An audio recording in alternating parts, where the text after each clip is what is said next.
You are watching the Vodka stream. Why are you the way that you are? Are you effing stupid? That's cute. I remember when I had my first beer.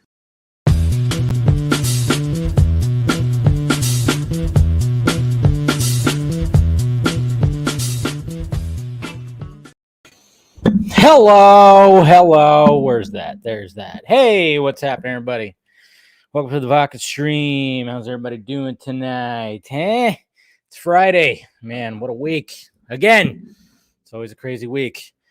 And, well, I won't go into too much details, but if anybody listened to the Patreon exclusive audio yesterday, you know, some of the stuff that happened, well, just yesterday, which was crazy. But today was actually a pretty good day regardless. But, you know, it's just been another long work week. But anyways, guys, and I wasn't kidding. When I thought, all right, we're going to represent some, you know, Rebel Moon. We're going to be talking about that tonight. And I was like, you know what? I haven't had Blue Moon in a bit. So definitely Rebel Blue Moon right here. I'm having some. That's right. Okay. So cheers, guys. Cheers. Delicious. But don't worry. I also brought a shot of vodka. So, you know, to keep the vodka going. So, you know, I had to because, you know, you have to have something else extra. But anyway, so cheers again. So here's the shot of vodka. Maybe however hours that we go along, or if like we reach like a certain amount of donations, I'll take a shot every certain time. I don't know. We could do something like that. Anyway, cheers. Woo! Good stuff. All right. Ooh. I'm not used to shooting it, man. Used to sipping. What's going on, Ryan? How you doing? All right, we got Mama Film Junkie here. Hi, Mom. Good to see you. Of course, got Fear Jason right here. Mr. Khan, good to see you. Ozzy's here. All right. Hey, what's going on, Jason? We got Lock Zoo right here. Ahoy, hoy, Mr. McKenzie. How's it going?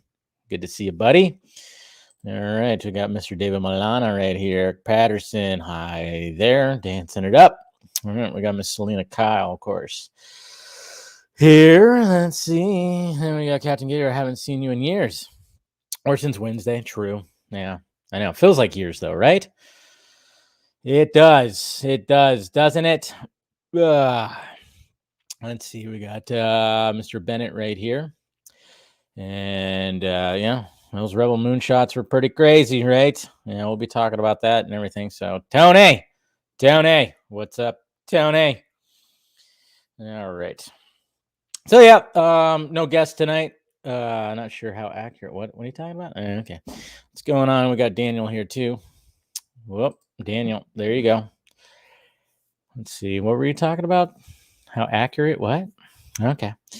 No, but yeah, I just figured I mean it was like, I got some guests that are lined up, not lined up, but are, that I'm in communication with that are going to be hopefully hearing back from them and getting it scheduled and stuff like that. But, like I said, it's just been a crazy couple of few weeks.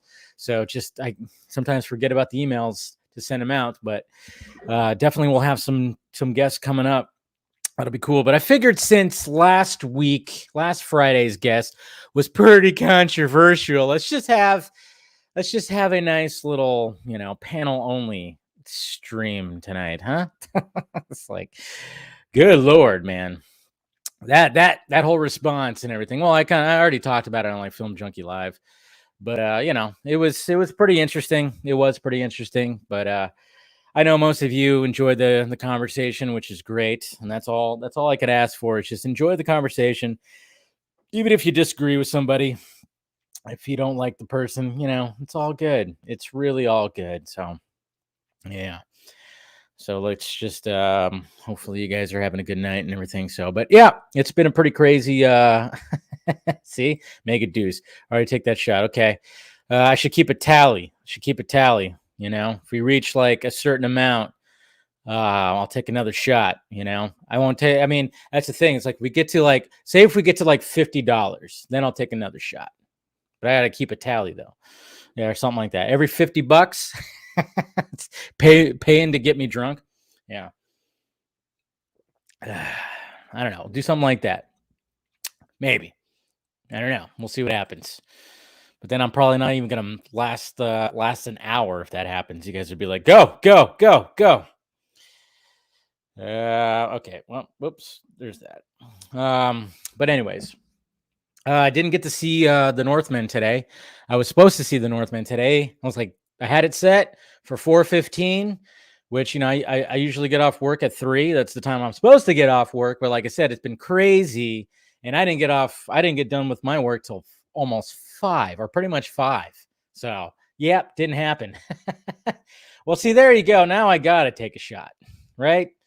Because we got Mr. McKenzie right here who just made it to okay, if we get $5 more. I said 50, right? That's 45.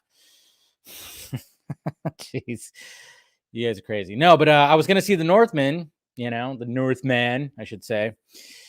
And I'm really looking forward to it. It's been one of my most anticipated films to see this year. But yeah, sadly, I thought I was gonna be okay when it came to work, but no, sadly, I had to get my project done that I was working on. So sadly did not happen. So I didn't get to see the Northman.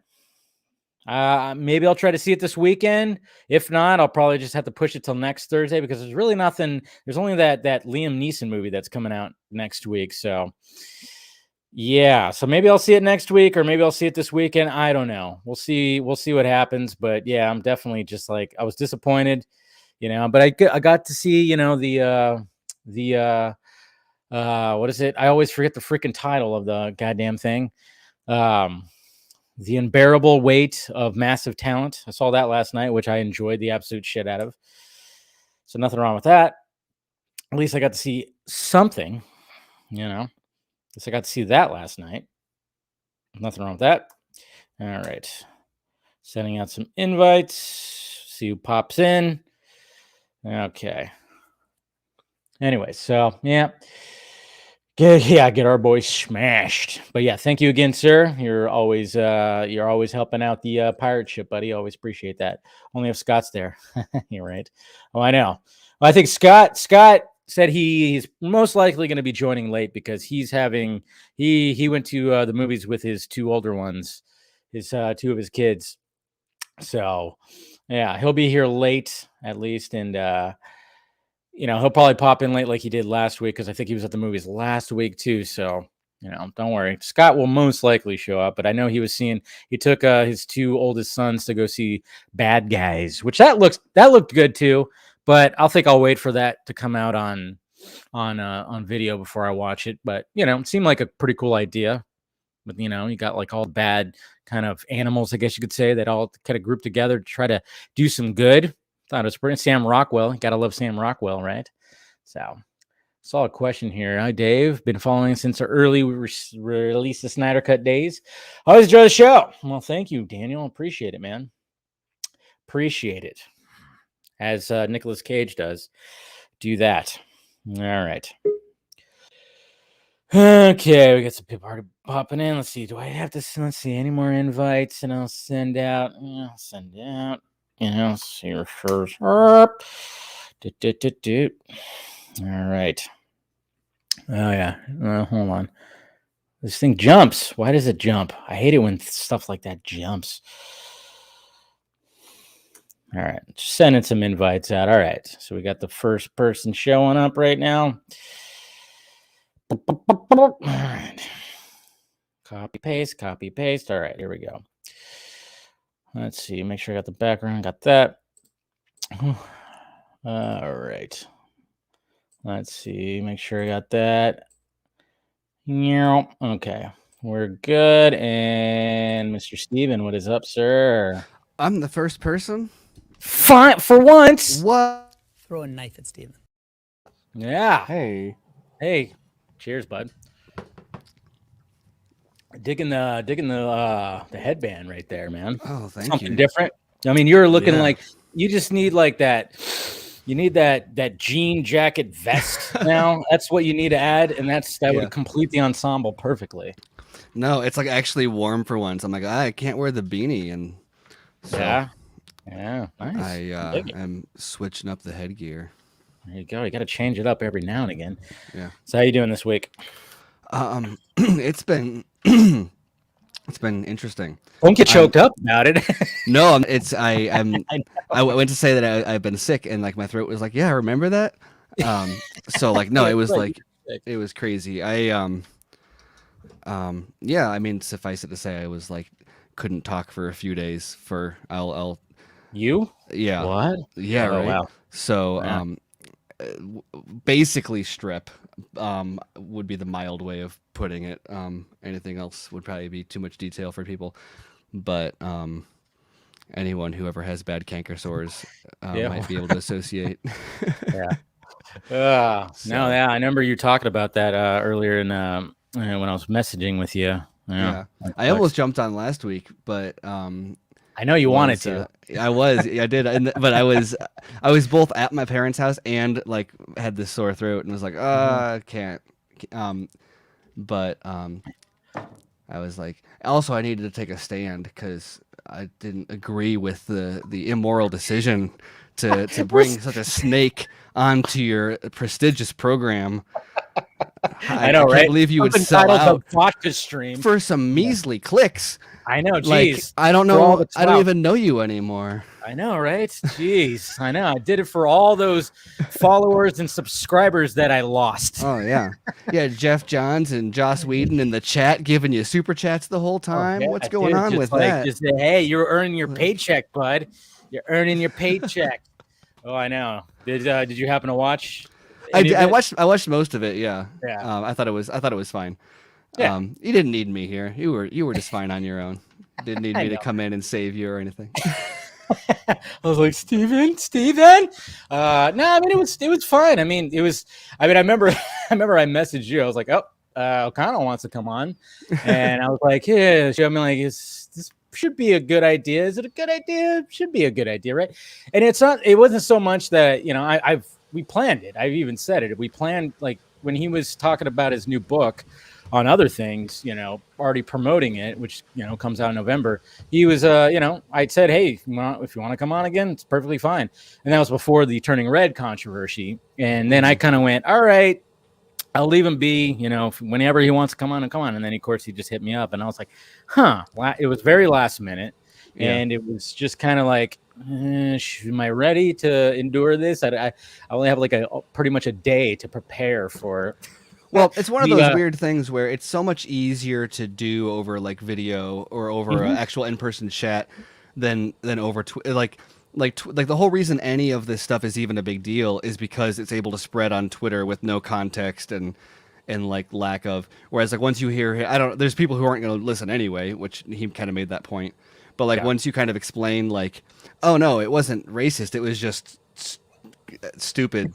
Like, or it was, he could have maybe thought through the wording a little bit more. But people are people are always waiting for an excuse to, like, I've been saying a lot recently that it's the argument is never about what it's actually about. Yeah. And it's like the people that are coming after him for the turning red stuff or any of the other stuff, none of that's actually about that. It's all about they have some other beef with him and they're just leveraging that as a pawn in some other grief they have. Yeah, and I mean, he basically even said I totally saw how people took it, and I went, yeah, and I even said, to me, I probably wouldn't have been. That's good. I would have probably gave it another look over and be like, you know what, maybe this is not exactly something that should be posted, and I think he realized that too, and. Right. It's it was tone deaf, like we've talked about, but at the same time, it wasn't like, oh my God, look at this guy. Oh, is he celebrating 420 because it's Hitler's birthday? Yeah. Right, exactly. Well, and I think the point that he made of he was like, no, that's not what it's about at all. And someone finally told him, like, dude, and this is something that people need to learn to do in general, not just in his situation. But someone said, put on this different perspective, and like, I know that that's not what you meant, and it's easy to look at it and not see that, but let's look at it and assume. If you don't assume positive intent and you start reading that, you can see how this can go. Like, if you read it in that context, it does very much line up to that. Now, it's kind of weird to read something and be like, this person is being explicitly racist, just because that, I think, happens a lot less often than people would think, but that doesn't mean that it's okay to just be tone deaf about it. Like, I think that they probably should have had someone read it through or had someone else. You know what? Maybe I didn't ask him that, or maybe he did say that. I don't know if he got like a second pair of eyes that looked at it. Well, he eventually did. And that's when he said that that's when he said he kind of realized what was going on with it.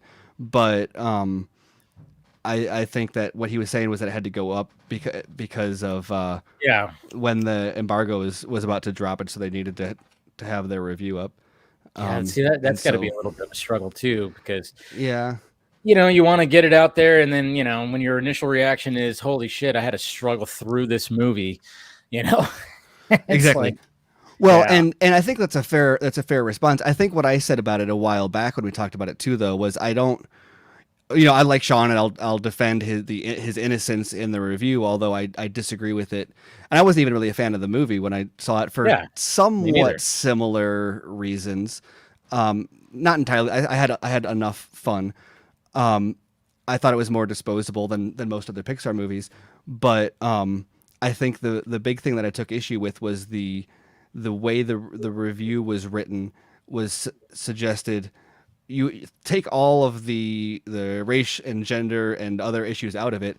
The fact that the thesis of the review was, this isn't for me, therefore it's bad, which is, I think you should be able to separate the two of those more in a review, because if you should be able to say, like, this isn't for me, but that doesn't mean it's badly constructed. That doesn't mean that it doesn't register with the right person.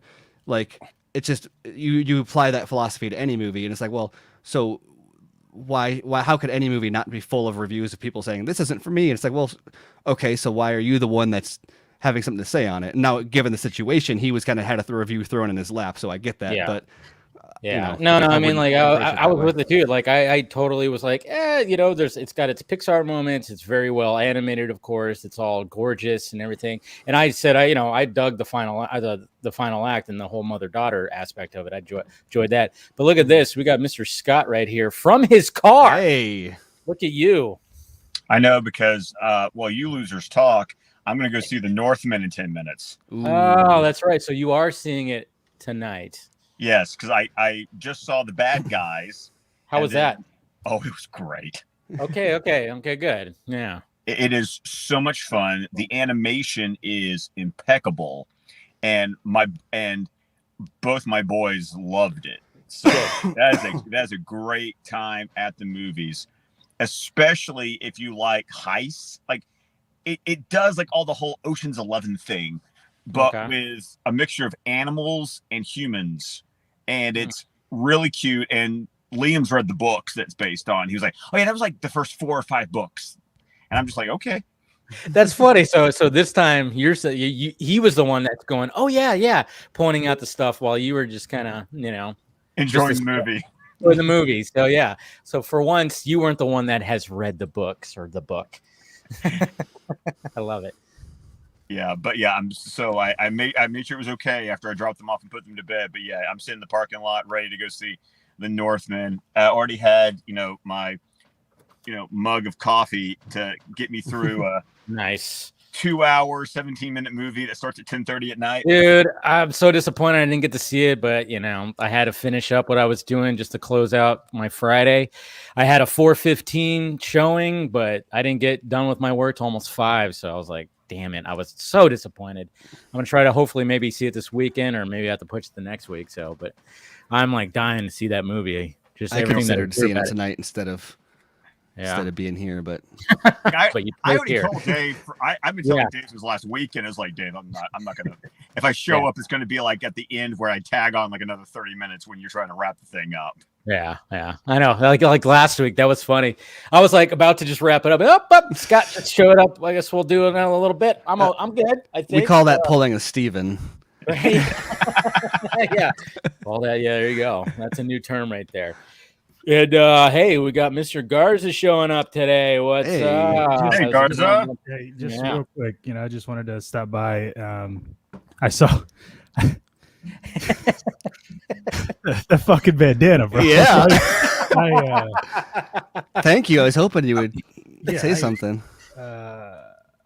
Yeah, I don't know if that's a north fucking west thing or something, bro. You cannot walk around any populated city dressed like that, dude. I don't know what the fuck you're doing. I don't live in a populated city, and I have not been out of the house today, so you do not have to worry. Like 10 people in that goddamn city, and they're all white, I'm assuming. No, actually, but I know where to not wear. Yeah, you sure? I don't know, man. I mean, I'm in my basement right now. I know, but you're rocking that fucking bandana. Like, it'll be fine. It goes with the, like I said, all he needs is that jean jacket vest with a bunch of someone in the chat said Duck Dynasty vibes. Yeah, Duck Dynasty vibes. You need some patches on that thing, The flare. Yeah, all that flare. You need like your favorite Metallica album on the back. Yeah. Some rainbow suspenders. That would help too. How's it going, Garza? How you doing? It's good, man. I just fucking finished a 5,000 word fucking chapter, bro. Like, yeah. I read it over, and as I was reading, I was like, God damn! Like, I feel like I need to add more shit. I'm not, but I'm like, this, like, what's happening in this chapter? I'm like, dude, I feel like there needs to be more, even though there doesn't, because I feel like there's certain things happening, or at least as the reader, you're finding things out, and I'm like, man, but it's already 5,000 fucking words, man. Like, that's a lot. Well, Garza, what you never should worry about that when you're writing a first draft. Just put it all there. It's always easier to cut stuff out than it is to put stuff back in. Oh yeah, no, absolutely. Well, that's the case in most life, And it's kind of crazy. I think I'm already, I'm halfway through it now, and I'm at 120,000 words. So it's just fucking stacking up. Yeah, it'll be girthy. Let's put it that way, man. I'm all about those. How's the book coming along? It's girthy. Yeah, it's a good way to explain it right there. Did you enjoy your writer's break watching season 2 of The Witcher?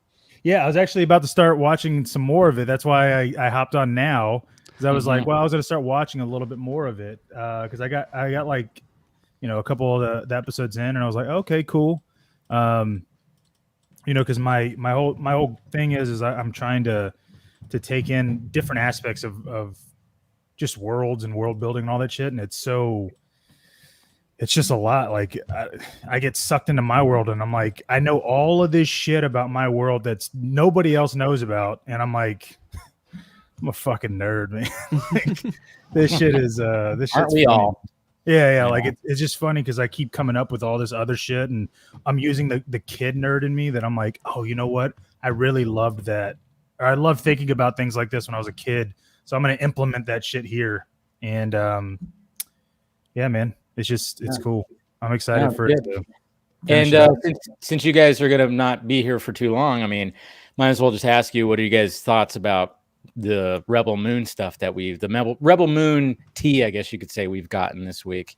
Oh yeah. I mean, honestly, why is anyone shocked that Zach's going to be his own DP again?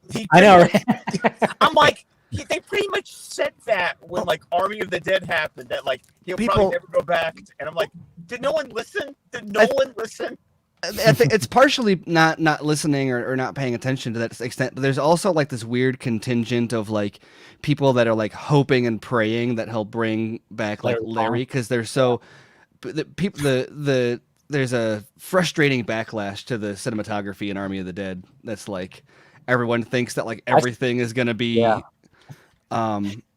so blurry. Oh, yeah.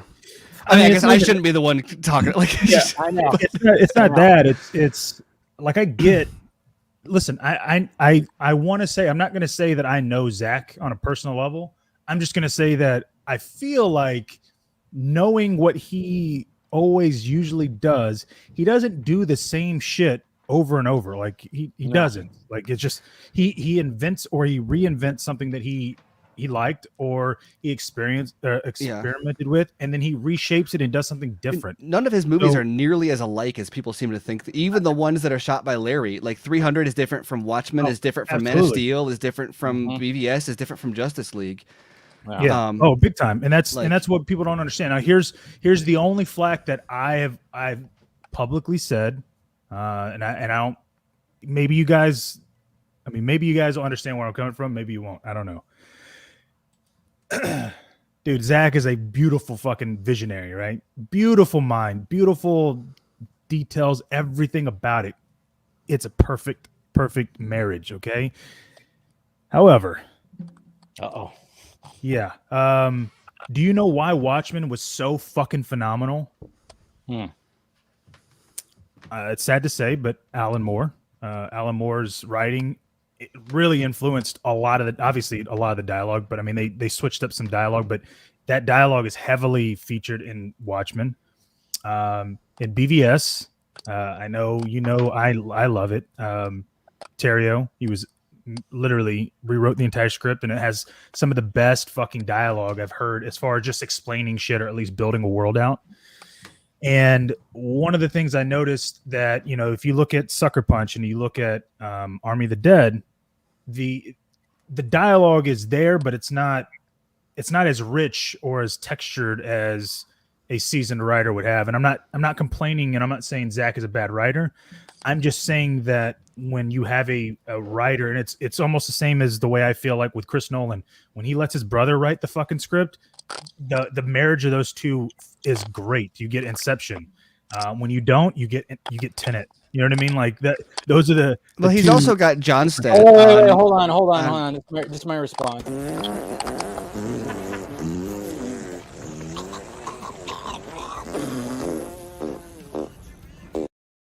Finally. I was like, why is that? Yeah. Oh, we lost Scott. We lost Scott.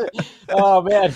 I know, right? I know you made that suggestion. I had to put that in there. So, yeah, but I mean, he's got Johnstedt on Rebel Moon, and he wrote 300, right? And 300 is full of. But where's a lot of that dialogue from 300? But not 300 isn't as I don't know. I mean, parts of it. It's not as closely adapted as Watchmen. But it's not. Like 300 is a pretty thin graphic novel. Most of the iconic dialogue from that is Frank Miller. Like it is, unfortunately. Like you're right, because they added new characters. They did a couple things. They had to expand it a little bit. Yeah. But the main dialogue, a lot of that main dialogue was Frank Miller. And all I'm saying is that it's not that it's bad. You know what I mean? I'm not complaining about the dialogue in Army of the Dead or Sucker Punch. I'm just saying that there is if Zach was going to do this world and create it or something, is that I would have preferred to have a seasoned writer establish. I mean, what about Shay Hatton? I think the world building and the dialogue and like the John Wick stuff is really good, and he's involved with the John Wick movies and like all of that, the high table and the gold coins and the Continental and like all of that. So then, how come that? I mean, did you feel any of that in Army? But did Shay Hatton? I'm not asking that in a bad way. I'm just because I didn't feel that way. No, but Army in general is weird though, because people, like we were saying before about how everybody expects like everybody expects that like Terrio dialogue from every Snyder movie, but you look at his movies and you've got Dawn of the Dead, and first of all you look at like, yeah, it's got the iconic Snyderisms in it. It's got some of those famous shots and stuff, but it doesn't look like his other movies. No. The style is like he's very committed to genre, and so that goes down to cinematography, that goes down to the style of dialogue. And so you look at even like Sucker Punch is way more like theatrical, where in its dialogue, whereas Watchmen, yes, it's taken from the book, but Watchmen is way more leaning into the pulpy dialogue. Whereas Terrio is more Shakespearean, not obviously it's also theatrical, but it's like a different theatrical than like Sucker Punch. Right. And so I don't feel like I don't watch Army of the Dead and be like, oh, he failed to give it that 300 look, or oh, he failed to give it those. I feel like Army of the Dead would be weird if people were dropping Chris Terrio lines in that. Oh, like, no, that's not the kind of movie that it is. Right? It's not. And that's my whole point, right? It was like I'm not looking at Arby going, hey, I needed more dialogue, or I needed more mythos, or I needed any of that. But I am looking at Rebel Moon saying, if we all three know what the pitch is or what the pitch was, and yeah, he may change some of it. He may change maybe half of it or all of it. Yeah. But either way, he's still going to give us something that involves a reason why this person is on this island or this moon by themselves, or at least needing to surround themselves. You know what I mean? Like there's a history and there's a backstory that we're going to get dropped into, guaranteed, and I'm fine with. I know that it's and I'm speaking literally just and from my own literally amateuristic fucking world building. It is so fucking much. Like it's so well. It's weird. Remember, they've got a whole Bible for this too, because they wrote it back in like 2010, and they changed it to a TV show, and like it was adapted into like they've got a whole world building Bible and everything. Wait, TV show? He's a filmmaker, all right, Steve? Well, it's gonna be a film, but I mean they adapted it, like, so they've got like they spent all that time adapting it, readapting it, changing the format. Like the amount of backstory that has been written for this that's probably not going to end up in the actual script is probably more dense than anything he's ever done. Oh, and I'm sure, and that's the thing that, and I can tell you that it's fucking it's one thing in a film versus a book. In a book, you can literally fucking just dialogue heavy. You could literally exposition the shit out of things because of internal thoughts and all that. But in a movie, you can't really do that. You can't. I mean, you could, right? But then all of a sudden, the exposition almost sounds cheap, or I guess the cheapness of it is obvious. But it's, again, I can understand him cutting or at least doing his own DP. He did that with Army. There's no reason why he's going to try to go back and do that when he knows that he's on a budget for that.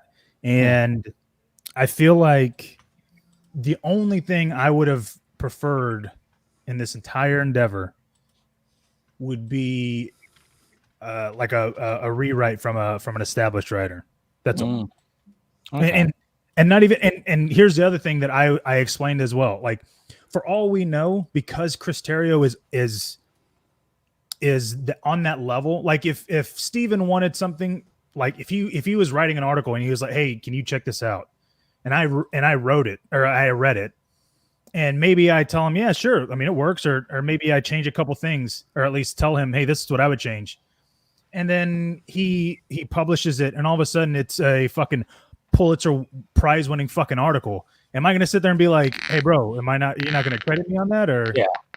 Right. Which I feel like if what Terrio and Zach's relationship is So he could be like, hey, look, this is the script. Can you just give it a look over? Just check it out. Just tell me what you think. Yeah, which essentially was, and I mean, obviously, when BVS was first written, it was Goyer. It was mainly Goyer and Zach and maybe somebody else. I'm trying to remember, but then it was Ben Affleck. Ben Affleck came in and said, "Hey, well, what if I bring in my guy, who I worked with on Academy Award-winning film right here?" And yeah, exactly. So it's like, hey, so let's bring him in and let's have him punch up shit. And but the great thing about Zach is he's open for everything. He's not combative. He's always like, he'll be like, he'll just be like, no, maybe not that, or hell yeah. What do you have to say? What do you have to say? He's like totally open for everything. And also, when you've got like Jimon Hansu delivering your dialogue, everything is going to sound like Terrio wrote it. Like, right. God, that guy, I swear, he's just one of those guys who when he pops in everywhere. Well, he's also one of those guys that like I think I tweeted something about this. Like the Zack Snyder effect of like he's been around so long, and not that he hasn't been cool in everything that he's fucking done, back from Gladiator to Blood Diamond, and like he's just got that presence. But you get him finally in a like looking at that picture, I'm seeing like Michael Shannon Zod performance out of Jimon Hansu. What's even crazier is that he looks so badass, and that's a good guy. Like, you know what I mean? Like, be a good guy, right? That's not even the guy named Blood Axe. Yeah, exactly. It's like, although I did see that, and I'm like, ooh, what if he's Blood Axe? Isn't Blood Axe's dad supposed to be? Didn't we get something that suggested like if Jimon Hansu is Ray Fisher's dad? Oh man! Like, also the other thing that kind of literally like blew me, and this is why I was like, dude, this film's gonna be so great. I just really, I'm not gonna complain about the dialogue. I'm just gonna go. I'm gonna hope that it's a great dialogue. That's all. I'm not whatever, because it's not like, what am I supposed to do? Tell him, hey, Zach, I know you're about to start filming, or you just started filming, but maybe you should consider a rewrite or something. I haven't seen the film yet, but rewrite it. No. But the look of that armor, it's so fucking detailed. Like it looks like yeah. Well, and it's also not like it's not uniform, and by that I mean like it looks like handmade or something, because none of the shapes are like you can tell that it's like a mirror on each side, but it's not a perfect mirror. The shapes are inconsistent, like it was hand carved. Yeah, like you see the gap, and that could also be the way he's standing, but you see the gap between the shoulder blades, or at least the shoulder. Well, but I mean, also you even look just like at the clavicle. I mean, the shoulders or whatever. You see that it's the same leaf patterns and the except they're it's not like a stamp or an imprint. But it's what's interesting about it. It looks like the Man of Steel suit, but with armor. Yeah, that's what I was thinking about too. Just and the way the texture is, yeah. And per Zach, it's full of it's got the crowns, it's got the little infinity signs. It's like it's full of those. But yeah, I mean, talk about an actor that finally you're going to encounter that like. Is he A-list or is he like B-list? He's like always been like B, he's just below A. Like it's like he's not like ever the star, but he's always like that guy. He's always that guy that you see and you go like, oh yeah, no matter if this movie's a shit sandwich or not, you're always gonna like him. Yeah, kind of like thing, he's in the same way that I'm saying that like Zach is gonna make Sofia Boutella the next Gal Gadot. Because she's been around for a while too, and it's not like she hasn't been getting roles. I feel like I don't know. I don't mean to insult Jimon because he's been in a million things and he's amazing in all of them. But like you look at this picture and you're like, oh, something's gonna pop with this. Like this guy is about to be like leading man. He's gonna get his time. Yeah, he's gonna steal the show. And that's what Again, I'm really excited about all of this shit. I mean that ship. What's funny about it is that ship interior doesn't look as high tech as I thought it might. Maybe if that's weird to say. That's the type of thing I was very curious about because it's Star Wars originated. So how close is it to that like lived in aesthetic? Well, and so this is something else I was talking with my ridiculous co-host who didn't understand what I was fucking talking about. Who are you talking about? Ben. Yeah, that fucking guy. I mean, old Ben Kenobi? Yeah, that old fuck. So yes, I have a Ben drop now. the whole point that I even started this idea that I started writing literally 120,000 words about, right? All started in 2016 when I was like, yo, how would you how would you do a Star Wars but not Star Wars? You know what I mean? Like, how do you do that? Right. And that's always been my thing. And me and Steven have talked about this numerous times. It's one of the things that, obviously George Lucas did and created because Flash Gordon, we know the story. Well, and not even Flash Gordon. Like Flash Gordon is huge, but like Star Wars is such a remix of everything George Lucas. Like it's original, but it's Flash Gordon, it's John Ford, it's Kurosawa, it's like, how do you take all those things and yet do something so iconic that it's treated as if it's the origination of all this stuff? So what I thought in 2016 was like, okay, well, if I was going to, like, how do you do a lightsaber? Because that's the coolest thing about Star Wars, no doubt. Don't give me no bullshit about anything else. The lightsaber is the fucking coolest. Sorry. Of course. So how do you do a lightsaber without doing a lightsaber? Right? You can't. I mean, you could. There's ways to do it, right? So I thought about something. I thought about it back in 2016. I was like, how would you do it? And I remember I thought of the way that I've written. And I thought of it and I was like, oh, maybe that's kind of cool. So I wrote it down, like literally like a sentence or two about what the idea might be. And that was it, 2016. It took till 2019 where I was like, but I mean, would that be real? Like, could you do that? Maybe. It took 2022 before I was like, maybe if you did certain things, and I started adding and I was like, fuck, okay, that works. Cause I'm such a Star Wars nerd. So I was like, everything that I would be like, why don't you do that? Or why are you doing that, Star Wars, that they wouldn't do or that they did and it just looks stupid? I went, okay, I'm not going to do that then. So I have something to kind of bounce off of. But if Zach, we know that Zach is very, he's next level shit. And I know for me, in my world, it's technically it's a lightsaber, but it's not, but it's not like it's pure light. You know what I mean? Like there's something tangible there no matter what. So, but what would you guys think, or what would you suggest? I had these two options. He can either go the route of a lightsaber and basically just fucking level 10 that shit, right? Which is it's hard to do because even Star Wars, you've got like Kylo Ren's is like the chainsaw lightsaber in the way that so different, like the double bladed lightsabers or the spinning lightsabers or like. And that was what I was like the double when Phantom Menace came out. I remember seeing that fucking for the first time. I was like, that is the coolest fucking thing, because we weren't thinking, oh, they can have it on both sides. Why not? And so he could either go that lightsaber route, essentially, or completely stay away from it. I don't know. That could be it too. I mean, like, I would just go straight up. I would embrace the katana. I would just do straight up. Maybe make it like a special medal or something like that. Yeah, that's what I was just thinking about too. Like an you're right. Medal and that here's pivotal to the story too. Here's what I'll tell you, at least just at all, right? Is that is essentially what mine is a katana, but there's other things there too. And the reason for it is there. But here's the thing that you have an issue with, right? Unless you build that lore around it. This is the same thing, because that's what Ben said. And I said, well, if you think about the Hanzo sword, right? What makes the Hanzo sword so fucking cool? Oh, it's the story. It's the legend, and it's the myth. It's not the way it looks. It has nothing to do with the way it looks. It's just that it was built by Hattori Hanzo. I would say there's like 100 of these swords, and there's no more. And so the number of warriors that can wield them is limited to, and then so that's just like handed down from like a 47 Ronin kind of which you can go with a Valerian steel type route, which is Game of Thrones, and that makes sense.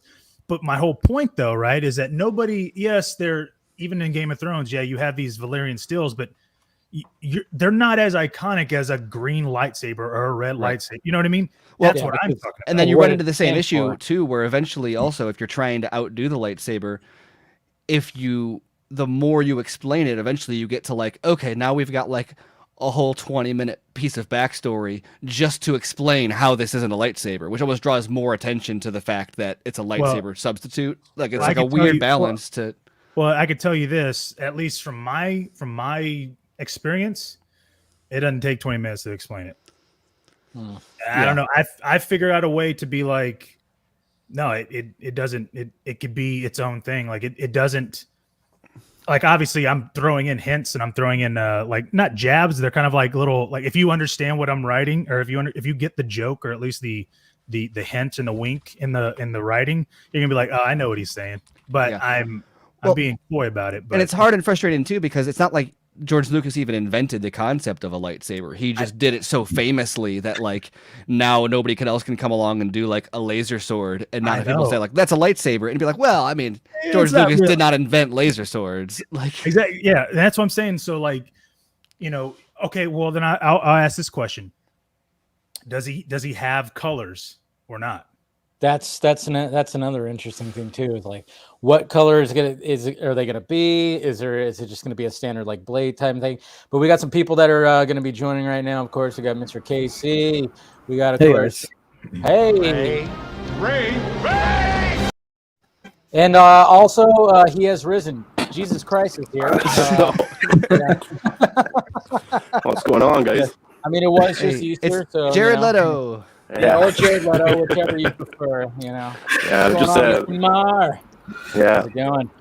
Good now, guys. Thanks for having me, Dave. What's up, chat? Yeah. Good to see everyone. Seems like your audio's a little scratchy, though. Let me sure fix why. Yeah. He's adjusting. But anyways, how's it going, guys? Is that better? A little bit, but I think you might be still a little scratchy. You might be picking up a fan or something. I can hear that. There's nothing in my room. I don't know if you got any ambient noise. But I think the fan always comes from KC, though. That's the thing. I can always see the wind. Mute KC. Maybe I'm just crossing. No, what? I think it is.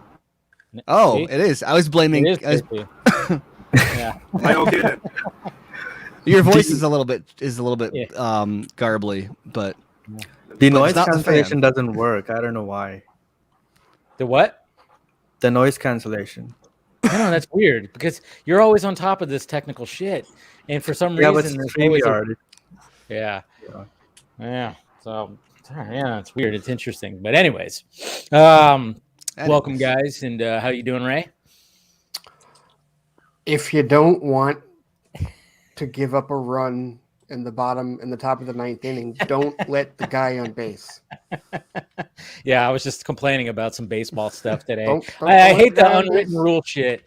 I'm like, come on, really? I mean, it was just like it was whatever. And it's funny too because there's been so many videos of, like, Gabe Kapler defending it and all this stuff, and I'm like, it was, you guys got him out. I mean, this whole unwritten rule stuff. I hate it. I get okay. 7-1. You're getting your asses handed to you. Okay, fine. Yeah. But don't give up the single. Don't let him on base if it's such. That's the whole point of the game. It's funny because the day before I was totally on the other end of the unwritten rule thing because Aaron Boone's an asshole and fuck the Yankees. Because we're still waiting for Miggy to get his 3,000 hit because today's game got rained out, and so they're doing a doubleheader tomorrow. And it's like it was right there in the 8th inning. It was right there, but it was a 1-run game, and they're like, no, intentionally walking, assholes. Hate the Yankees. That's the loudest Comerica Park has ever booed during a win because we won the game. That's crazy. But no, But no, going back to what you guys were talking about beforehand, I think that is arguably the biggest challenge that Zack Snyder has. The lightsaber is that item, literally, we lost him. Sean went. Yeah. But of all of the, because I mean, all the Star Wars comparisons are going to be made. And like I've said before, I can't wait till we get into this is what the sequel trilogy should have done discussion, because that's going to happen. Well, it is what they should have done. I mean, let's not mince words. This is definitely what the sequel trilogy should have done. Okay. All right. It's all subjective. But is it really? Well, how sure are you of that? If we're talking about like organizationally, like the idea of you should have a plan and stick to it through multiple movies. Okay, I can agree with you. Yes, operationally that would have been better. One could say that's a subjective. To be fair, there are multiple ways to do it. Sorry, all right.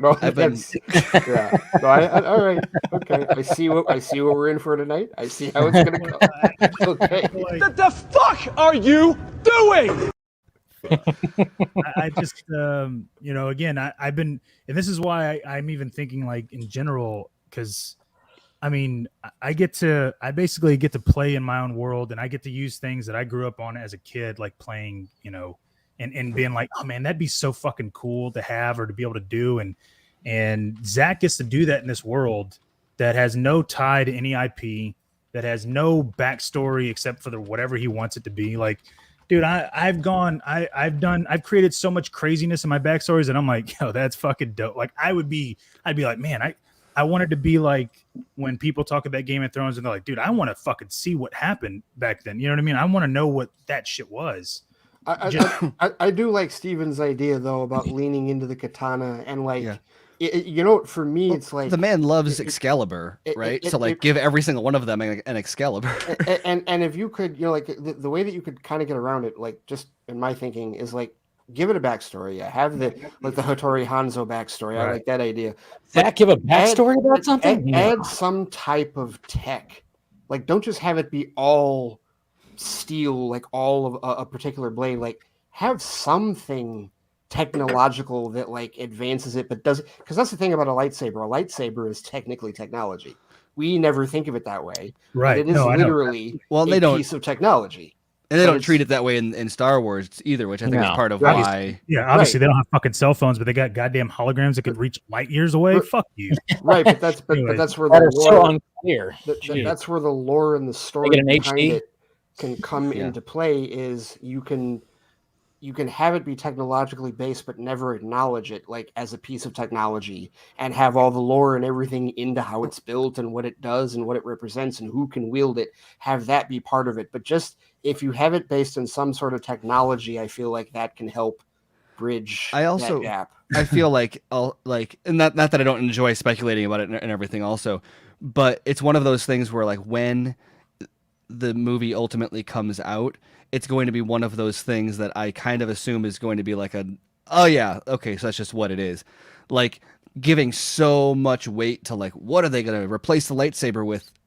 Is almost counterintuitive, whereas like it's not going to show up and then some character is going to be like, here is my lightsaber alternative. Like it's just going to be a thing and they're just going to roll with it. Like if this movie has spent all of its time explaining how it's different from Star Wars, then it's because you know what's going to happen, Steven, when that first teaser or trailer comes out, there will be. I mean, we will be there. The CSI will come out, like the think tank will get to work and screenshot as much as possible and say, well, there's the lightsaber, there's the Star Destroyers, there's the Death Star.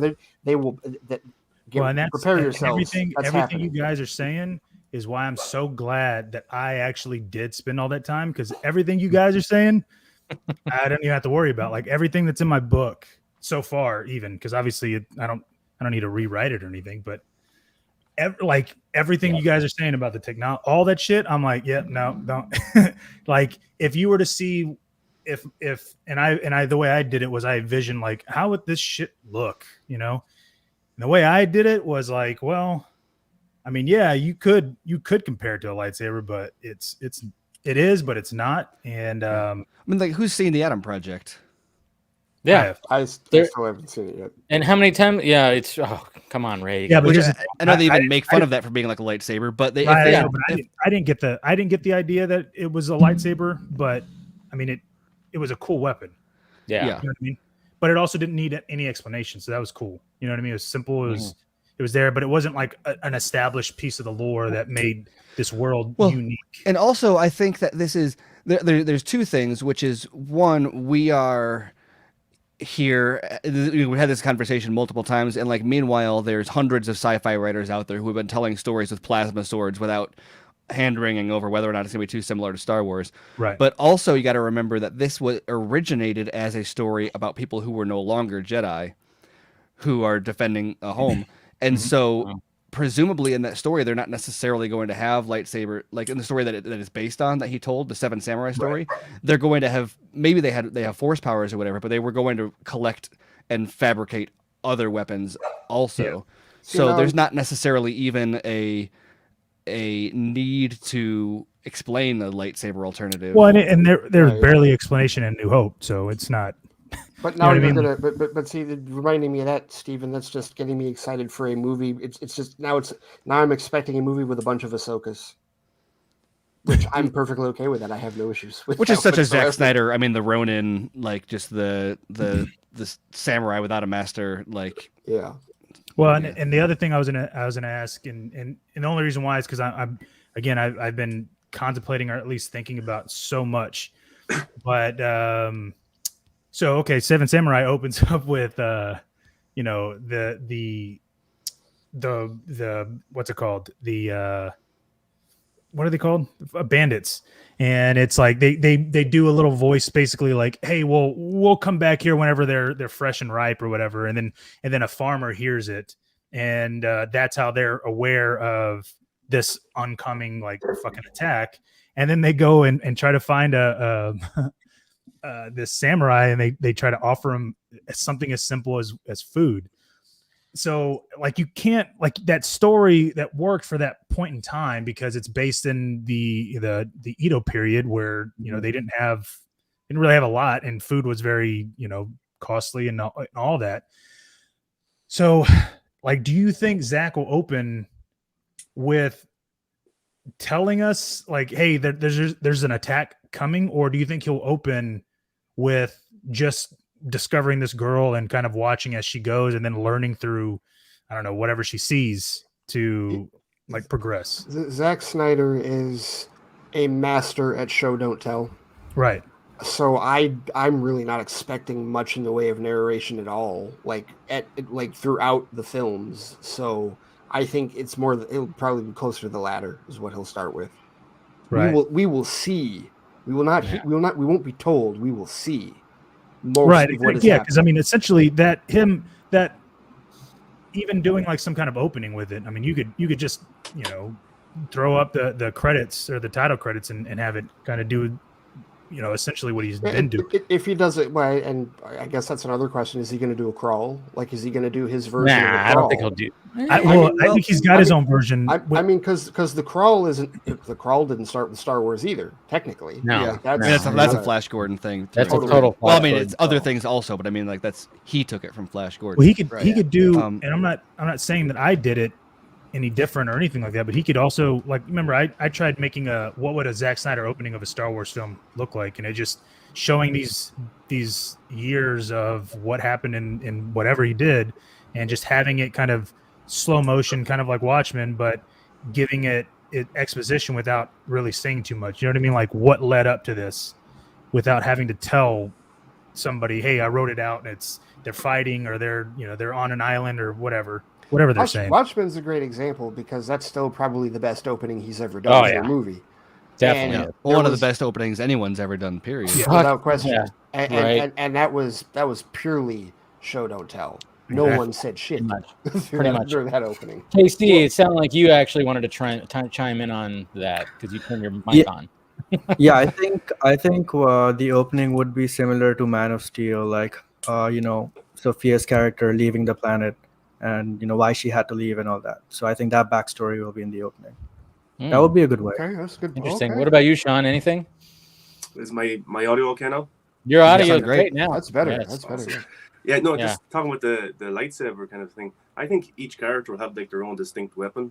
Like because they're different warriors from different planets. So well, you have one called Blood Axe, so yeah, exactly. Right. So I think that's what He's got two scimitars. There probably will be an Excalibur or something like that at some stage. But yeah, I'm looking forward to seeing like people talk about Zach being the DP again. It's only going to be blurry. I think he's always learning his craft. He's always getting better and better. So I'm intrigued to see what he does this time with Rebel Moon. You know, like because people are very critical of him with the blur in the background, especially because the Snyder cut, the addition of photography had that same thing as Army.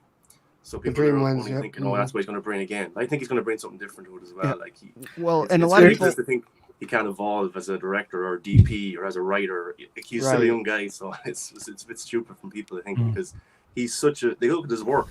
I think someone said earlier on that each film has been distinctly different than the last. The look of it, you know, and I think we'll get something we get something completely different with Rebel Moon, and that's why it's one of my most anticipated Snyder films in years, because it's just the possibilities are endless, especially with the budget and Netflix and the freedom of Netflix. It's gonna be pretty exciting when that first trailer hits. I think some context on how and why he ended up using the dream lens also is really important to understand for Rebel Moon, because people have this.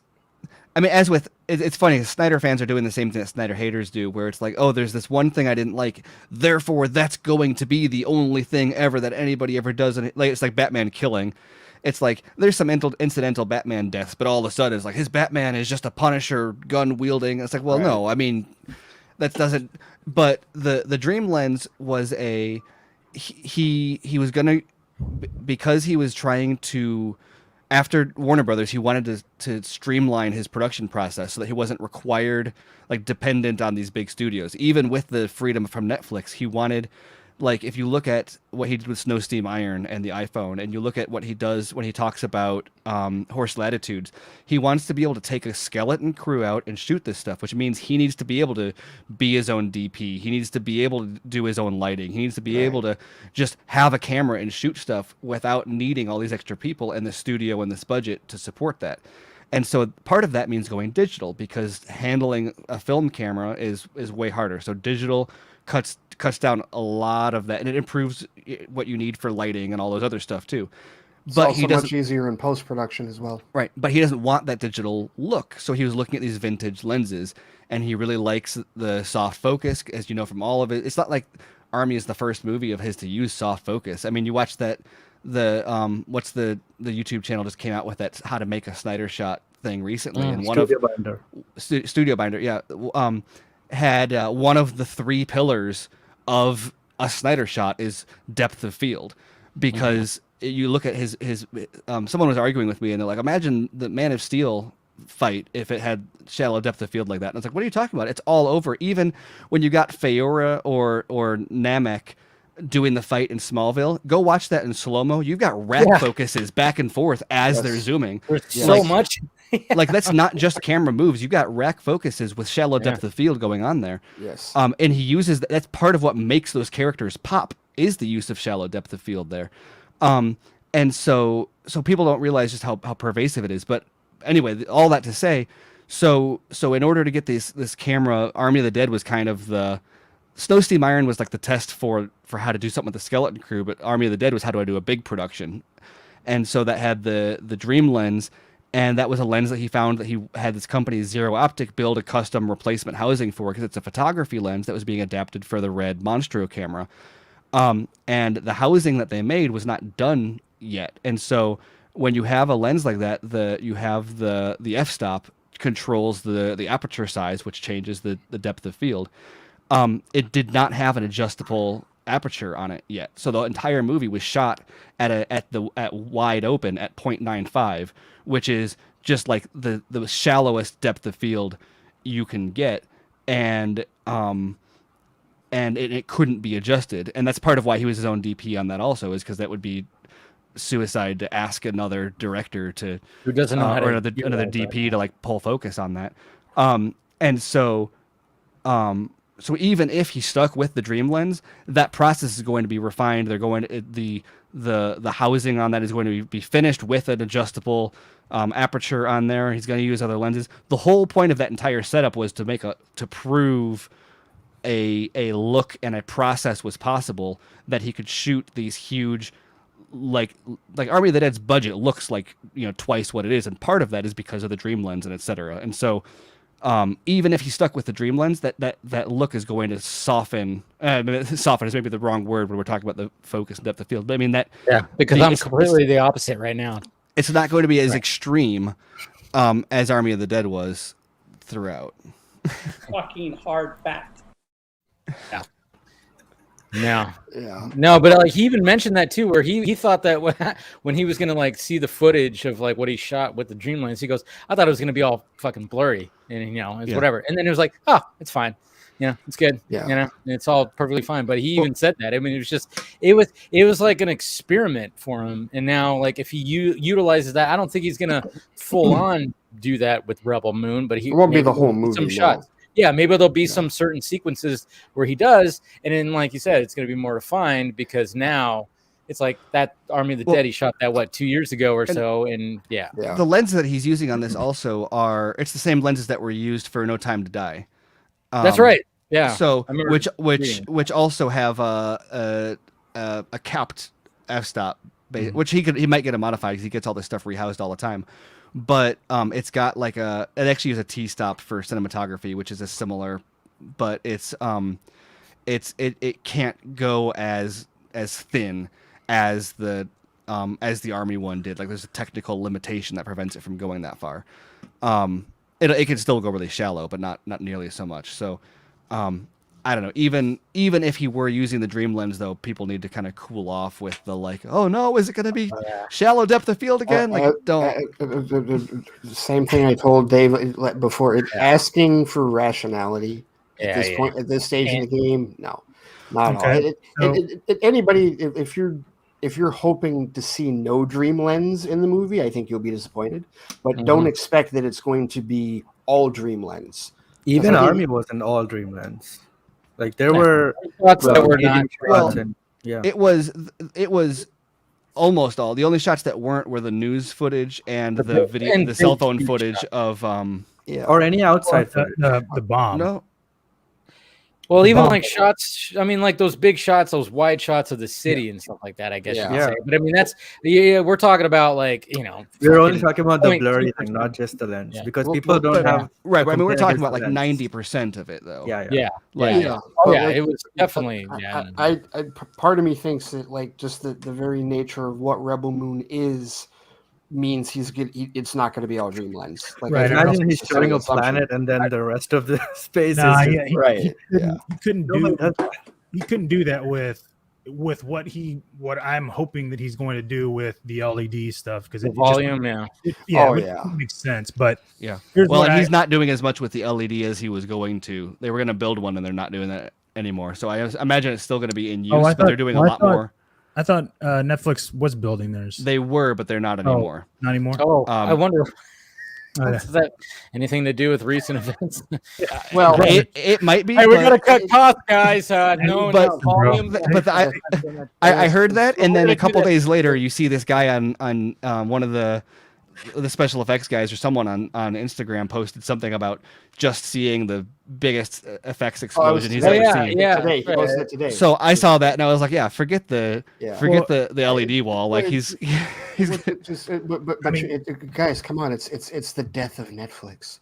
Netflix. Well, it's not even that. Netflix is going. Oh my goodness. Well, Netflix. Well, here, let me say this though. I will say this. I mean, I've been with Netflix since when they were fucking DVDs. Okay, like I've been with them that long, and that was when they were $7. And I can tell you right now that they're charging me $15, and I don't feel like I have the highest package or whatever the fuck I need. And they're charging me the same amount that talk about your package for HBO Max, and I'm like, bro, I have HBO Max way more open than Netflix. I don't really have Netflix open. So if they don't start, I'm not saying I'm going to cancel it because that's not me, right? But I'm just saying as far as a general, like, bro, if you're gonna start charging me $15-$20, bro, you better have some shit where I'm like, yo, I need to be watching Netflix all the time. We had talked about this before because Steven had brought up last couple of shows ago about how, from an objective standpoint, the library for HBO Max is more award-winning than absolutely any other library, like even Disney or like Paramount Plus and certainly Netflix. They spread it out as well, don't they? Like their series, like I have to wait till next week to watch Tokyo Vice. They do, and they don't do the binge model, and that's one of the things that other people have talked about, like as far as the downside of doing a binge model is that you don't dominate the conversation for weeks, like a Moon Knight is doing now with Disney Plus. But I mean, it is. I feel like a Moon Knight episode takes like fucking weeks. I keep seeing like they're barely on episode 4. I'm like, I thought this shit started like fucking 8 weeks ago. Like, what the fuck? I don't care for it. It's only a 6-episode season. That's the thing, but it's still like that's even funnier. But I watched the first 2 and then forgot to. I don't like. So what happened? What happened? By the way, second hourly shot. Sorry. Oh, we're doing shots. If you want it, But, I was just saying at the beginning that I would do a shot every hour. What are you? Oh. What is it? Like, what are you doing shots of? Just vodka, as I do. Gross. Yeah. So yeah, Gross. you know, it is fuck Netflix sometimes, but I mean I still Yeah. Well, I it's don't like, really care.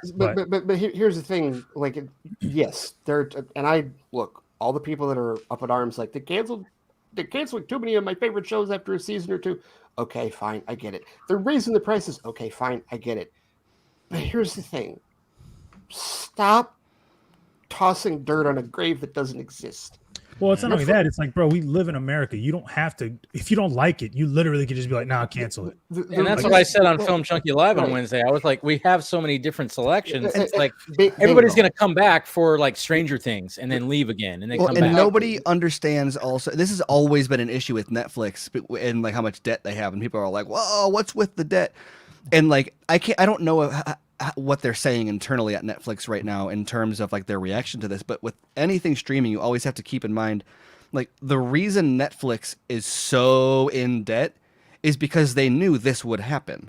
Right. Yes. They were in debt so that when they get to this point where the market is finally saturated, they have that back catalog. Exactly. If they didn't get excessively into debt as fast as possible, we'd get to this point in time and they wouldn't have Stranger Things and The Witcher and all these other things. And they like you have to go full tilt so that when people have to decide, when people get to a point where they have to start picking and choosing streaming services, they have a reason to pick Netflix. Now that's not to defend, like some of their content is trash and I don't agree with all of their decisions, but they are not idiots. Like they are the reason where they are. They have been investing in the way they have is because they've seen this moment coming and they've been doing everything they can to build the catalog they need to not to continue growing, but to shrink as little as possible from here forward. The reason that they are projecting that they're going to lose 2 million more subscribers is not because they canceled your favorite show after a season or two. It's not because of all of the debt. It's not because they cut the animated vision or anything like that. It's because pre-pandemic, Disney Plus was the only other game in town, like other than Amazon Prime Video, and it had only been around since November of 2019. Fast forward to now, and if you read there was a Hollywood Reporter piece on this that I talked about on my show last week about how 28.6% of TV viewing is streaming now, and Netflix is in second place with 6.7% of that share. 9.8% of that share, the leader, is literally The Field. And when I say The Field, I mean HBO Max, I mean Paramount Plus. There are so many other options now. Okay, but before you start talking, Ben, your heterosexual life partner has just showed up right here. You know. Ben. Yeah. He's got that heterosexual life partner with the bisexual lighting. You should have done I'm glad you noticed. You should have said, or you should have done a drop of, it's old Ben Kenobi. Something like that. Whatever. I'm happy. That Wazer's just a crazy old man. Yeah, exactly. Something like that. But here's the thing, real quick though, about the Netflix and canceling and all that shit with the series and shit. Like, I've never watched a Netflix show where I was like, oh man, they canceled it. Because maybe I don't watch enough series from Netflix, but I also think that people talk about it so much that it keeps their name in the noise, right?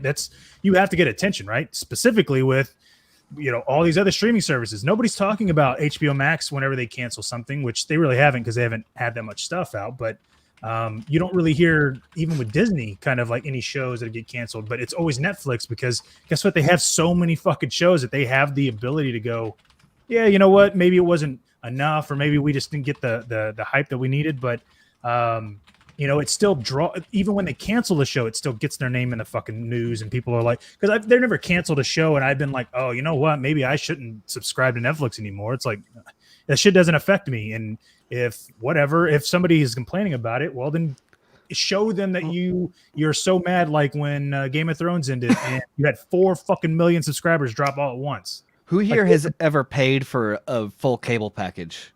Yeah, absolutely. Dude, they're fucking $90. Yeah, it's terrible. Yeah, and you're only watching 8 channels. Right, it's like, right. Not even internet. I'm not gonna watch the the mouth channel that just shows 150 channels, and it's like Yeah. 10 I watched Disneys and like the ACC. Fuck the ACC. Fuck the SEC. I'm not watching that football. Well, Just give me Big Ten. I think and, like, Jason whatever. Kylar is the one that's real smart on this. That was just talking recently about how he thinks everyone is going to have an ad-supported tier. Yeah. And this You is have why. to have that. Yes. Because and I don't think that Netflix necessarily needed it yet, but as this market grows and as this market saturates, there's two things that are going to happen, and one is going to be a price competition, and which we're going to be at that point now where finally there's price competition going on. Okay. But number two is the race to the bottom, and so that means that there's a race to, first of all, to gather the most subscribers ahead of time, which I think that part of the race is now officially over. Mm-hmm. And now it's going to be who can maintain the best catalog and reduce churn the most. Also, look at like you could tell that they knew this was coming when they started trying to get rid of freeloaders, doubling up on people's Netflix account. Yeah, that's like the next battle for ago. them, right?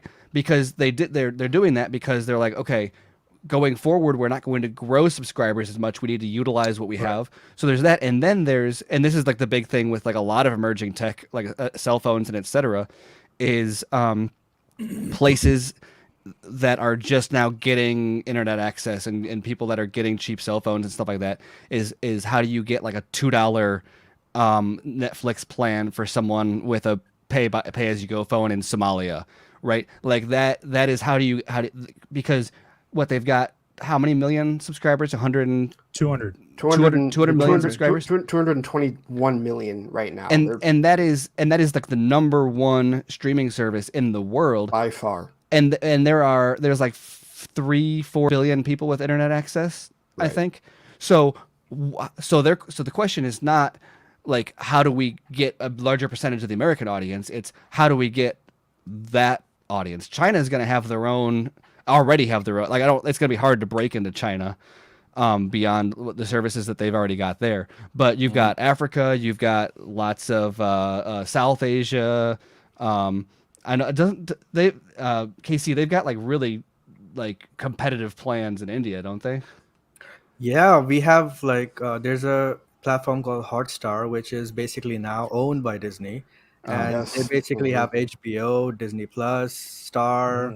But they're like really trying to. They're all trying to really go compete with low price over there still, right? Yes, it's very, very low. Apple TV is less. It's less than $2. Yeah. Well, that was one of that Hotstar was part of the Hulu. That was part of the Hulu deal with them, right? Like how they got control of it. I think so, but yeah. Well, I wanted to ask Ben this because I didn't ask him this, and fuck Netflix for now, but not really. So Ben, I are you gonna ask him the same question that I didn't understand in the show? No, you understood it. You just didn't answer it properly. Okay. So, and then after I ask him, and I'd like to hear you guys, thoughts. So one of the things I thought Zach was going to do maybe in Army of the Dead was a sequence kind of like how he did with 300, but kind of from a different angle, but also with zombies and shit. Just to kind of give it that personal feel of, you don't know if a zombie was going to pop out and it speed ramps and then it slows, you know what I mean? That kind of shit. But since he's also his DP again this time, do you think he'll be able to do something like that? Because that is something that does take more than one person to achieve, I think. Well, with the camera. Oh, sorry. Who are you asking that to? That was Ben. To Ben. That was to my. And for some reason, you froze up, Steven. Like your video froze. Yeah, you froze. Oh, I know. You would somebody screenshot. Oh, there you go. Yeah. That was a good like profile. That was. Oh, I should have. Yeah. But I mean, I was talking to my bandana and everything. Come on. Yeah. I don't know because the thing is that let me go by what we've seen so far. When Army of the Dead was really good, but I felt like the best shot. I said this in a group chat. The best shot we saw it on a trailer, and there was nothing in the movie that was like, oh my god, this is way better than what we. And this is not a shot of the movie. I enjoy the movie a lot. In comparison, I don't think that's necessarily true though. Do you think about wait, a lot of the shots? Let me preface by saying this to me, okay? Oh, Dick. Okay, to me, everything that I seen before Army of the Dead, I was in awe. I was like, holy shit. Whether it was him who planned the whole thing or he had some assistance from his DP who he had worked for a very long time. Now, when I go back to his previous movies, like Justice League, there's so many shots. I'm like, oh my God. When I see BBS and I look at shots, I'm like, oh my God, this is just like beautiful paint throughout from beginning to end. When I see Army of the Dead, okay, this is good, but it just doesn't feel like fully like Snyderized. If you are you saying like I think from He's what saying I he think hates you're, it. no, he's not. No. But like, I think you're saying that it is not as epic. Right. There is not as epic even of a yes, quality. there's a level of epicness that I didn't get from that movie. Even on the shot of when we first see Zeus and the sheets flapping, and then we see him kind of his silhouette. Yeah. That reminds me of what essentially technically he was probably doing with Superman when we see the light come on and Superman and Batman's about to run up to him. You know what I mean? Like that like presence of, oh, there he is, he's there. Yeah. You know what I mean? And I'm not saying that it was Larry Fong's idea to make that shot look that way. I'm not saying anything like that because I think I know what Ben's talking about. And but there's a reason. Before, I'm sorry, because one thing I was gonna say, because that was the first movie that he made after Justice League, correct? That's the full-on movie, and I feel that movie was the movie that he needed to sort of get back into the groove of things. I don't think it's because it was a misstep. I don't think it's because he made mistakes or he just probably took a lot of liberties and took a lot of chances on different things. How do you feel about the cinematography in Dawn of the Dead? It doesn't stand out. It looks different. No, there's like those nice shots with that was like. Well, like compared to like 300, does that like which one would you say has like better shots? Well, 300, bro. Damn. No, because I think the 300 aesthetically looks more pleasing on the eye, but there's shots on Army of the Dead. I'm sorry, Dawn of the Dead. Dawn of the Dead. Yes, that were fucking amazing. Like that shot at night when the herd is around the van. It's like, oh right, that's a shot. Close up. That still lives with me. And and even though there's a lot of shots that still live with me from 300, I don't think any of those are better. So you don't. And how about like Snow Steam Iron? Even Snow Steam Iron. That shot with the lady fight. And that was shot with a fucking phone. I see what you're getting. With an iPhone. I see what you're getting. I see what you're getting. No, it's not that. Hey, guess what? But guess what? Though? Even gotta let me walk down Steam my Iron. Yeah. Snow Steam Iron had fucking time ramping, or Yes. that's why I'm saying like he was able to do that with an iPhone, and I'm not saying he has to do it. I'm just saying that's why I said like Army was like his way to kind of get back into a groove of things. And also remember the way he shoots things is always, and what I was kind of leading Ben through is the way he shoots things is always very genre driven. That's thank you. Specific, So not everything is going to be 300. Not everything is going to be. Man of Steel. So even very spoiled. I mean, like, because look at Nolan's filmography. And I feel bad saying that as if I'm saying like Man of Steel is like better than them. It's just that they're different and they're intentionally different. That's why he used Amir Mokri on Man of Steel and Larry for I'm BVS glad you said genre though, Stephen, because I was just about to say it's like, don't you think that the story that he's telling is a big reason why you feel differently about why shots look a certain way in this movie as opposed to others? He storyboards all the shots ahead of time, so it's not like he showed up on set and was like, well, fuck, I don't have as many ideas for cool shots on this one as I did on the other ones. No, he has. I'm sure he does. I used it all up in that 4-hour superhero flick I did. Garza said something very something that caught my attention when you said that. Listen, this is his friend that he worked with for so many years. I'm sure he's gonna call him up and say, "Hey, dude, I'm working on this. Take a look at it." So you're talking about Larry, right? Larry Fong. Oh, yes. Okay.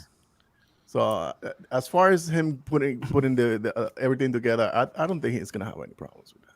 Well, do you think we'll get a that kind of action scene where it's 300 but not really? What I was gonna say, I think we're gonna get more epic shots. I agree. The fact that you pointed out that it was done in Snow Steam Iron with an iPhone.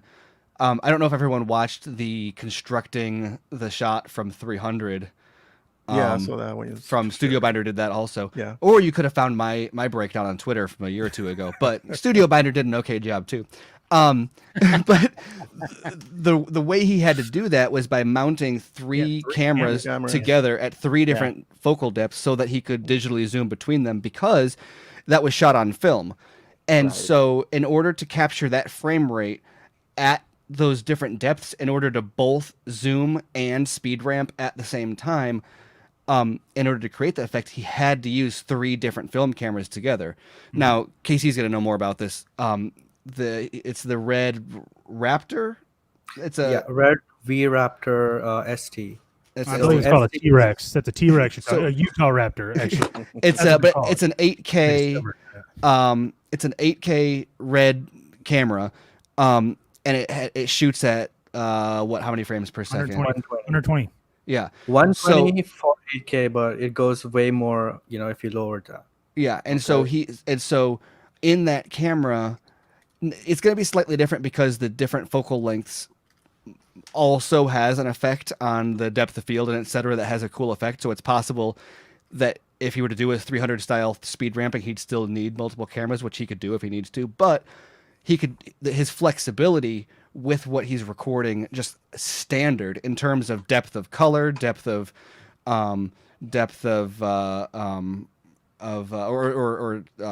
frame rate and etc.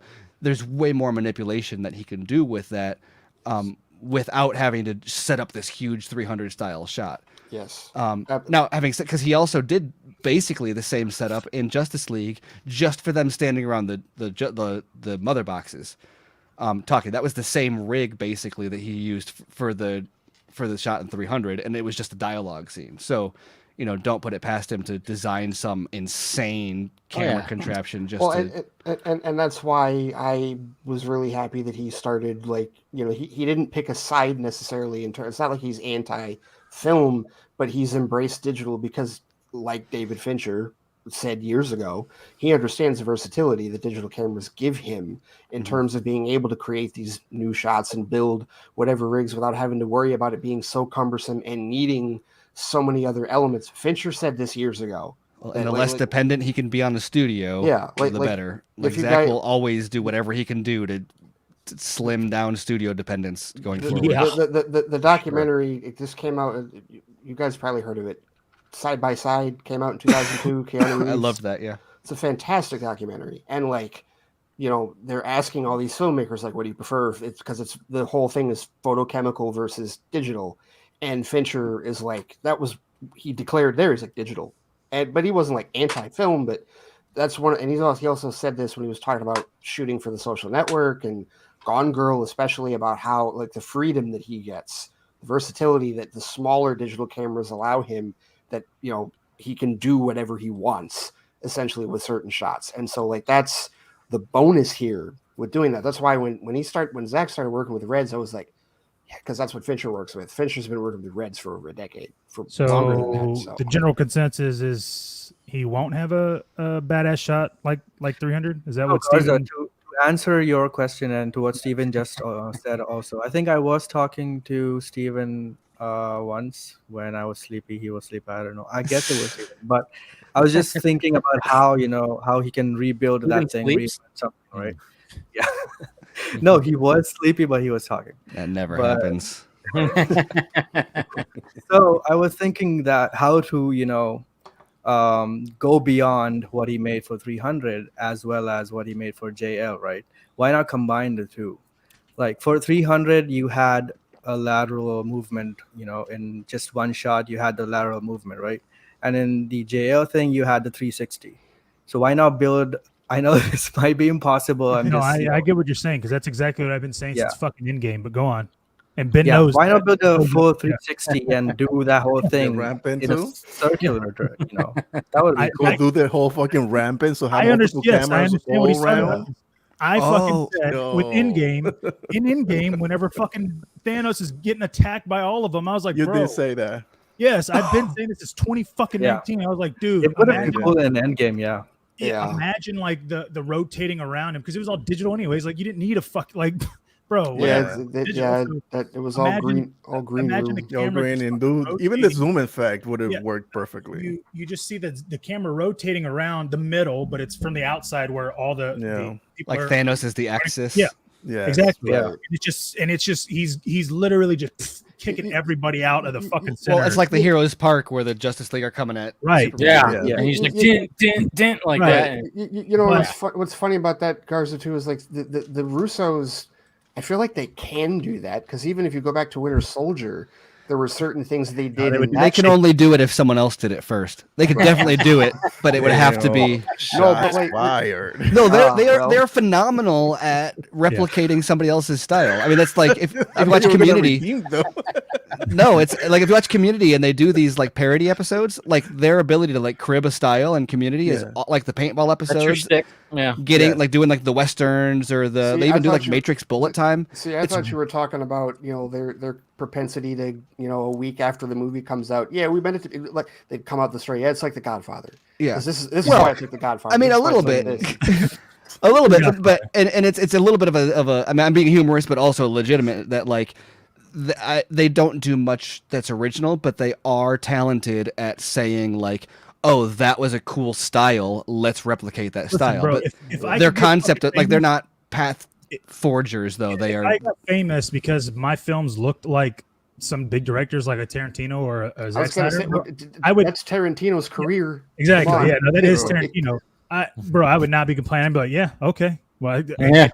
I mean, as long as you could tell that I did it, that means it's achievable. That's fucking Stephen McKnight or DeKnight. Is every time it comes up, he's like, "Oh, Spartacus was we were ripping off 300 for Spartacus," and that's like what he's most famous for. Right. Well, and that's what I'm saying. So, like, if you think about that, if you take that in game, or at least from my head, where I was like, man, that was such a fucking great opportunity to just see his mind. Like, imagine him just fucking kicking everybody's ass. We don't have to see exactly everybody. Just showing them getting kicked off, but it's rotating around. I was like, fuck, that'd be so great. The assembly line would never allow that, though. Right, exactly. I know that. Here's what would be awesome, especially if you're doing like a space, like some kind of an aerial combat or a land, like a car chase or something on land, is take a combination of, and this uses a very similar approach to what Limitless did. Or that's what to what I gave away. I gave away the twist. It's a very similar technique to what 300 did, but you do that Limitless infinity shot, and combine that with like you're doing a chase scene where it's like an infinity shot, and you combine that with like the like Man of Steel punch over the shoulder shot. Do something like that, but like extended. Because that's the same thing as 300, where they're taking the shots at different focal lengths and then stitching them together. Oh, you're talking about like from the aerial view and then it zooms down. So in Limitless, it's when they do a shot down the street. It just zooms like forever. And it's because what they did is they took a bunch of different zoom shots and then they zoom in on it and stitch it at the same time, basically, or movie, something. Right? Not the show, the movie. I never watched the show, but it's similar to I'm saying take that, like the idea of that zoom that's like an infinity. It doesn't look like a zoom because the motion is different, and so it's a really cool kind of just through space look. But if you do that alongside a tracking shot, doing that, that's similar to like the Man of Steel where it's doing the punch, like the 3-punch iconic shot that they rip off for Supergirl and Superman and Lois and all that stuff. That would be an homage in Superman and Lois. It's a ripoff of Supergirl. It's a ripoff. That would be a shot by shot. Would there be I think Steven like the Dawn of the Day, the director's commentary. I think Steven, you listened to that before. Like I like to find it interesting because we kind of get blown away by like Batman v Superman or Darkseid and stuff like that. It's kind of little things that Zach does in his movies that kind of get overlooked as well. especially even the zoom shot that he does on Doomsday. I think Garza, you said before on Twitter that was a homage to some other movie. I forget what it was or something like that. But the little director tricks that he has, and especially watching the Dawn of the Dead one, it's just you pick up little things that you wouldn't have noticed maybe, and it's pretty cool. I think that's a great commentary track too, because with Scott Stuber. Yeah, Stuber's in that, right? Well, so if you want to even hear the shot when Lex is walking towards the ship, that's a Stanley Kubrick shot right there. Yeah. What Steven brought up the rack focus that is like all over like Man of Steel and like that. Quite honestly, that's the shot that those are the shots I'm looking forward to in Rebel Moon is when he does the rack focus, especially if he does it if he does that in space battles, I will fucking lose it because I love what he does with rack focus. Yeah, imagine that. We saw a little bit at the beginning of Man of Steel, but imagine a Zack Snyder dogfight. Right. Yeah. Because he's going to use lens effects and stuff. Like think about like Justice League, how he used the glowing sides of the like light refraction. Like man, I'm just imagining all the effects he'll throw into like something like the opening of Revenge of the Sith. Mixed with exactly the battle over the battle of Coruscant. Yeah. I'm kind of shocked with the Flash movie that they're using Fiora and General Zod, because even if they go to Batman v Superman as well, some of Zack's shots, like how can Andy Muschietti replicate or like outdo those shots? Like how is he going to portray General Zod? That's what I think is funny about people being so pissed about that is like I can get how people would be like frustrated, but also at the same time talk about like cementing Zack Snyder's place as a influencer in the DC universe is by like the movie that's supposed to reset everything is literally taking his like it needs his story to do that. Like even if it erases the Snyderverse, it makes the Snyderverse even more core because like nobody's gonna watch the Flash and be like, oh, it erases Man of Steel. You don't need to see that now. No, now you have to see Man of Steel because it brings back Fiora. Like, it makes Man of Steel more important. Context. You got to get the context. Like Muschietti is making Man of Steel more important than it ever was. Somebody that has not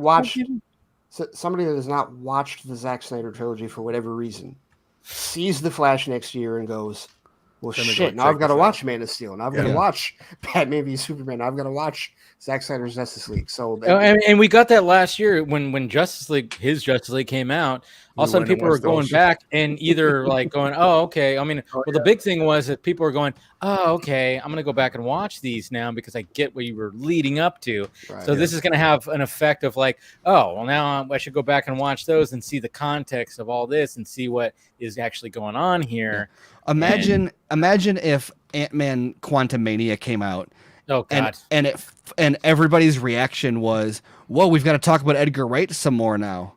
Like that's not going to happen. God. Like it'll get referenced maybe. Like people will, but like imagine if like Edgar Wright was like the biggest talking point about Ant-Man and the Wasp: Quantumania because of his early involvement in the first Ant-Man movie. Like that's not going to be a thing, but that is going to be a thing with like you're going to have Michael Shannon talking about Zack Snyder in press again. Yeah, right. Ezra Miller talking about Zack Snyder in press. We'll see how that goes. We don't know like why Muschietti like was it forced for the studio on Muschietti or was Muschietti's idea, but like either way, it's either the biggest risk or like it's him showing how big his balls are. That I'm able to show. Well, and like, also he's going to have to pull. He's going to have to pull a vision. Zack with where Zack replicated Black Zero. Muschietti, who knows if he can do anything as close to what Zack did, but you're gonna have shot like you don't do this if you're not gonna replicate moments from the movie. Yeah. Right. Imagine Garza's gonna make another supercut where he incorporates Muschietti footage into the Black Zero event, and like, Watch me, is it going to be like, ooh, that's clearly a Muschietti shot, or is he gonna do a good job? Either way, it's good for Zack. Totally. Yes. Definitely. Well, and again, foundation. Well, I other than the Flash bit, but somebody in the comments said something, and I was like, yeah, you're right, because I forgot me and Ben had gotten this question, and so in the comments, Andrew Nathan was like, I don't, are we sure they're going to be dogfights? The only way I could see dogfights happening in the first film would be backstory or history or something like that, because you're not. I mean, if you're figuring out, like, there's no way that you build a quote unquote rebel alliance to be able to match this other people without establishing who they are. So that would be more for the second film. Well, I don't know. You know what, A New though? Hope had more dogfights in it than Empire Strikes Back did. Garza, you know what though? Have you seen? Okay, have you seen Battle Beyond the Stars? No, I haven't. So that's this is a Roger Corman movie, like from 1980, and it's essentially Magnificent Seven in space. And each of the seven had their own ships. Dogfights happened. Like it was a smaller. It was like it wasn't as many ships. Obviously, it wasn't like a whole. I mean, it was a fleet, but it was a fleet of 5 or 6. And also you run the risk of you can't blow those ships up now because they're part of the main character. I know it depends on what they decide to do. I'm saying if you're trying to build us, the audience, to try to care for these characters, you're not just gonna fucking have them die. But that also brings me to the question of, since we are all kind of familiar on where Zach's pitch originally went when it came to Star Wars, somebody had asked me and Ben, well, where do we think the first part's going to end? And correct me if I'm wrong, but this would, in my head, as far as what we kind of know, this would be the most opportune moment. The second part would begin, or at least the first part would end with these 7, whoever survives. If all of them survive, great. If not, that's fine. But they would be defeating whatever it is that they're dealing with, only to find out that they weren't really, the main thing. Like, they knew that somebody else or something else was happening, but because you can't just have the ship arrive and then it ends. You get what I mean? Like, you have to see, or at least I feel like you would have to give that payoff of whatever's happening with this rebel, or you know what I mean. I don't want to go through the battle, and then there'll be the war in part 2. Is that what you think they're going to do? Right? Yeah, exactly. It would have to be that way, because you're not going to give all these these like build-ups to this fight for it to just all of a sudden end when the ship arrives. If there's like the metaphorical ship, right? I don't know if that's going to happen, but if you just think about it as far as Star Wars, if the ship lands and then it cuts and it's like, part 2 coming out 3 months from now, you'd be like, what? Bro, that's not even close. I need to see some fucking action, at least something. You guys agree, or what do you think? Too. Say that again. I think it will end like Matrix 2. Or like Dead Man's Chest, Pirates of the Caribbean, kind of. Yeah. Because I bring that up, Casey, because I remember I felt the same way when both of those movies ended, and was like having to wait for Revolutions or having to wait for At World's End, like that type of they were similar type of cliffhangers for me when they came out. So I was like, it's weird, right? Because it's like you kind of stopped in the middle of the movie. It was almost like it could have been one. Like At World's, like Dead Man's Chest and At World's End is like one long movie. Same with really Reloaded and Revolutions. It's one long movie. It just stops. Well, and see, I think the same. To piggyback on what Ray said, just the fact that they're making back to back, is indicative that it's a large story. So what if the first one just ends on a big loss? It's got to be a cliffhanger. There's got to be a cliffhanger. Yeah, it's like cliffhanger. Like I always like the idea. Like if I don't know I'm gonna get a cliffhanger, I want this movie to resolve itself, and then leave me enough for me to think that it's gonna be a sequel. But if we already know there's a larger story that it's gonna be a back-to-back film, having this movie end on a big cliffhanger, like them losing a big battle or being arrested, or some of them or half of them being disseminated, that's a fine way to end it. And then that there's another follow-up that is gonna sort of resolve this whole thing. How about a better looking, not as copied version of like Infinity War to Endgame? Because that was a good cliffhanger. My favorite part. By far, my favorite part of watching Infinity War opening night was 3/4 of the theater screaming when the credits started. Yeah, it was intense. They that's where you just had all of a sudden you just any respect that you lost for maybe like Feige or Marvel Studios, you went, oh my god, look what you guys did. I remember just going, what the fuck? Did I just watch an MCU flick where it wasn't ended like that? It wasn't that. It was more like because if anybody that watches a lot of film, you knew that shit was how it's gonna. Like as soon as that stuff happened, you were like, oh, that's. You're not seeing beyond that. You just know that that's really how it ends. I wasn't surprised. I wasn't screaming. That's why. That's why it was funny. Like to hear everybody else. My point is okay. So you saw that and you could understand it as a film. When I watched Dune, even though I knew it was part one. Like as I was watching Dune, you see it end, or you feel like it's about to end. Like you're like, oh shit, yeah, they're definitely gonna have to like end it about this time. Stop right here. You know what I mean? Because you're watching it and you can feel that momentum, and you're like, oh no, they're about to start another fucking chapter. Oh, no. You can't do it. Yeah, I'm the same way. Like even like I get very vocal, even in like the movie theater. I go, oh, I start going, oh wait. Whoa, right. So, this is starting to get to yeah, and so like those two films, Dune and Infinity War, I'm not comparing them at all, except for how they ended. One ended where you were like, oh yeah, no, this one's definitely ending, and it's going to end that way. Whereas Dune, you were like, yo, it's ending, but I could tell that they're literally about to just fucking do something crazy. And so I hope whatever he does, it's the opposite of Dune. Like I love Dune, but it just ended, and it didn't make me. Oh, I can't wait to see the next. Dune was frustrating for me. I think I talked about this after it came out, but because in the book, there's a chapter or two later, there's a much better cliffhanger. You did bring that up before. I remember you talking about that before. Which and I understand why they didn't, but also like a slightly longer movie and a slightly different edit, I think could have easily ended with a much more sensible, because they're gonna have like 5 minutes of end of the new movie and then do like a time jump. I don't know. It's a weird like just have a time jump happen between the movies. Like But I get that what you guys are saying, because yes, there is a difference. You're right, Sean. It is far more abrupt in Dune than it is in Infinity War. Infinity War. I didn't feel like it was though, because I mean in the beginning it tells you, dude, part one, so it could end at any fucking minute. It's not abrupt. You could feel it as you're watching the film. You know, it builds up. Yeah, right. Yeah. But it's still like, and there's, and you can feel it in both films, but like, I guess one is less jarring than the other. If you were looking for a general audience standpoint, like which movie, Infinity War or Dune, is going to get most discussion for people wanting to come back to see the next chapter? Like Dune didn't end for me to go, I can't wait. When's the next one coming?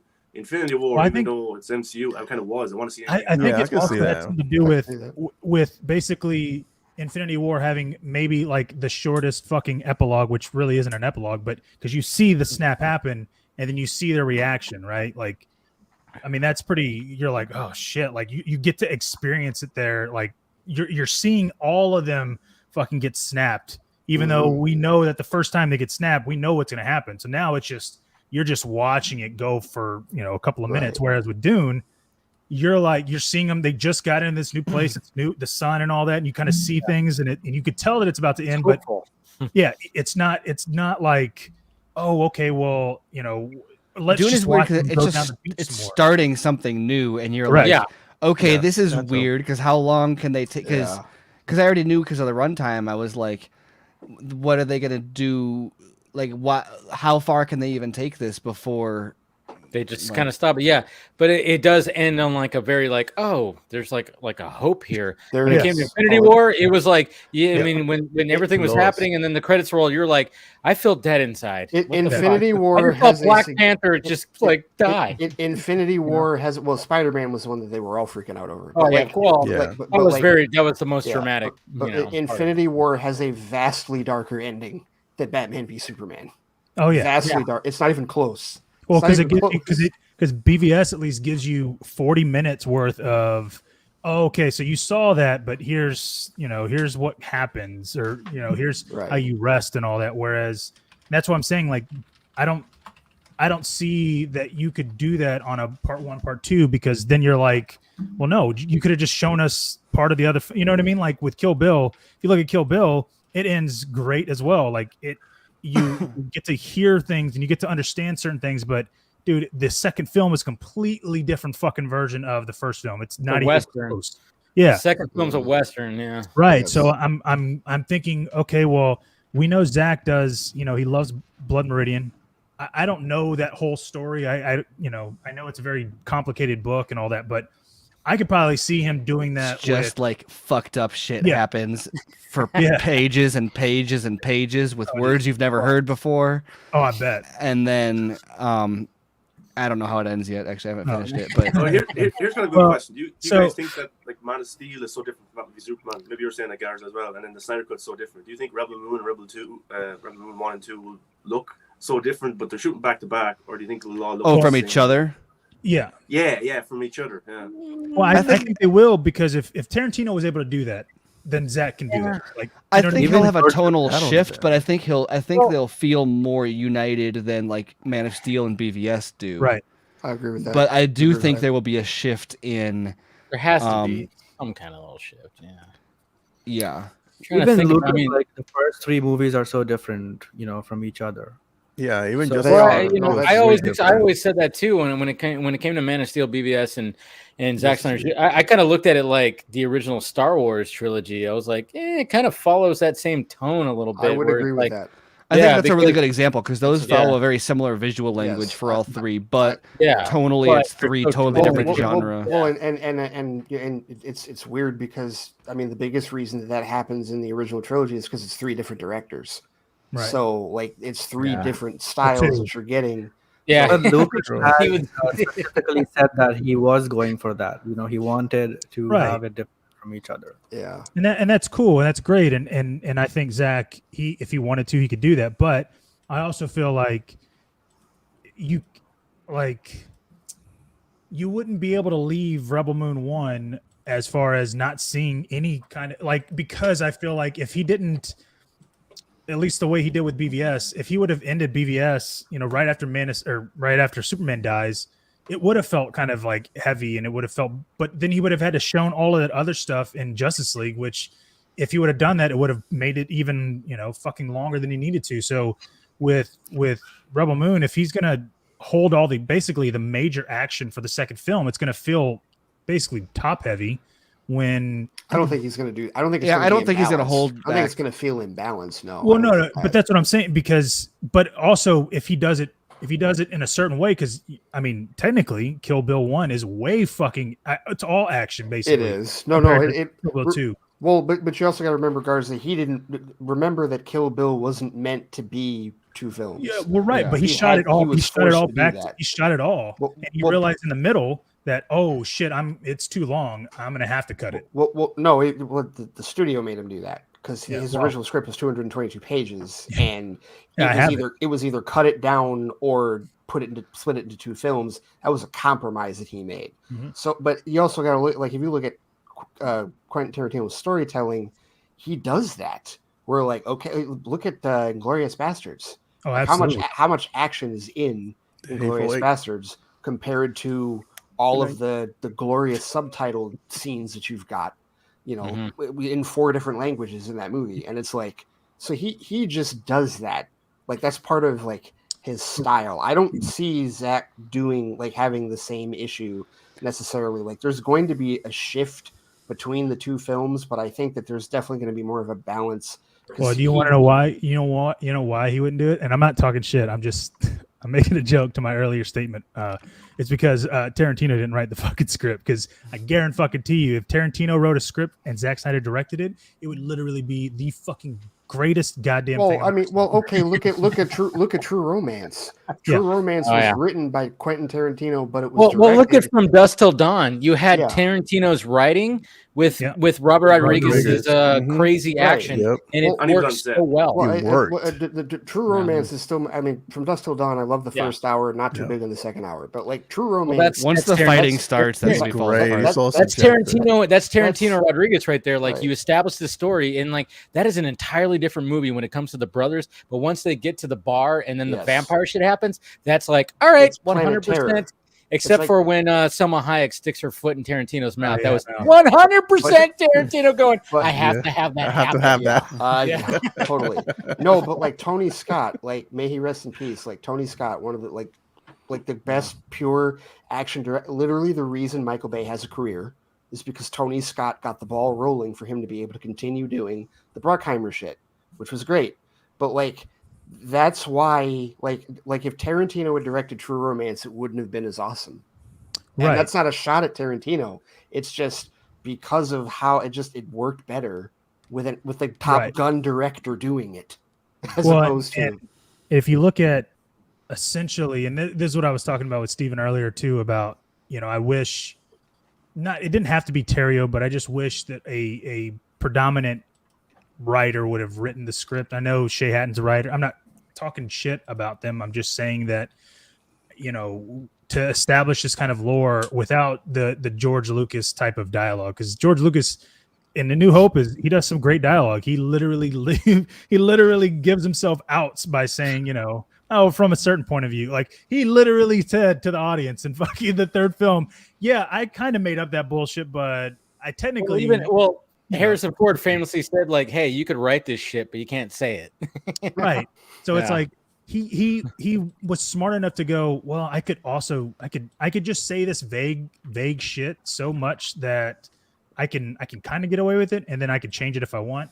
Whereas now you can't really do that because people are scrutinized. Remember when BVS came out? Oh yeah, it's 54 lines. It was like, really, bro? You counted how much Superman talks in a fucking film? Like, that was your thing? Like, you didn't watch the film, you just listened to and you counted? Like, I hate the whole counting of lines. Right.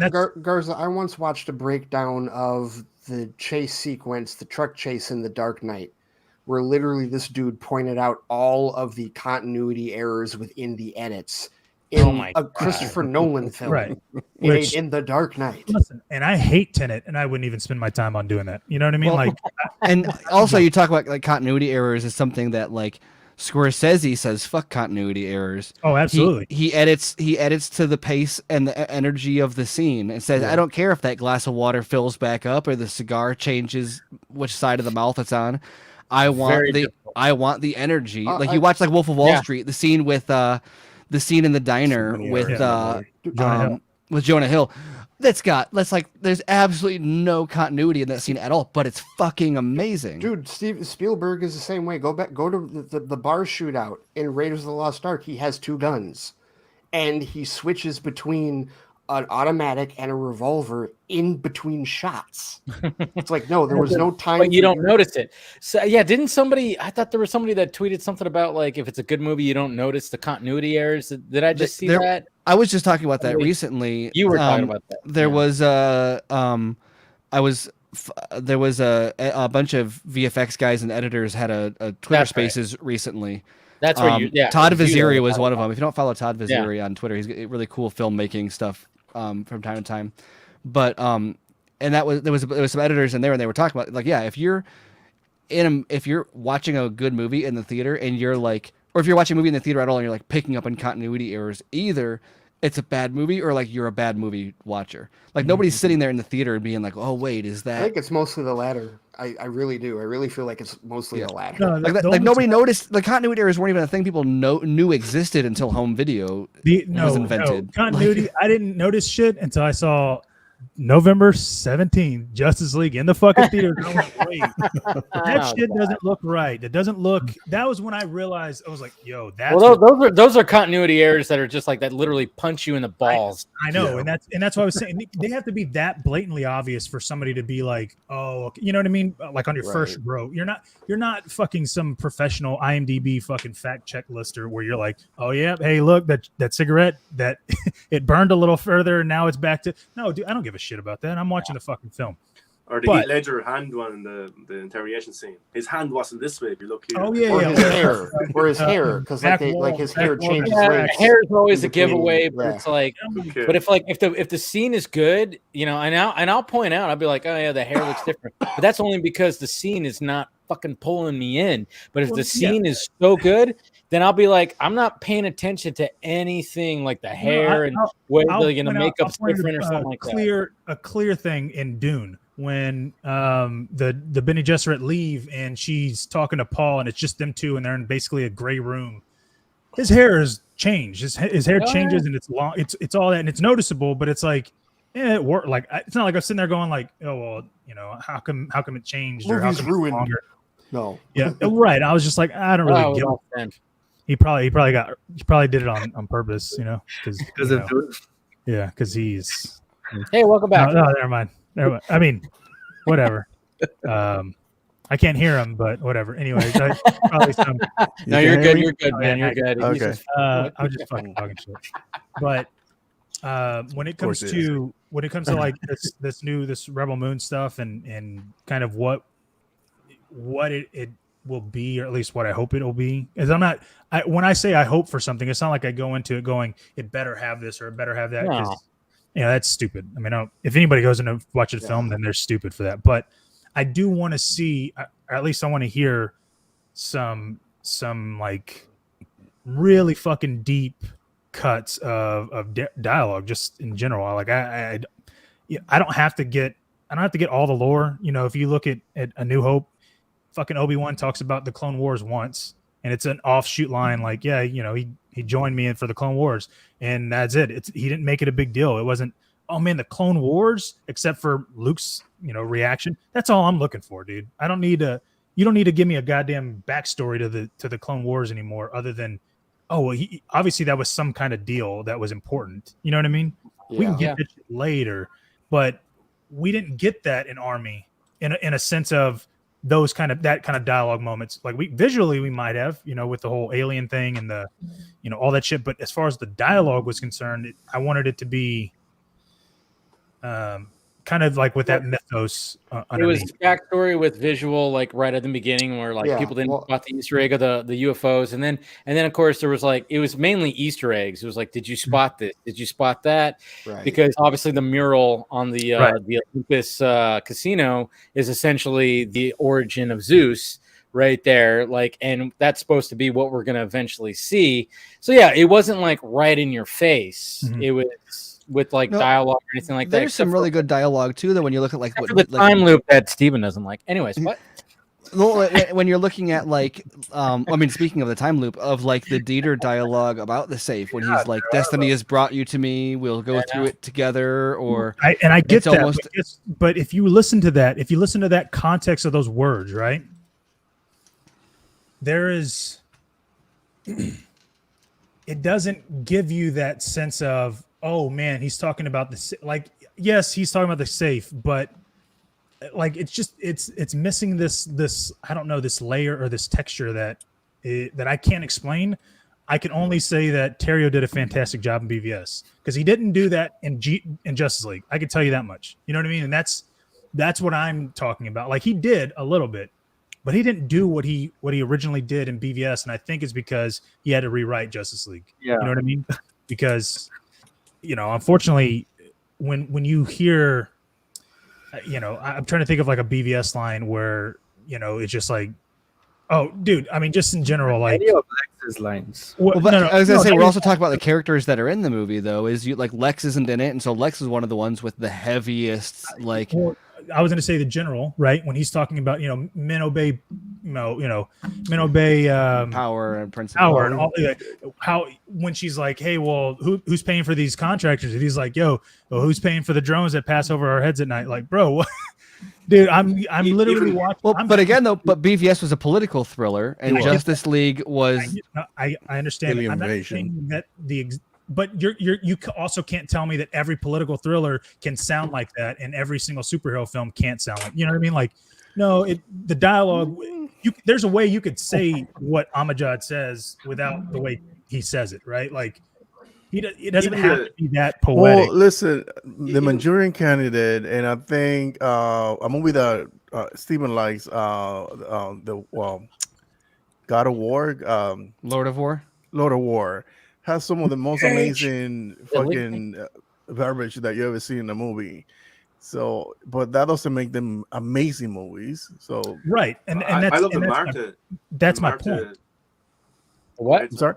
No, I was just saying that's my point, right? Because BVS, for whatever reason, man, it had such a beautiful fucking emergence of the right people at the right time. When Terrio came in and rewrote that dialogue with Zach's visuals, it became something else. It was more than just a fucking follow-up to Man of Steel. Because even the dialogue, yes, Man of Steel has some great dialogue. You know, I'll give Goya that credit. But there was something about the way that BVS and even like I said with Amajad, I'm watching that. I'm like having trouble understanding what he's saying because I'm watching, the fucking CIA agent get caught, and I'm like, wait, no. But what did he say? Like, what's he talking about? Like, what is he saying? Because I need to hear that, and it's just all of that. Then you get fucking Lex talking about the Greek gods and all that shit, where you're like, bro. I still chalk that all up to genre though, because we're talking about politics and geopolitics and principles of power in that. Whereas like Man of Steel is an alien invasion movie, right? And so like all of the epic dialogue you get in that is the kind of stuff you'd get from like a first encounter movie. And in Justice League, that's the team up. It's the Seven Samurai, and in that you get all of the epic dialogue you get in that is about like the character building, interpersonal, Faith, Alfred, Faith.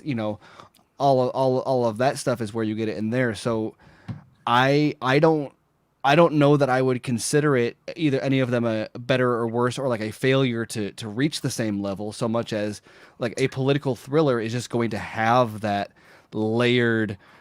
Heavy meaning kind of stuff in it, whereas like Justice League wasn't dealing with the politics, BVS wasn't dealing with, or Man of Steel wasn't dealing with the politics in the same way. Watchmen, it's the characters that were excluded. Like, but Watchmen is very political, very political. Yeah.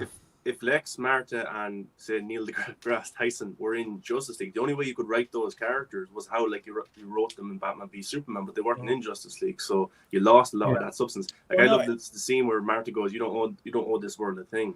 Like, that's a great. I played sports because just school. Like that's something like my mom and look at like that. The cyborg scene, for example, and there's a lot of like political inference in that, but it's not about the politics. It's about the character. It's about the family, and so the lines that you have there, that's what they're focusing on. The line of Lex at the end where he's like, I'm just celebrating God's return out of the ground and back into the sky. That line, when I heard that, even in the theater, I was like, God damn, Terrio, that's what I fucking want to hear. Yeah. Because it has nothing to do with politics, bro. That has nothing, absolutely nothing. But who else talks that way in BVS though? Like that is the way that's a character thing. That's the way Lex talks. Yes, you're right. So that's one character that that is amazing, right? So I love that line. If you look at and this is something that I've been kind of looking at just because of this writing stuff. You have to write these characters so differently, and so in Army of the Dead, not saying that they all sounded the same, but there was not a standout character that was like fucking like Dieter was totally a standout character, and so was what's his name? Well, and Vandero was pretty. I mean, he's literally referencing. Yes, what's his name? I like I said, I'm not saying that there's not. I'm just saying that. Lex had such a different dynamic. He was just fucking on another world. It's almost kind of unfair, though, isn't it? I know because of the nature of the characters themselves. Well, no, because I feel like he reinvented Lex for this new, like Terrio did. True. However, it's not like he didn't have however many decades of history that he could build upon. Not to mention. Are adding our own expectations for what we would like the character to be into it as well. You're 100% correct, and that's why I'm saying, guess what? Whenever you try to build it on your own and you don't have all of that shit, it's tougher. Sometimes you need somebody to be like, "Yo, bro, here." This is my idea. This is what I'm thinking. I need your help with it. So you are afraid that some of these characters are not going to have as much depth as you want them to have? Is that what you're saying? Guys, hold on. I just got followed by Matt Reeves' mustache right now. I'm just saying. I saw like on Twitter, I got followed by Matt Reeves' mustache. So I've made it. You finally made it. Yeah. Yeah, I know. Jeez, that's better than anything else that I've followed. To answer your question, no, I don't. I hope I do. I hope he does, because I want to see those kind of characters, kind of grow. Because listen, and I'm not saying that that's an easy thing to do. Believe me, because the only one I feel like I've written, I'm like, yeah, like I have this fucking vision, and I'm like, yeah, that's exactly how this guy's gonna fucking be. Well, actually, I have a couple characters that I'm like that, but like to write, you love Star Wars. How much depth those that's just it, characters have. I know, and that's my whole thing, right? That's where I'm like, okay, that's why Clone Wars works so well, because you get that depth of those characters. Now that's really unfair because that's a show. It's 7 seasons of a show. You're absolutely right. That's what I'm saying. I'm not saying that you need that kind of depth. I'm just saying, yeah, you're right. Like we don't get that much depth in Star Wars, essentially, right? And also, like, a lot of those lines, not that it meant nothing when it came out, but a lot of the significance or the meaning of those lines didn't mean anything until later when it was added in. And then people look back on them and they were like, oh, that Clone Wars line was like deep. Whereas like when it was like the first movie that came out, people were like, oh, that's interesting. But like it wasn't until like the expanded universe when they were like, let's talk about the Clone Wars more, that people were like, that's but how many years did it take for it to make sense? No, it's not even that. It's like a few decades. But using that little like that's what I mean though. That kind of dialogue, that smart dialogue, right? I'm not saying that didn't exist in Army of the Dead, but there wasn't a lot of it. Smart dialogue isn't always smart dialogue until they make it smart dialogue after the fact. Okay, and relying so heavily on it that to be a success or being a good movie, I think it's doing the movie a disservice. Like, wait until Planet of the Dead comes out, and then look back at Army of the Dead and be like, "Whoa!" Like, there's so much. They hinted at. There are so many lines in that are hooks for other stuff that is real. Like real subtly explained stuff that they have built into the backstory that they don't have fully fleshed out yet. Where after Planet of the Dead or whatever comes back, and you look, even after Army of Thieves came out, and you look back at what Dieter says about the safe, you're like, whoa, he's talking about portals to other dimensions. He's talking about this stuff, and it adds to it. Even though the first time you watch Army, you're like, it's interesting. I don't know what it means yet, though. Right. That's a good point because that's the reason why I enjoy Army of Thieves a whole lot more than the. I was just about to say that I am on that island as well. I like Thieves better than Dead personally, even though I do enjoy both. Me too. But that's a big part of why, though, is that part all of that lore and like his character was like, I don't know, just his character. What Garza is saying that also has to do with character, like Steven also said.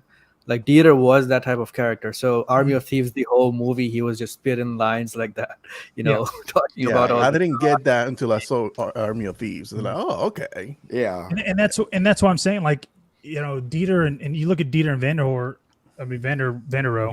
Vanderohe. They definitely stand out, even with their small parts of dialogue, because it's not like they're not the main focus. They don't have that much dialogue. And yes, Lex obviously had a full fucking thing of dialogue, and that was great. And that was also his characterization. Obviously, those two, they're not the same characters, but it'll be interesting to see what he does with this, Basilarius and this big bad, and you get, we get, I will say this, Garza, it is definitely going to be a greater challenge for him, and that's the thing is like, as much as many of us champion original ideas and original IP, it like there are different challenges with adapting IP, and there's different challenges with original IP. With original IP, it's arguably a more difficult challenge. It really is, because on the one hand, if you're adapting, especially long-held IP like DC Comics, you're battling against years or generations of expectation for a character, and that's its own challenge there, right? But the other side of that is, I mean, think about all of the arguments people get into because there are like original characters or other characters in DC Comics that have never been adapted. And it's like they never get their time in the sun if you do an original character this way, because it's almost harder to build up an original character than it is to do something with established IP. Yeah. So this is arguably a greater challenge than even what he did in his three films. That's why I know you guys were talking about that at the beginning about the lightsabers thing. That's why I'm like, I'm of the mindset where like, dude, stay the fuck away from anything that even resembles a lightsaber, because you're already taking inspiration from Star Wars. So you don't want to be somebody to label you that. And my whole thing was the reason why you couldn't do that is because Star Wars. If you weren't. Not saying that he needs to get on that level. I'm not saying that, not especially with the first film. I'm not saying it needs to even resemble it. I'm just saying that what makes Star Wars so fucking just iconic is that lightsaber. So you would need to have something like that. Not you would need. It's preferable. I would argue that Star Wars could have had the lightsaber without the lore that it was wrapped in, and people wouldn't have cared about it. Oh, absolutely. Much, though, because like the laser sword was not invented there. And that's exactly what what basically Quentin did. You know, he basically did the reverse. He went, no, you know what? I don't need any kind of cool gimmick on it. I just think that I need to build this lore, and it works. And because originally the Star Wars colors didn't mean anything, and then they did, but then they recanonized. I don't fucking care, but you didn't have to give us any kind of reason on why one's red and one's blue. They just looked fucking cool. You know what I mean? Like that was well, and the movies never pretty specified, colors. like, the movies never even acknowledge the fact. Absolutely. Like it's not like Darth Maul lights up his lightsaber and it's red, and they're like, "Oh, he must be bad." That's just a thing the audience infers. Well, and it's explained in books and stuff. But like when it comes to the movie is never like, "Well, you." And I mean, I guess Rogue One is the first time that the word kyber crystal is even mentioned. Well, and like that's the true test of like how much built, like how much into the zeitgeist your thing is like, okay, when do you get to the point where the fans start like filling in the blanks that you didn't and give that's just them, it, right? Because you look at Game of Thrones, like what a Valyrian still is. What Brazilian? Wow, can't even talk. Valerian steel Brazilian. Yeah. Have you drank more than me? By the way, this is Brazilian steel. Second hour shot right here at 2:14. Here we go. at 2:14. All right. Yeah, I need to re-up. There you go. When you look at that, the lore, quote unquote, that's from whenever I did it one time. I know. I was like, oh yeah, and I was worried about it, but yeah, it's okay. The lore itself, like, dude, they've never talked about why anybody has why Mace Windu has a fucking purple lightsaber. Yeah. I can tell you why, or at least what I know of. Right? Well, you look about like 70% of the most famous characters in Star Wars are on screen for like a split second, and people only know about them because they read about them on the back of the action figure package. I'm glad you brought up, because that his lightsaber popped in my head, because I watched the other day. He's told the story. Samuel L. has told the story before about why he actually has the purple lightsaber. Yeah, it's hilarious. It has nothing to do with lore. But the funny part is that there is a lore that has been written around that now. Well, you have to. And it actually makes sense, because the idea is that because he's like the second most powerful, at least I think this is the case, because he's the second most powerful Jedi, apparently his style of combat is like one that channels the light and the dark side of the Force. And since red plus blue equals purple, it makes sense. But that's not canon. It's not current canon. No, it's not right. Yeah, like that's still that was a reason. That's legends now, right? There was a reason why lightsabers turn red. But that was a canon. But literally, that was something that was a blank filled in just because he wanted a purple lightsaber so he could see himself in the battle. Right. Like from long range. And that's what I'm saying. Like, when you build something like that iconic, where you could literally do that and not even explain it, like it just, hey, no, I thought it'd be cool. Like, fuck it, who cares? Right. That is an iconic fucking thing. And so you wouldn't be able to not do that, because I'm not saying you have to create a lightsaber or anything like that, but you need some kind of iconic weapon. Because here's the thing, the in Dune, the tooth. That's cool. That's great, bro. It didn't light up for me, so I was like, "Oh, I guess that's cool." I would be curious to see what it is, because I do agree that there should be something.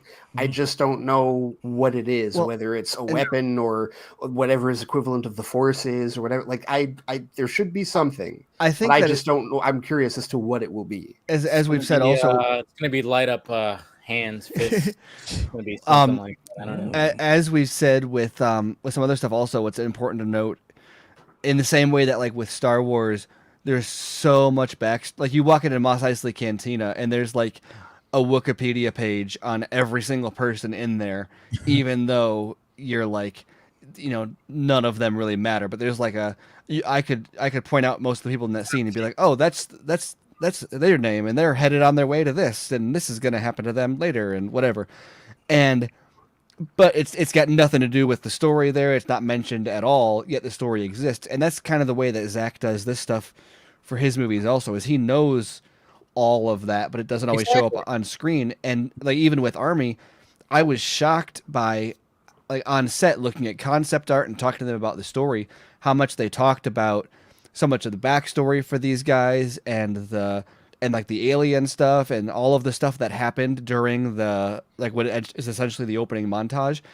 And then I watched the movie, and I was like shocked at how little of that was overtly in the movie. And at first, I was a little bit disappointed by it. And then the more I watched it, the more I was like, oh, there's Easter eggs about this and that. And then I realized, like, oh, well, that's stuff that is planted for Planet of the Dead. It's stuff that's planted for Lost Vegas. It's stuff that was planted for Army of Thieves. And like it all fleshes out eventually. But the fact is that it exists. And so, like I said, we know Zach has said for Rebel Moon that he's got this like the whole world backstory fleshed out because they were turning it into a show at one point and all this different stuff. Well, look at Wonder Woman. I mean, like literally, he created a whole backstory for her as a placeholder at one for point. A photograph, right. Yeah, for a fucking photograph. And then, of course, they're like, we're gonna, go this. And then he was like, oh yeah, that's fine. But I just created this whole thing just in case. And he had a whole fucking backstory. And then he came up with the new story with Patty Jenkins, and they all, and they all did a thing. But that's how detailed the man is the fact that he created this backstory for a fucking placeholder. So the question isn't like whether or not there is a backstory. The question is how much of it will we see exactly in the film, like because it's there and it's going to be there, and there probably will be things scattered around that will support it. But how much will we see it overtly in the two films? Exactly. That's the question. And I think he very much takes that novel kind of approach, like what Garza has been saying. It's like, when you're writing a novel, you could really flesh everything out. And it's the fact that you really have to be like, all right, this character, and you really got to go, I'm going to write a backstory for that. And what am I going to fit within the story that adds to the story? Or like you look at like Man of Steel in the opening, like all the Kryptonian armor has, like they developed a text, they developed a whole language for the Kryptonians, and that's on the fucking shield. And it's such a minor, like nobody would even really know necessarily if that wasn't there, but it is. And then you see that kind of stuff when you look at like Jimon Hansu's armor. Is like, oh, there's a story. This armor tells a story. Definitely, that's the first thing I noticed too. Yeah, but like I said, and I get that, and I love it. Are you saying that this is not going to be there? I don't understand. I don't know what you're trying to say. I'm the one that's saying no. That's fucking Ben. Ben's the one fucking saying there's not going to have a lightsaber. I'm like, bro. No. I'm saying. We keep on going back. Is there going to be a lightsaber or not? Yeah. That's cool, but you're living in a fucking dream world, okay? Thank you. About time. That's all I'm saying. I'm thinking. I think that the movie is going to come out, and we're going to feel stupid for spending so much time talking about lightsabers. Yep. Or like if Zach were watching this, he'd be like, guys. I know. And I'd be like, this. I got it. Zach, guess who's back? No, that'd be sweet. Yeah. But I'd be like, I guess. Yeah, no, absolutely. But I mean that is the ultimate like fucking end all be all question, right? Yeah. Maybe. I don't think we're gonna think that after it comes out, though. I think that's. I'm not. I think it's like it's in the back of my head, but at the same time, I'm like, I just want to see what Zach gives us when it comes to like this kind of lore. It's the big question that we've got right now, simply because we don't know anything else about it. Right. But once we find out what's going on, I think that it's going to be much less of a thing. Yes, and when again, once we get that first teaser, that first trailer, once we get that first visual look of and get a real idea of like what it is going to be, at that point, it'll be a lot more than just lightsabers that people will be looking at to be like, okay, well, where's this? Where's that? Where's this? They're gonna fucking comb the desert over that shit. Seriously, they're going. They're gonna. I was gonna say like, watch it be rings and may the Schwartz be with you. Oh god, that's the same sign, dude. And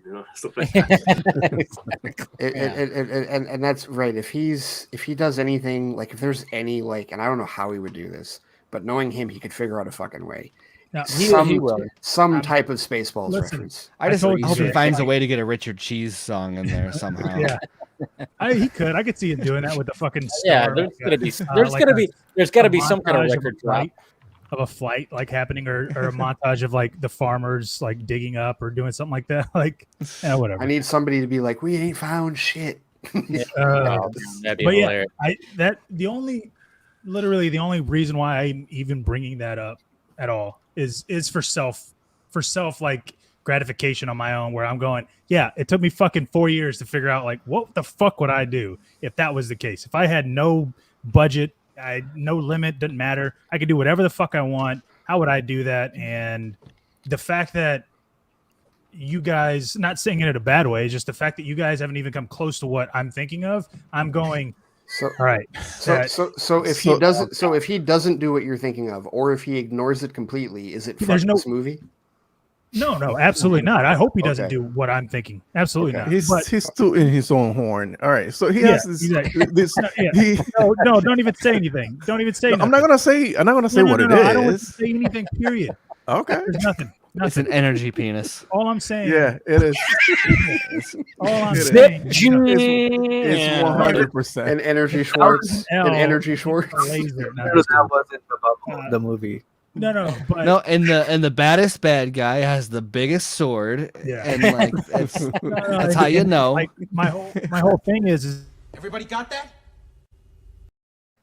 my whole thing is that like the idea behind how would you create a lightsaber but not use a lightsaber, but still use a light, like fuck it. Because I'm thinking like if I'm gonna do it, I'm just gonna fucking go at it. Like I don't give a shit. So, but it also becomes difficult on how do you do that. And so like I am excited about seeing what Zach does if he does that, because obviously my book is gonna be easier to fucking release. Will one person read it? Maybe, I don't know. But at least I won't be able to see a trailer first and then my book comes out and I'm like, fuck, he used that. You know what I mean? Like it would be, no, I wrote my book, and if that worked, if he uses something like that, which I don't think he would, but it's like that. Those are the kind of ideas that I just keep like running around in my head. Like it's not as, even though it's, he wasn't the first to do a lightsaber, George Lucas, but he made that shit so iconic that.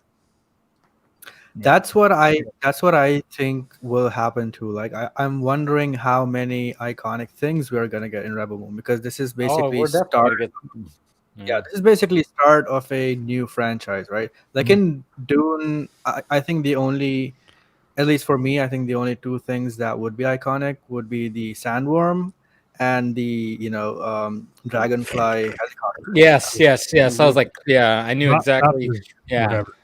Like So I personally iconic suspect we're gonna get characters that are far more like Baze and Chirrut in Rogue One than like Jedi with lightsabers. Perfect. Yes. Fine with that.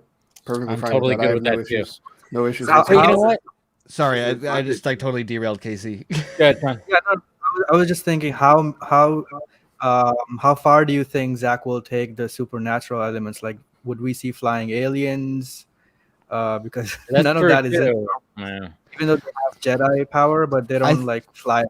I think Zach's approach would probably be to go as grounded as possible once you've passed the initial conceit. So like you've got it's in space, it's on these different planets. Maybe there's some kind of a force element or whatever.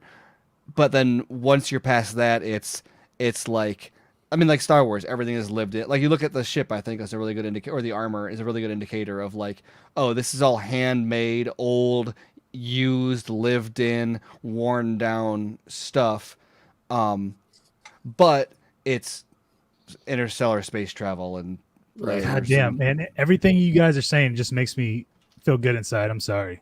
Well, I feel like, well, that's all we try to do, Garza. I know. Well, I feel like in many ways, like if we were like comparisons will get made between this and Star Wars, but it feels like he would take more of a Rogue One direction. Oh yeah, I'm sure. sure. Than he would with any of the like I don't curious how he feels about that movie. Like as far as like Sophia Boutella is not going to be like the next. It's not going to be she's not going to be a Skywalker type character. I don't think. No. It's not going to be anything like no, that. Well, and I think that everything that we know about his original Star Wars, the Star Wars pitch that this evolved from, is very like sure it's Star Wars, but like it's not about the Skywalkers. It's not about like maybe you probably got stormtroopers and it takes place in the universe, but I don't think it was going to be full of lightsabers and. Which we saw his stormtroopers in that concept art, kind of technically, I guess you could say, right? No, it definitely was going to have like everybody is kind of on the same level versus we have a Luke character and now and a Han Solo and no, it wasn't going to be that, and I don't think that's going to be this case. Obviously, clearly, I think with the amount of actors that he's got in the film, and that's why it is cool to kind of think of what he'll plan on doing, or what he. I mean, I'm excited. I can't wait to fucking see what this is like. And I am 100% convinced that this is going to be my favorite film of his. I'm 100% because he's as much as I've enjoyed his work for nearly 2 decades. It's amazing that I've been watching like his films for that long. Right. Like if you go, because Dawn of the Dead was 2004, son of a bitch. But like and he scared the fuck out of me with that movie. I wouldn't watch zombie movies for 5 years. Yeah, that and 28 Days Later, where you went like, wow, zombies can run. Yes, exactly. I wouldn't even touch Shaun of the Dead because of how he messed me up with Dawn of the Dead. I wouldn't touch that movie. It took me like it wasn't until Zombieland that I watched another zombie movie after Dawn of the Dead. He fucked me up that badly. But like, it's a case where you've been watching it for so long, and it's like, fuck, I lost my train of thought. No, oh man, what was I saying? No, but you know what I wanted to say, and like how I was gonna like kind of transition to this. I'm like, how awesome is it that Zach's over here at Netflix while Warner Brothers is dealing with not one but two, Ezra Miller and Amber. Well, okay, hang on. But before we get into that, I remember what I was gonna say. Okay, but like the fact that he has done so many iconic works between Watchmen, the Zack Snyder trilogy, and like Dawn of the Dead, everything that he's done, even Army of the Dead, and like, but this is my wheelhouse. This is a space fantasy opera. Like this is he's hitting me where I live. This is gonna be his 10th feature film, right? Yes. And it's gonna release in 2023. Yeah. Right. So maybe. So 10 movies in 20 years. Yeah. I mean, dude, Tarantino, it was about the same. No, Tarantino was in the 90s. Tarantino was longer. I mean, he's at 10. 94 was Pulp Fiction. Because he's at 9 now. Because Once Upon a Time in Hollywood was 9. And right, and he did that on purpose. Because at his 10th, Reservoir Dogs was his first. That was 91. Right, that was 92. Yeah. Oh, 91. No, it might be 92. It was 92 or something like that. Because Pulp Fiction is 94. Yes, Pulp Fiction is 94. Yeah, but like, but yeah. So no, it's just everything about this in terms of like what it is just like, this is going to be my favorite. Like it's just already predestined to be my favorite of his movies because he's doing a story in like my most favorite genre, like anything to do with space and spaceships and anything of that sort. In spite of me loving everything that he's done to this point. So and it's his most original. He did like Sucker Punch was original, but I think that it's he's been working on the universe itself for so long, and I think that this is going to be like, unless it's something happens and it, like, I don't know, unless it just crashes and burns for whatever reason, the odds are that this is going to be far more relevant to his like legacy as a director than his DC movies. Well, even his version of Crashing and Burning, which we could say it was, came out to be, look at what Justice League looked like in a crash and burn situation. Like that was a shitty situation, and he still did fucking great. Or like Sucker Punch, right? Would be like worst case scenario for him, right? Where he's got studio pressure and we never see the original version. And still the most like mind blowing thing about Zack Snyder's Justice League is watching it for the first time last year and realizing that all of that footage was 5 fucking years old. Yeah. 5 years old. Crazy. It's like, dude, like, how the fuck is that even possible? Like everything. I mean, other than the finished effects, and everything, like everything that was shot, as far as like the performances, as far as like and the additional photography, right, like all of that was just literally the original 111 days of principal photography before anything was fucked with. I'm like, really? Like that's just the most mind blowing thing about it. And that's also why I think. And not saying that this is a bad thing, right? But, you look at Man of Steel, it was 2011, he was working on it. And then right after that, he was literally working on BVS. And so right after that, he's literally working on Justice League. So he had, 7 years almost straight of just working and filming and doing all that shit. And then all of a sudden, it's basically, he took 5 years off.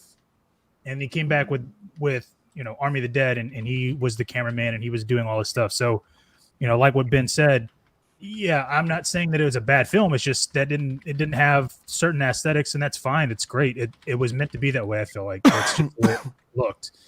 And I feel like, now that he got that out of the way, now that he was his own DP and he did all this, he was his own camera guy, that is going to be improved vastly with this type of film, and it'll be on another level that we're not probably used to, because he already filmed something.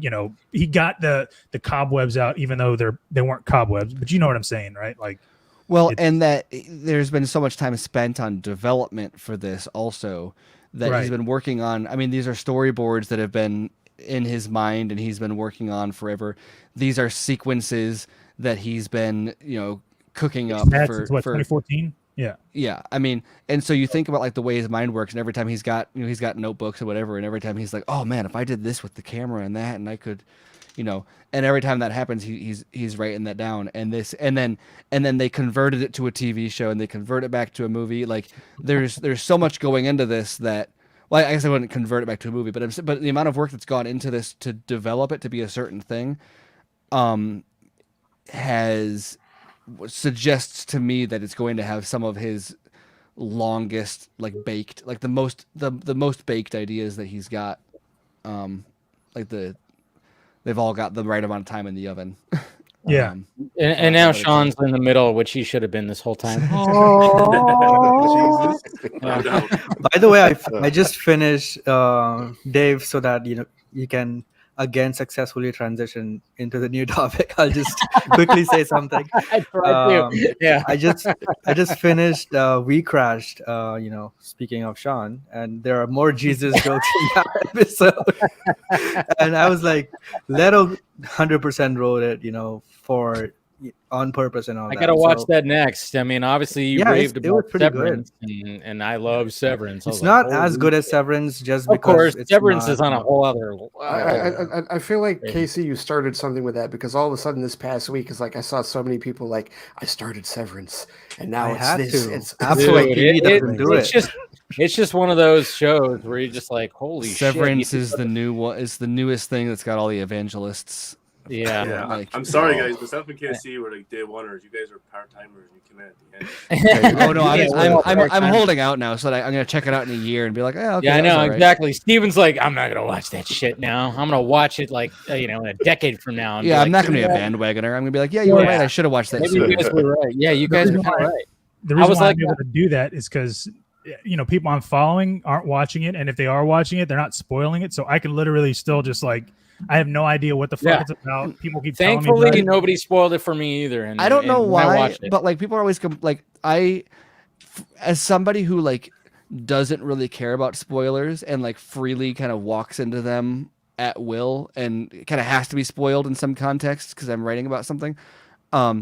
I'm shocked by how infrequently I'm spoiled for stuff where people are like, major spoilers for such and such on Twitter. And I'm like, I just don't. The last Moon Knight episode, people were like saying like, oh my God, watch out for spoilers. I really didn't see anything. And then all of a sudden when I watched the episode, I went, oh, holy shit. I didn't see anything like this. I watched the episode, Dave, same thing. I saw everybody's warnings and I watched it and I was like, okay, I love this episode, but I clearly like, is it a comic? I don't know. Yeah. I don't know what that was. I think it was just a crazy turn that it takes. Okay. That a lot of people are like raving about. I mean, I think when people go like, oh my God, avoid social media, I think they're like, oh, look at that, fucking Thor is gonna show up in this episode or some shit. That's but I was like going, I'm like, no, it's not gonna be. For some reason, I thought it's the MCU. If something slightly unexpected happens, they're like, holy shit, what a twist! My God!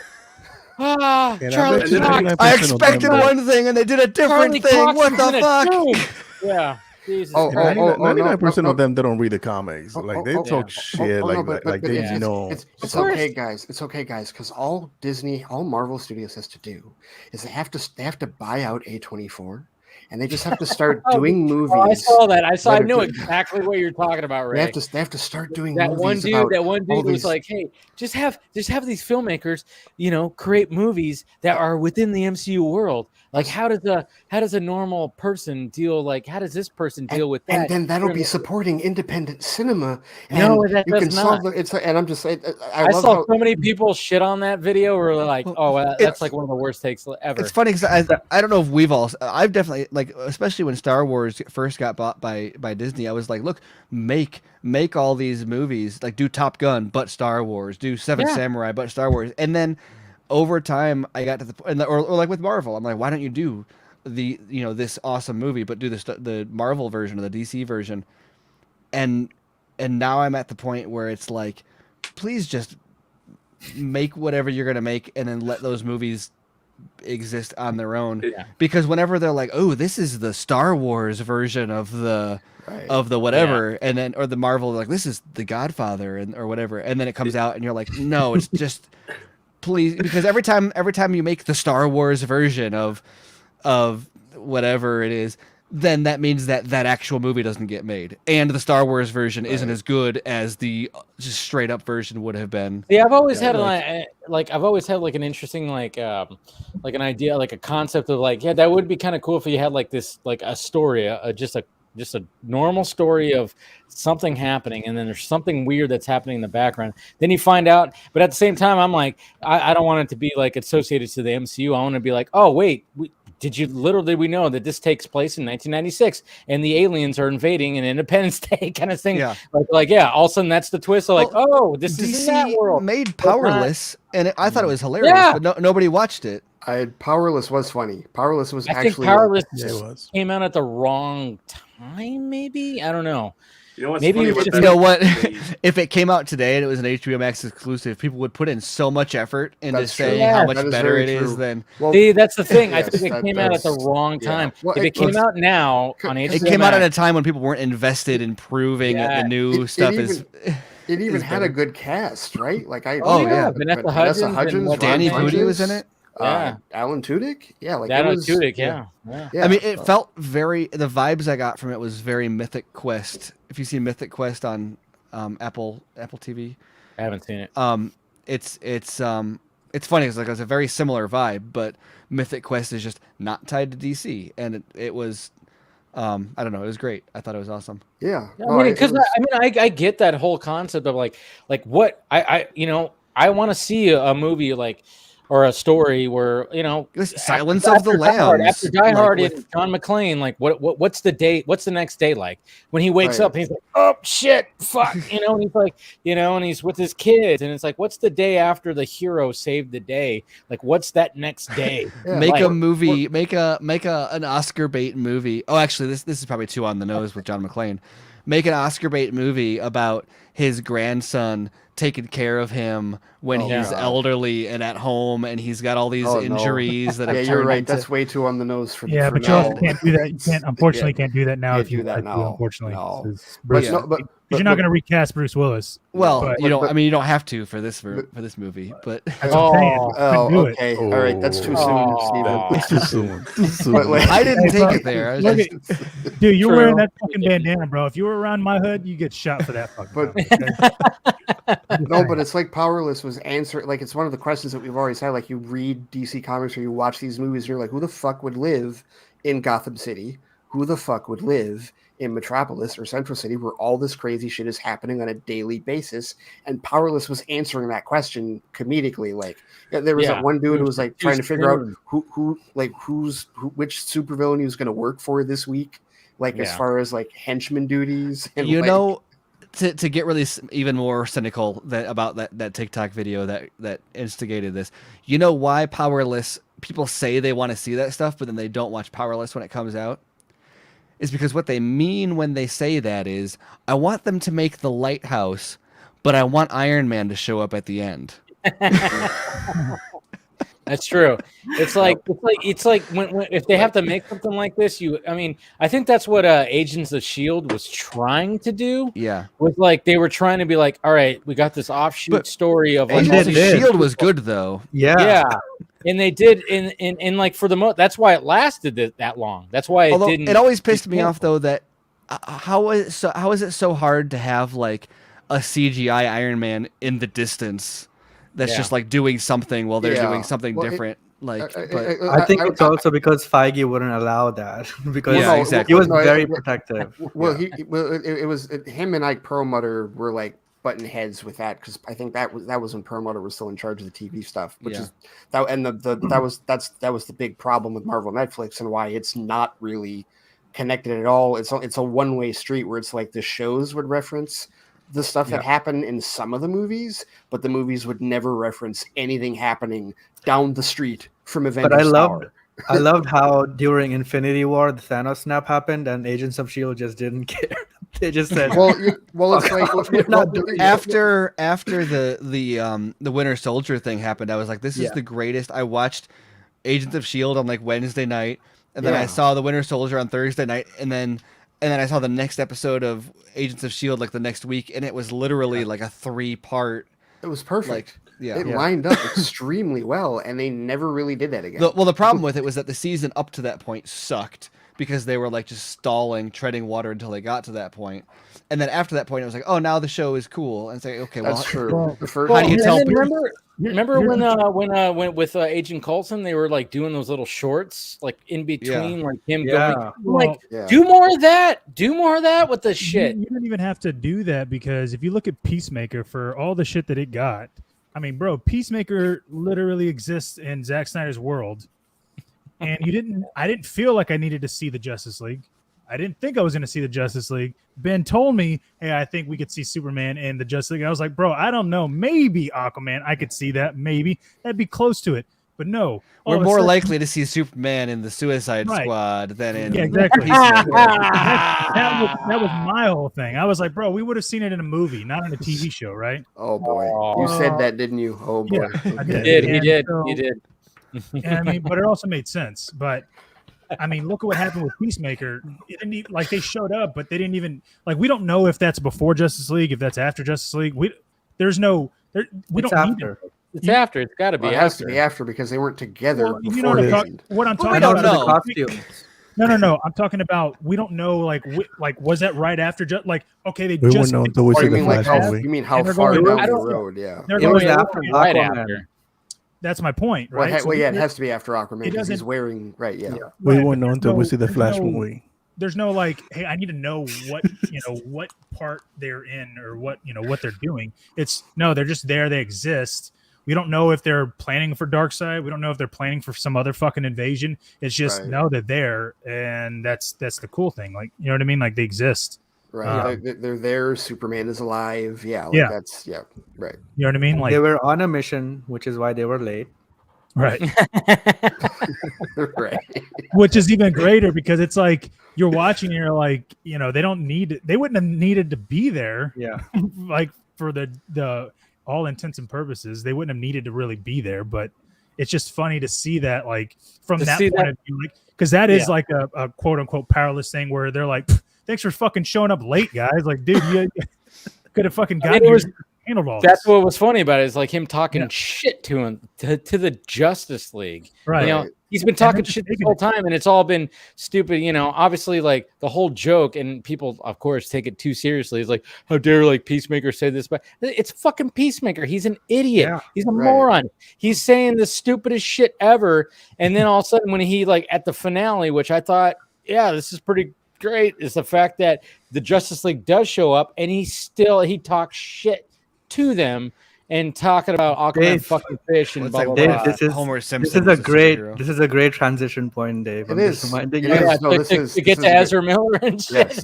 Yes. Like I said, I tried earlier. I was like, oh yeah, because I'm just saying, that was one of the things I was thinking recently with the recent Ezra Miller stuff and the Amber Heard and Johnny Depp stuff. Is like, man, Zach must be like, I'm just over here. I mean, where's that fucking picture of him like sipping? It's like it's just like the point of him just like, I'm over here just doing my shit. Do we know what his texts with Amber were that were submitted as evidence for the Nudes. No, I don't think it was that. No, it was just No, like I think it was like it somehow had to be it got additional released. photography stuff. Well, right? it was around the time. It was in February of 21 is when they were dated, which means they were after additional photography. Wait, who?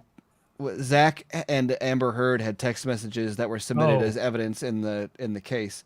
Oh, they She did. probably tried. She probably tried. They to were woo him. dated from February 2021, which means it was a few months after additional photography happened. Unless they shot her portion. I think they shot all of them separately, right? Because they shot. I don't think she was there. I don't She remember wasn't there now. with Deathstroke. But I mean, She was she's in there. She's in the sequence, but did no, they- she's in the sequence, but they didn't she shoot all of wasn't- them together. Yeah, They shot everybody I think the separately. only ones that were together were Affleck and Manganiello. Because they shot Ezra was not even on set. Right. Affleck was not there. There with at the Leto. Affleck shot opposite Damon Caro, dressed up as the Joker, and then Rich Vice Citrone versa. dressed as Batman opposite. Oh, yeah, Leto Citrone. as Joker, and then Ray was there and Manganiello was there, but I don't know if they were there the same days as Leto and Affleck. No, I don't think so. But I mean, Amber Heard's character doesn't. She's not like really. Like she looks like when Ezra Miller shows up, like they're just there. Like, Well, not, and Ezra was shot from Right. the Fantastic Beasts set is where they shot that, right? So I'm wondering if maybe they got footage from Amber somewhere else. I don't know.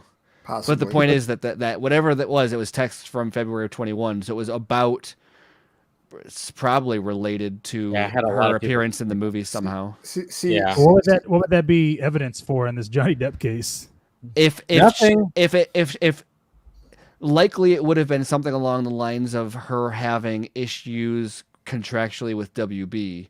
Yeah. I mean, literally, if she mentioned anything about they're that, like it trying could to hold be you back, or or if she was like, if she was like there, if there was any trouble to get her in that, and Zach had to pull strings to get her, or anything, because the reason that she would find that relevant would be if she could prove that she was having career trouble because of Johnny Depp. Yeah. See, and when talking about like Amber Heard, like that whole situation, and Ezra Miller's situation, I know that like to all of us, to our circles, both of those situations are highly visible. But I really only think the Amber Heard Johnny Depp thing is really all that is the one that is most visible to the general audience. Yeah. And for the general audience, it's also just a celebrity divorce. Yep. Yes. Like they're exactly. not like the people who are invested in the Amber Heard versus Johnny Depp part about it are very invested in the who was abusing who and how heinous the person that they don't like is. If you look at any of that and you side with one person only, and the other person's like the fucking golden child, bro, what? No. Well, not only that, but anyone who isn't There's no siding with side. anybody looks at it and they think like, oh yeah, they're celebrities and they're getting divorced, and that's just what happens when celebrities get divorced. Like nobody sees that and thinks it's any more outrageous than any other celebrity divorce. Well, and one of the biggest problems I have is like when you in our circles is like you see people comparing both situations, and it always comes from the framework of I can't believe they fired Johnny Depp, but Ezra Miller is still hired. Like, why are we even making that? Oh, that's right, it's fucking Twitter, and you guys are all idiots. Ezra has a weird. I don't know where he picked this up from because it was pre-Justice League, and I didn't know he was this well known. But there is a very weird built-in anti-Ezra contingent. So, okay. And I don't know. I do legitimately believe that part of it, that part of the issue with the Ezra contingent, I do legitimately believe that a decent part of it is Grant Gustin stands. I do think it's it a legitimate seems part of to it. be coming mostly from what's the social platform that people quit using Tumblr? after they quit. So yeah, Tumblr. It seems to be all like Tumblr people that came over to Twitter that hate Ezra. Interesting.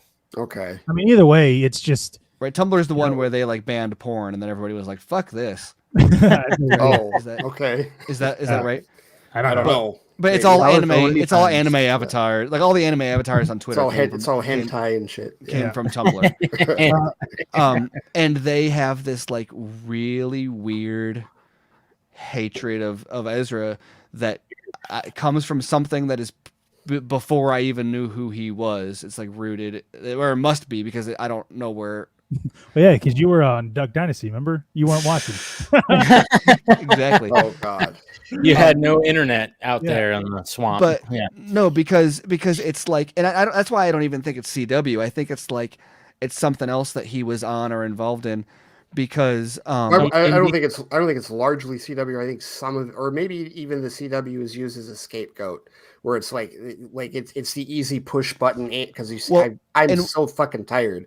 As somebody who defends the CW, I'm so fucking tired of just put Grant Gustin in the DCE. I'm so fucking tired. Well, and once again, that I think that the people that support that don't actually care about Grant Gustin. It's people who are globbing onto that from some previous issue. I hate that whole Absolutely. like no. Absolutely. Because Grant doesn't have that much support in reality.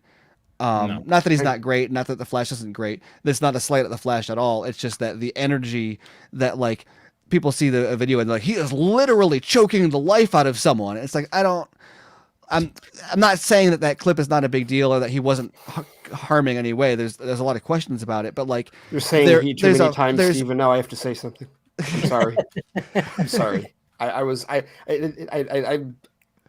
letting it go, but sorry. Thank you. Yeah, no, that's fine. Somebody will say something about that. Yeah, no, I try, but it's difficult, dude.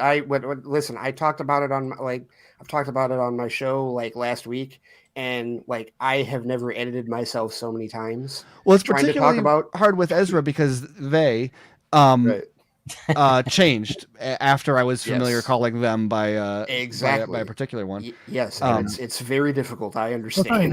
Well, it doesn't process. You're talking about plural people, and it's like that's I'm not. Yeah, that's the thing. It doesn't process. I grew up, right? When I tried to school and I didn't have to worry about what the fuck I was saying, and I had to learn English, and I knew that there, and there were three different fucking theirs, right? I had to learn that shit, right? And I was thinking, okay, that's fucking plural people, or I'm thinking of other shit. I wasn't thinking, oh, you know what though? That could also be a guy or girl. No, I was just like, yo, that's there. That's whatever. That's just one. It's hard. Well, and there has always been a singular non-gendered, but it's just that we don't use it. It's usually used when in the past it was used when the gender wasn't known, as opposed to just being right. That's what I mean. So it's like, but I know, at what point he told me that he was a guy. So that's how that was it. And I would like to call them they all the time, but it just sounds weird. Yeah. No, it's but at the same time, apparently he doesn't. Right. Really, and he doesn't ever come out and say, no, that's what I like. He's like, how dare you? Yeah. We're saying Ezra. Yeah, Ezra, he understands. Right. Well, because they previously had said, I don't care.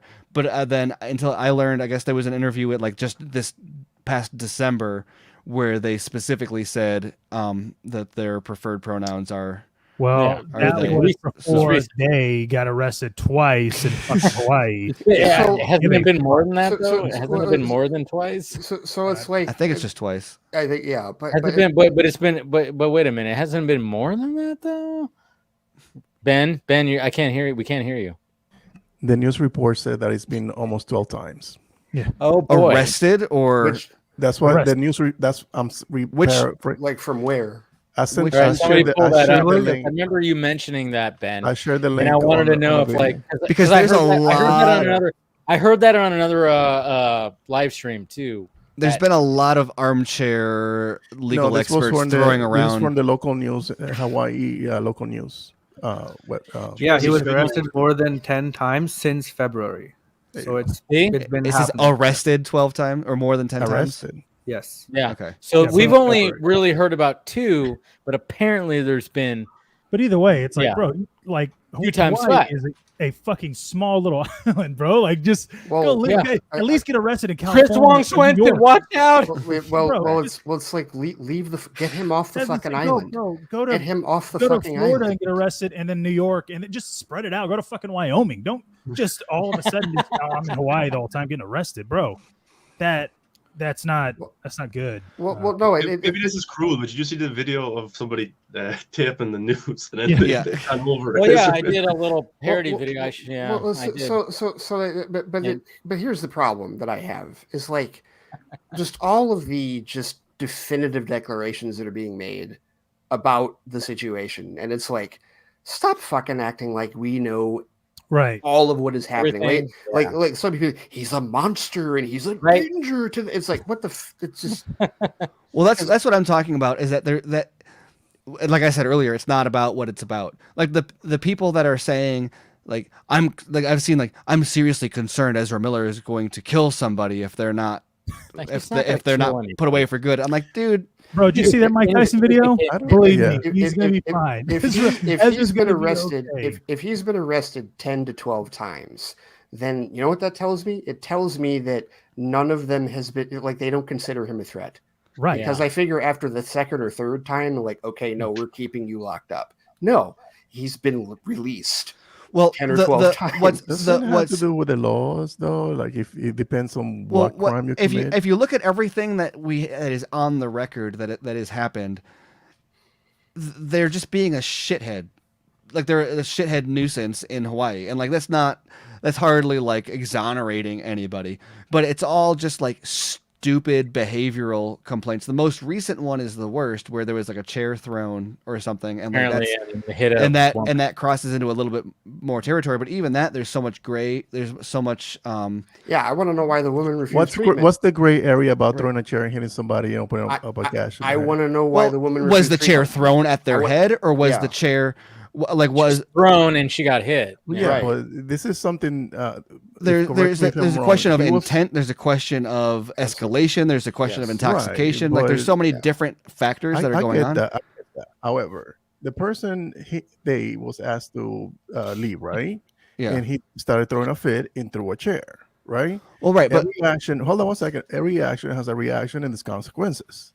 So he hit somebody in the head. Because I've said this before. Like, are we gonna suspend how we treat each other, how we think about each other when somebody like Ezra does something like this? Because he did that. If it would have hit a friend of mine, my daughter, my mom, anybody that I know, would I be like so? I mean, I've had people removed from my house by the police before that are like close friends because of shit they did when they got drunk. So like, I'm not saying I've had people removed from my house before because of shit that they did like when they got drunk. Like I had the police come. Yeah, and but did they do it 12 times? Well, they needed help. I mean, it's but that's what I'm saying. Like when you see your perspective have to change at one point on somebody's behavior, because like if you do it one time and I know that something happened to that individual. Then dude, please, step back. He's dealing with a issue right now. Like, but when it's repetitive, when he the chair thing isn't repetitive. I'm not saying the chair thing. I'm not saying the chair thing. And also, it needs to be clarified. Also, this is not saying like this is not a problem. This is to differentiate the difference between like you take the on its face hitting someone with a chair. There's like, I'm gonna fucking kill you, pick up a chair, smash him in the head with it, get pulled off the person's body, prevented from killing them. That fits the description, right? That could have been what happened. There's also like, fuck it, I didn't want to be here anyway, flips a chair bounces, takes a weird hit, hits someone in the head.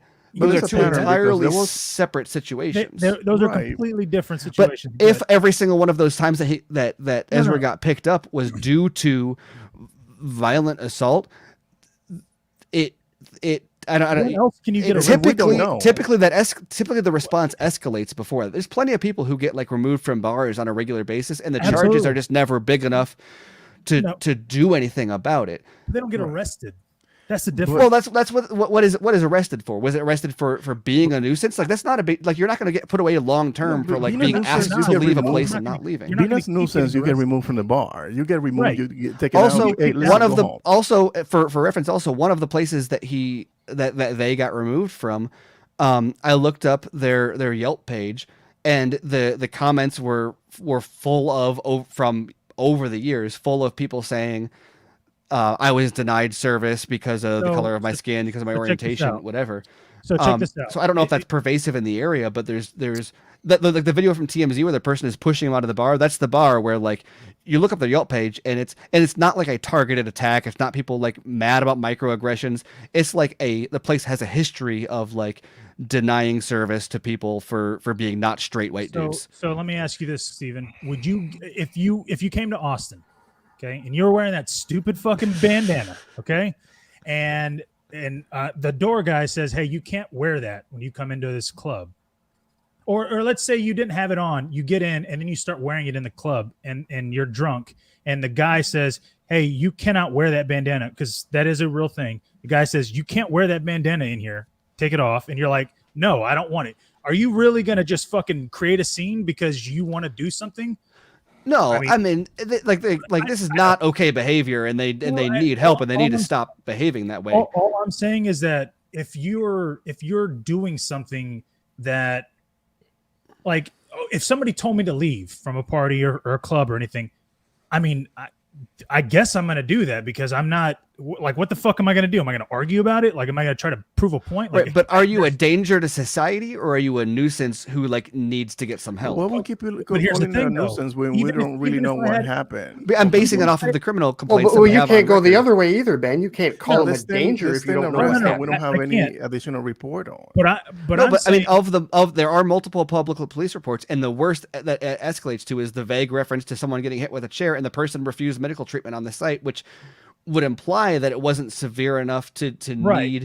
And I'm also, not even, they didn't. I'm not even saying that. There's I know, if pressing I was charges? looking at it from that point of No, view, though, apparently, right? I don't think they. I don't think they If are. I'm sitting here saying this is my 12th fucking time that I got arrested for shit that I'm not even really doing, guess what? I probably should fucking take a step back and go, I don't need to be around these Yeah. fucking people. I don't think anybody in here would say otherwise. Well, right, and that's what I'm saying. Like, bro, at the end of the day, this is the 12th fucking time that something has happened, regardless of whatever the fuck you're doing. Okay, It so is- But it is kind of crazy when like you're at some gathering in Hawaii and literally somebody goes, hey, there's a news report of you being arrested, and you're right over there. I mean, that's what was so crazy about that video. It was like, what the fuck? Like, And we're also, what is when you talk actually about, happening? you look up some of these towns also, they're calling it Hawaii. And I don't know enough. Like, it'd be good to get Chris Wong's impression of this. Yeah, I, it's like I was looking up violent, some of the right? locations, and these are like towns of like 40,000 people. This is not like, Oh yeah, like this is yeah. not like high population touristy areas. This is like off the beaten track, small town. Yeah, Right. there's a lot of those, and when it comes to Hawaii, all these So towns you're also are, talking small town police. You're talking small town bars. Yeah. You're talking. I know, and that's and you're dealing talking with a about towns that have like the same fucking 8 letters in every dealing name. with a non-binary individual that is know. off. You know, Has issues and enjoy, and also I suspect that like they might be seeking out discriminatory situations in order to That's But what I was that going to say, because most itself of is a those fucked up arrests thing are to do, though. Well, yeah, right. most of those arrests are due to harassment. So from what I'm assuming, like he's probably getting into fights or arguments and constantly pestering people based on this topic. Like in that video, even Sean, you were just mentioning, it looks like he was arguing with those women, like, right? So it's basically, if you argue with someone a lot and just keep doing it, keep pestering, and even if the person says I'm not interested anymore, and you still keep doing it, as you can see a lot of people can with this topic, so maybe that's one reason why he's getting into all this, because a lot of reports are not violent reports, it's harassment mostly. Right. And if I was going to, I love Austin, right? I love the diversity that we have here. If I was going to a place and I just knew that they didn't like me, right? They didn't like that I was Spanish, Mexican, it's just whatever. They didn't like my skin. I mean, what am I like? Okay, I don't need to go there. I don't need to. Why am I going to go there anyways? Well, if they don't fucking but like me, right? Ezra is someone who I believe would go there in order to make them Yeah, make absolutely. a point of Yeah. that. Okay, so guess what, dude? Which- If on the other side, if somebody wants to talk shit to me, like as a person, right? Let's just say somebody randomly comes up to me. There's and talks Chris shit to Wong me. Swenson in the chat. Yes. So- Let's so- just say that, he is. he's talking shit to me, Oh, right? That we don't. That But- I've never met in my Hey, life. I need whatever. his opinion on this location and what the But- location But is it's like. real, Chris. If I don't know. got- Like, sometimes I If wonder. somebody was talking shit to me, and I didn't know him, Chris, you could join. You have the and I don't know, fucking got in a fight with him. Like, okay, that's cool, man. Like, if I beat their ass or if they beat my ass, either way, I like something happened. And even that hasn't happened. His ass hasn't gotten beat, I know, and he hasn't been beating asses. If he's maybe because he needs to hit a man. If he hit a man, probably he'll get his ass knocked out. Okay. So Ben, look, Ben Garza, what the fuck do you want to happen? What would ultimately what do you want to happen? It's not that we want something to happen. It's that I feel like we are a little bit flexible when it comes to this individual for whatever reason. I don't understand why. The thing is that these things happen. Like if it would have happened to anybody else, if anybody else would have done this many, would have gotten arrested this many times, would have gotten in trouble this many times. I think, I'm not saying you guys, I'm saying the royal you will be saying, yo, this guy is out of fucking pocket. I think the issue there's a level of optics and context that is not evident. That Ezra is traveling alone, and they are getting arrested for like bullshit, petty, weird nuisance. Like somebody, weird somebody shit. Sees him and goes, "Oh my god, did you? I just saw blah blah blah," and all of a sudden the cops show up. And, and that doesn't mean that he's not guilty of it. Well, let me finish explaining. So you compare this to like other, like these are not DUIs. These are not assault cases. Like these are not these are not situations where you have other actors. Will Smith did worse. Yeah, he did. But remember, so the issue posted about him like dancing crazy in a bar, and I'm like, okay. So normally actors of his like level, anyone worthy of like generating media attention like this, they travel with people who keep them out of these situations.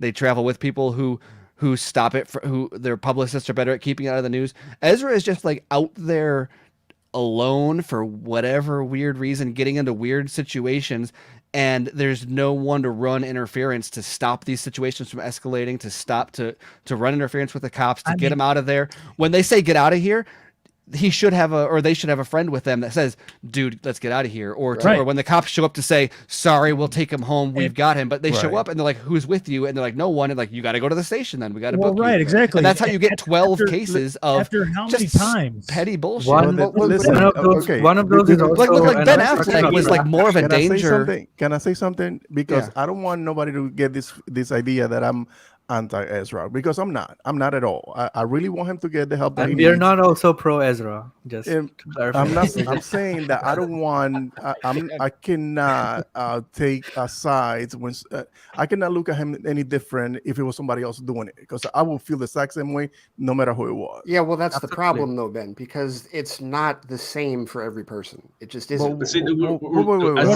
How is that not the same if somebody else does the exact same thing? It depends on who it is. In America. No, we're talking about in America.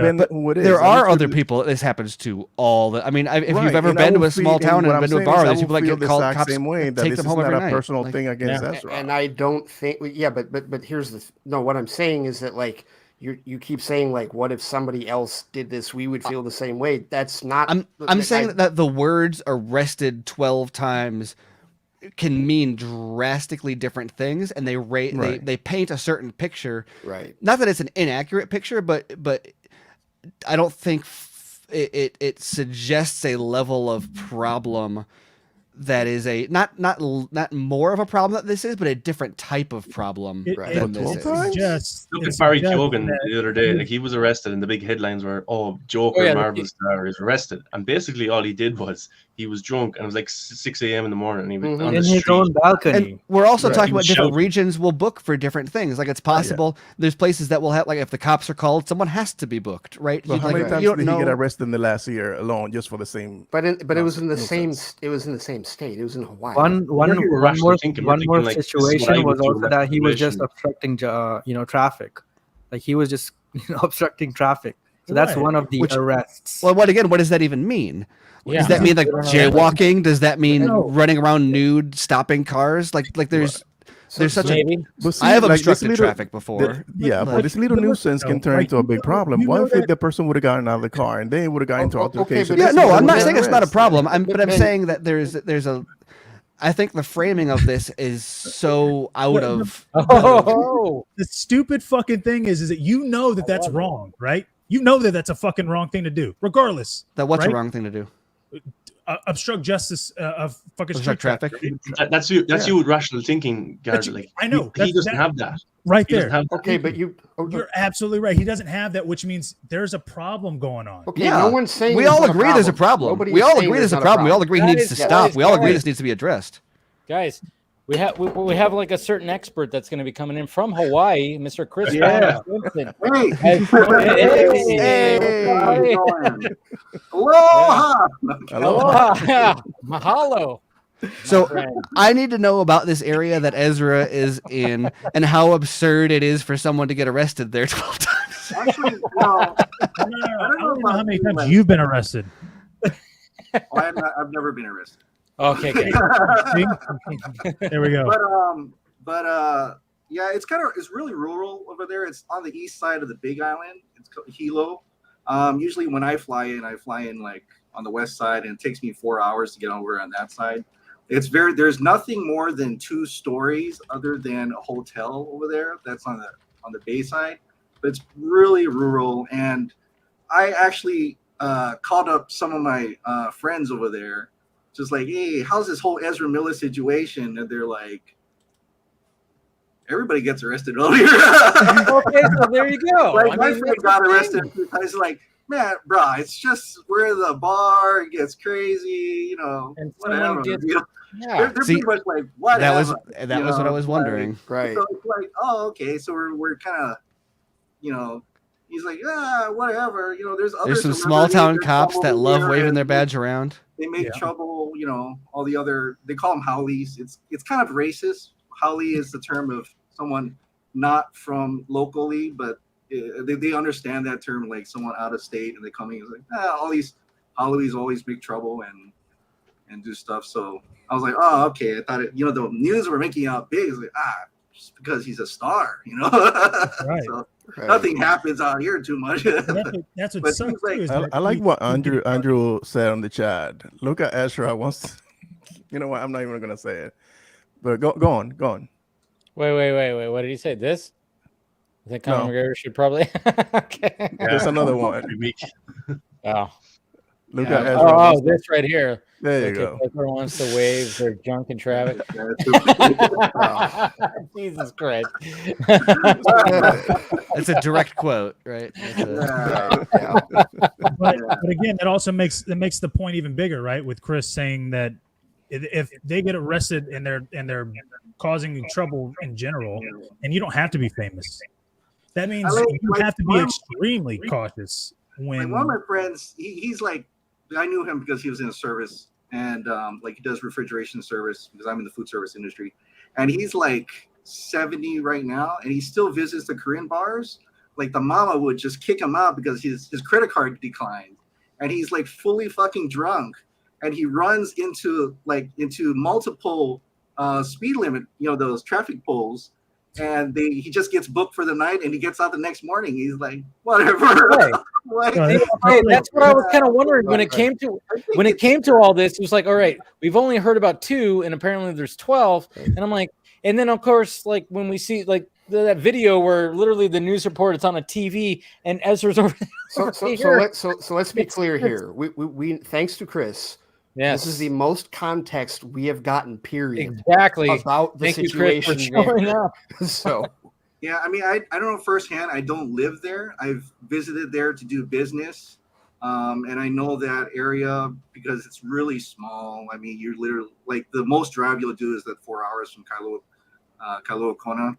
But other than that, I don't know the nightlife because I don't stay there. Only maybe at the Hilo Hotel, but I usually stay indoors. So I'm not really a bar person, something like that. But I do know people and like my friends and my workers I've dealt with, and they seem to be like, they don't seem to care. It's like it's whatever. Bro, it sounds like they live in a Hawaii version of Mayberry, okay, with Barney Fife running around and goddamn Andy Griffin arresting people and giving them their nice beds and their nice for the night. Like, but you're not afraid, Chris. You don't think he's just all of a sudden gonna like rampage out on the island?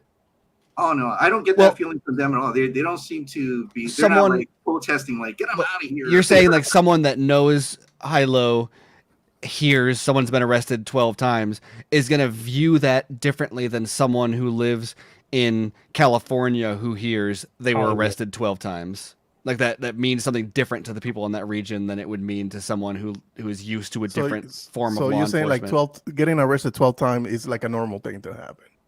Is that what you're saying? In Hawaii? Because in high-low. Yeah, like I said, man, the older service guy, he's been in prison overnight, just to prison. He was drunk, right? But how many times? Jail. I mean, the last 2 years alone, where he's been retired because he's retired from the service and he's got a lot of money. He's got a pretty big house over on that side. I'd say about 4 or 5 times he's been arrested already. Like he's what stretch? Like in a year, in a month? Between the 2 years that he was retired. Oh, 2 years, okay. Yeah, but like I say, he's older, so he only goes drinking with his friends if they invite him out. And I can imagine maybe Ezra is probably going out every single night. Oh, I'm sure. Probably. Well, yeah. Okay. So all right, so basically it's like the whole small town thing where like, cops are like, we're bored. Hey, if anybody is acting up a little bit, we're just gonna kind of like which again, like no one is saying that there is not an issue. No one is saying that puts it in a drastically different context. Yes, absolutely. Right. Or like Dice said, would being thrown in the drunk tank overnight count as getting arrested? Yeah, probably. Like, would that be listed as? And once again, not that that's okay, but that's a far stretch from a danger to society. Oh yeah, right? No, like nobody's. I wasn't saying that Ezra was a danger at all. Period. No, I'm just saying. But there are plenty on Twitter that are. Yeah, and I'm just saying that. Listen, they think he's fucking up the speed force, and I get that, but again, it's also like I've never been in that situation, so I don't know what they're going through, but I know that I have limits to where I'm not going to get fucking belligerent drunk and go somewhere. If somebody tells me to leave, I'm not going to cause a stir, or I'm not going to fucking give a shit. I'm just going to leave. I'm not, you know what I mean? Like I'm not. That's the kind of the rationale that I have, which, maybe if I was in the Flash, I probably wouldn't have that rationale. I don't know, but. Have any of you seen Grace's live stream? What? Which one? Who?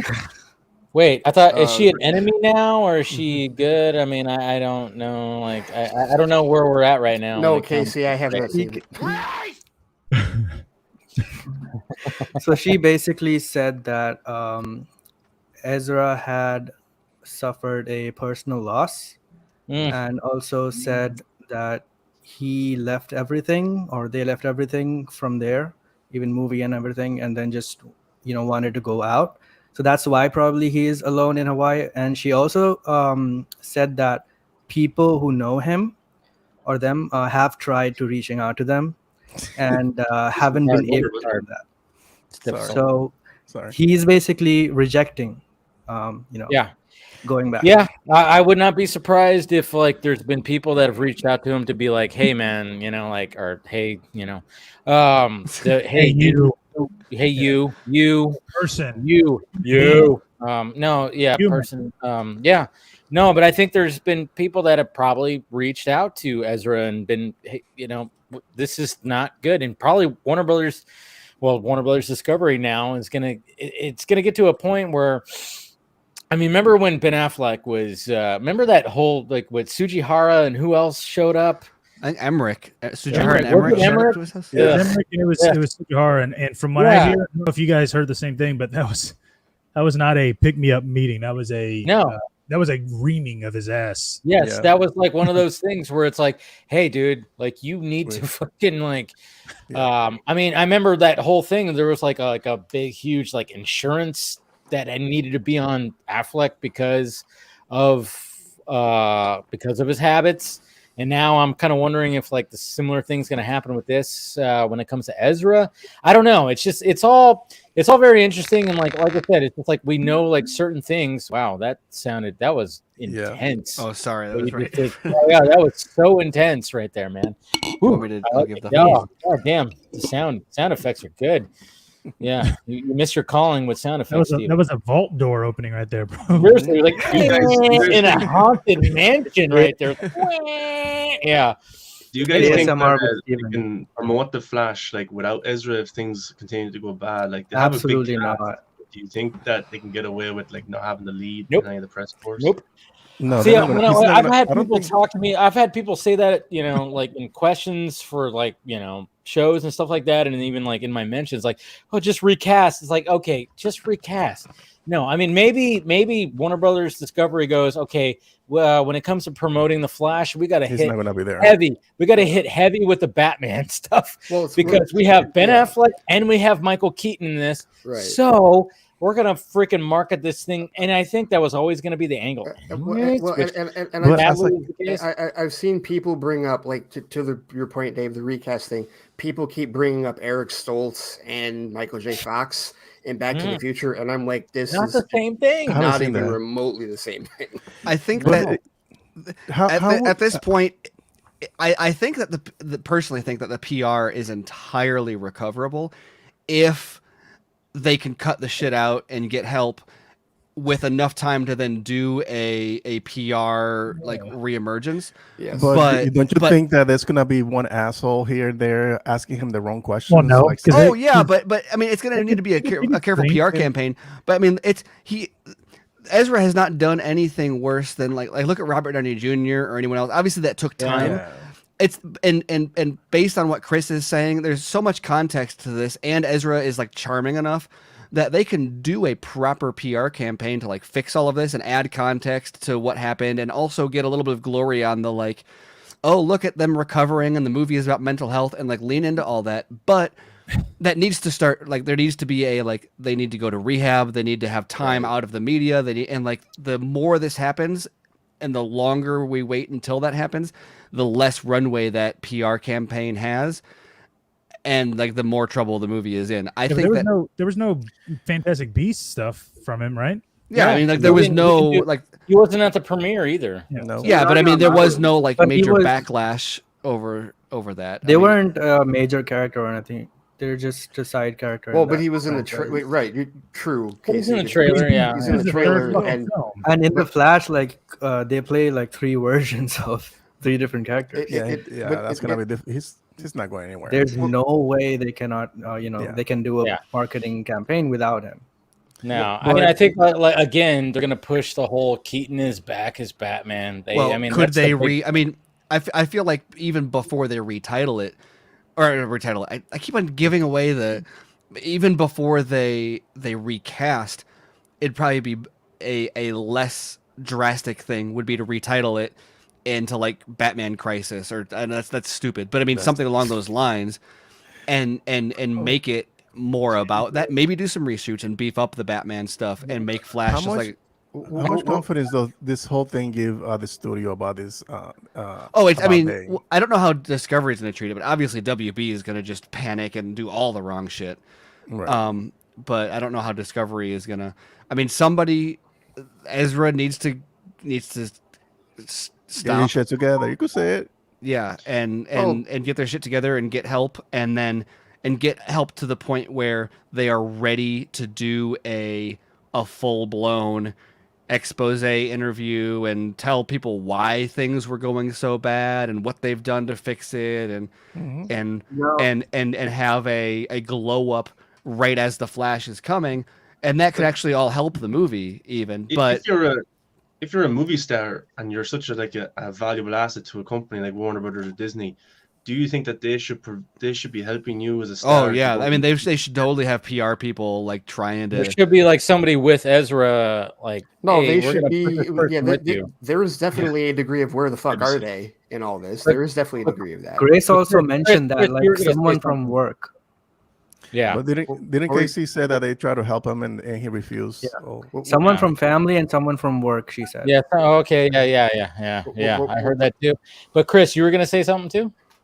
Oh no, I was gonna say that just judging from when I first heard it, I kind of reacted like, he's gotta get off the island and stuff like that. When I talk to my friends, they're kind of like, oh, it's the most action we've seen on this side. So it's kind of like, I guess if he was here on Oahu, maybe it would have made a big. I wonder, is there a chance that they're like becoming a local celebrity and they're like, why would I leave? I love this.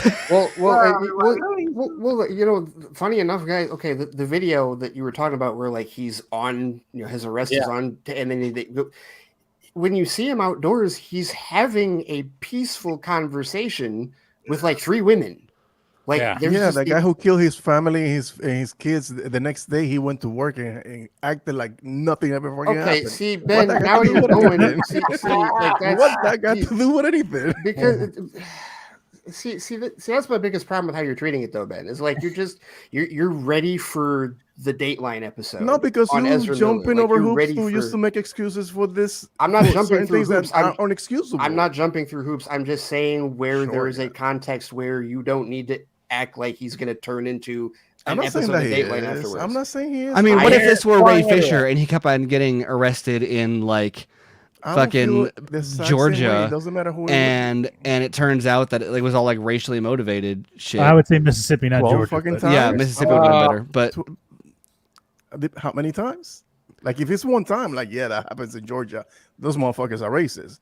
But if he's just acting up and doing stupid shit and gets arrested 12 times, so I'm like, that will give me some pause. I'm like, what the fuck is going on? But what I mean, does arrested? But arrested doesn't mean like thrown over the hood of a car with handcuffs every single time. It just means like, dude, we've been saying that. already We've been saying that, but if it takes 12 times for you to be like,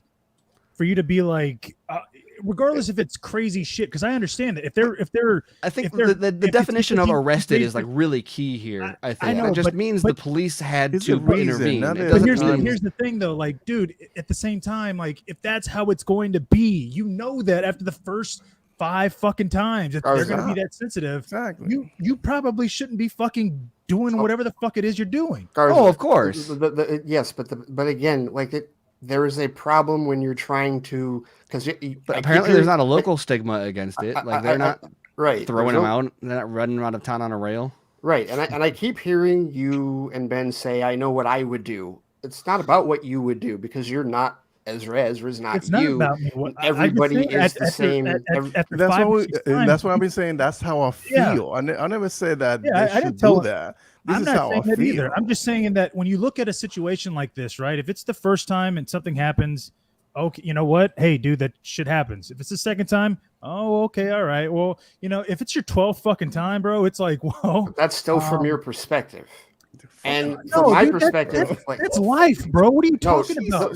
No, it's like I would look at it from I don't know what's funny, Ben, but I don't like I would look at it and 12 be fucking like times. How's that? How's 12 that times, bro. not funny? That's 12 times How what? is that not What happened fucking 12 funny, times? Yeah, what happened 12 times? Yeah, I'm that's just the thing saying, is that we don't know the arrested context 12 of times. 12 What times. happened don't 12 times? know. Yeah. Right, you don't. That's What why happened we're 12 like- times? And again, going what Chris said is like, you know, maybe the it was just town- like exactly a drunk the tank. town is that fucking crazy. So if the town is that crazy and you've been arrested 12 fucking times in that town, Fuck out. Okay. don't yeah, you okay. think you'd get the fuck out of the town? I would, yeah. Like what? Yeah. Yeah, Yeah. we would, right? Okay, but Okay, we're I not. think we can all agree about that. Yeah. Okay. We know what we would do, and I get that, and I know that. I'm not saying that that's a good thing, right? Like it shouldn't take somebody. It shouldn't take anybody 12 fucking times for you to be like, wait, maybe I'm the issue here. No, bro, the town is the issue. They're fucking picking on you. Okay, you should probably head out. Yeah. okay. Yeah. Right? Yeah. But you know what? Hey, we got one more person that's going to show up. You know, we got the teacher showing up. What does he have to say about that? Hey, Scott's back. Hey, What's Scott. up, buddy? Hey. Go see the Northman. Yeah. Did you see me, Scott? No. Did you see me? No. I was an extra. Have you seen it yet, Sean? No, I'm gonna Hey. go tomorrow or Sunday. I can't wait to find out if you made it in or not. Yeah, I don't And know. hey, look at that. Chris is here. Scott. Okay, We have a full panel. We have a full panel. Sean, so which scene would you have been in? You know the scene in the trailer where he has the knife and there's a big battle going on. It's in the village. Yeah, okay. put somebody down? When he's berserker mode. Okay. Yeah, that Okay. scene there. But like, there's so many people, and I don't know. Oh yeah, it's pandemonium. Yeah, it's crazy. Oh, it was crazy to look at. It was just I can't wait to see it when it's all put together because it was beautiful. While doing it, there was hardly any it was all like action, and then it went like for 2 or 3 minutes without like a cut. But obviously they cut in the movie probably. But I don't know if it's one shot or not. But yeah, when shooting it was pretty crazy. All right. Anyways, I was gonna ask Chris because it's something Dice said in the Yeah. comments. Dice said maybe they're arresting them for being non-binary. What? Speaking of Hilo being small town, and maybe you were talking about them using a term for outside or non-locals, and what is the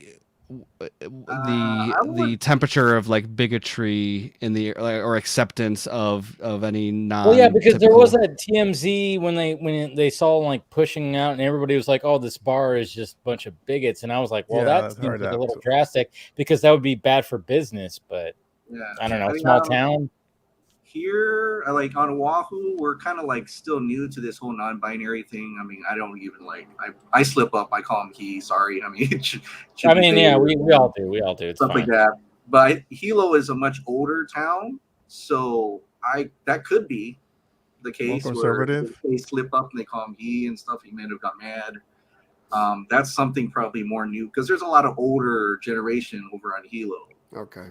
A lot of transplants that came from the 80s, and they've called themselves locals, and it's kind of like Kailua over here on my island, where we're kind of like they're kind of like not wanting tourism. There's like keep the country, don't build. It's very okay. A little bit on the extreme. Make America great again. Okay. Like got some red hats out there. I see. All right. In that type of case, I'm just make guessing Hilo great again. because it's the kind of those old towns, those old architecture is really just like how it is in Kailua, or even on some parts of Maui, where they're very transplants from the 80s and 70s or 60s, and they're like, we're local, no tourism, and blah blah blah. So Chris, I am so glad you were here. I am so glad you were here, providing more context than we've ever fucking had. Which is nice, which is great. One of the Sorry, go One ahead. of the things I found weird also was that the recent police report, when I was just reading that report directly from the police, as well as it was on a news video thing, they said it as, they made it a point to mention his pronouns. Like today, a young man, was arrested who goes by the pronouns they them, and then they continue to say. But it said a young man who goes by the pronouns they them. Yeah. Yes. Okay. That was specifically the mentioned video that news in the report. news. But that's the way the police report was phrased. A young Yes. man who goes by the pronouns. Yes. Interesting. Okay. So that was also a bit weird to me because, and even a lot of the trades or whatever, they're the way they're reporting, they're using images of him that are very colorful and all that. Yes, they So, are. Very It's very gender true. fluid. Yeah, I Yes, noticed that yes. too.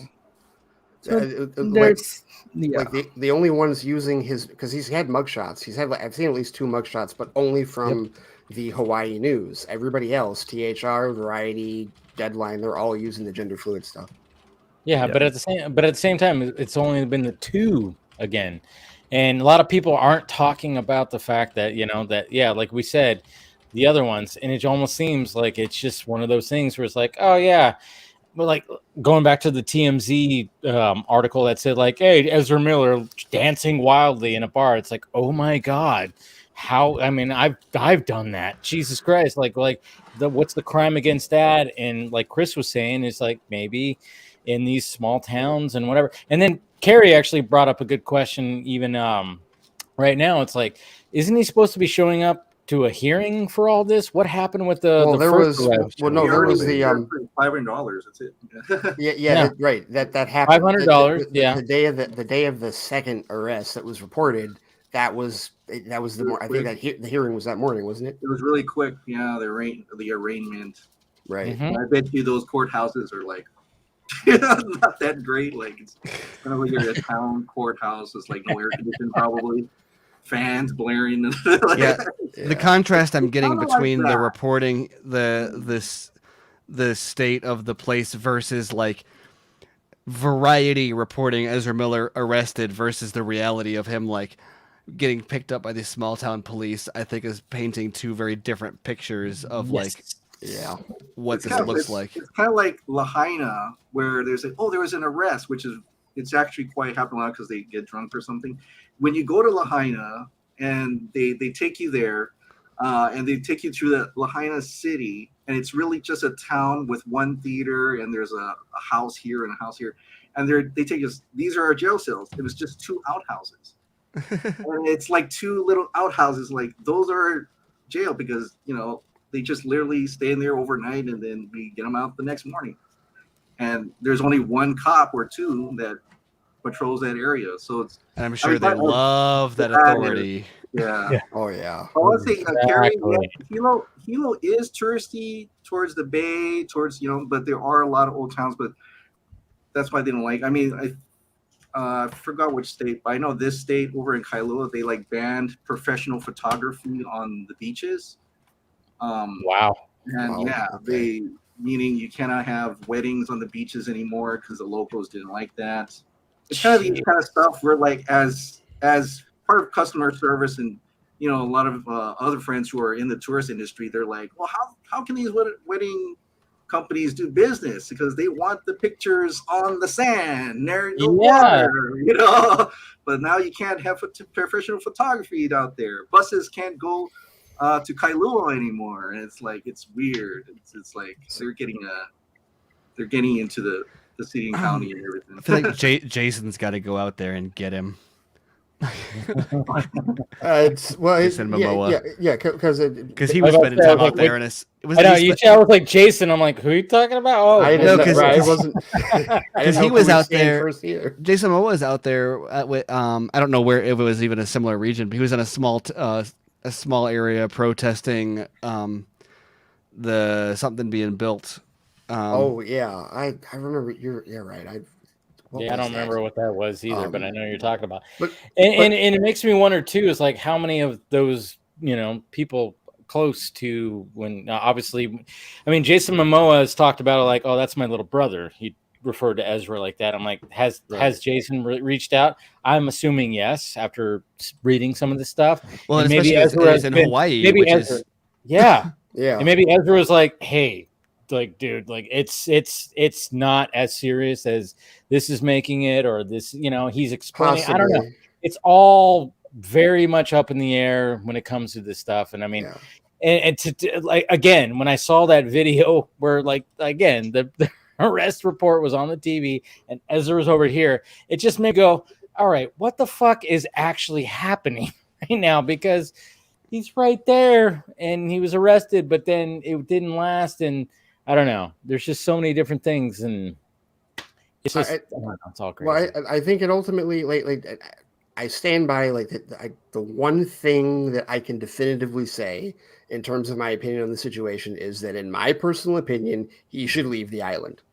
In my personal opinion, we all agree on that. Yeah. But I feel like that's the I feel like that's the only definitive thing I can say based on the context that we have. Right? And, that's no matter what he's doing, he could be saying the wrong word and gets arrested. Like, bro, like then whatever.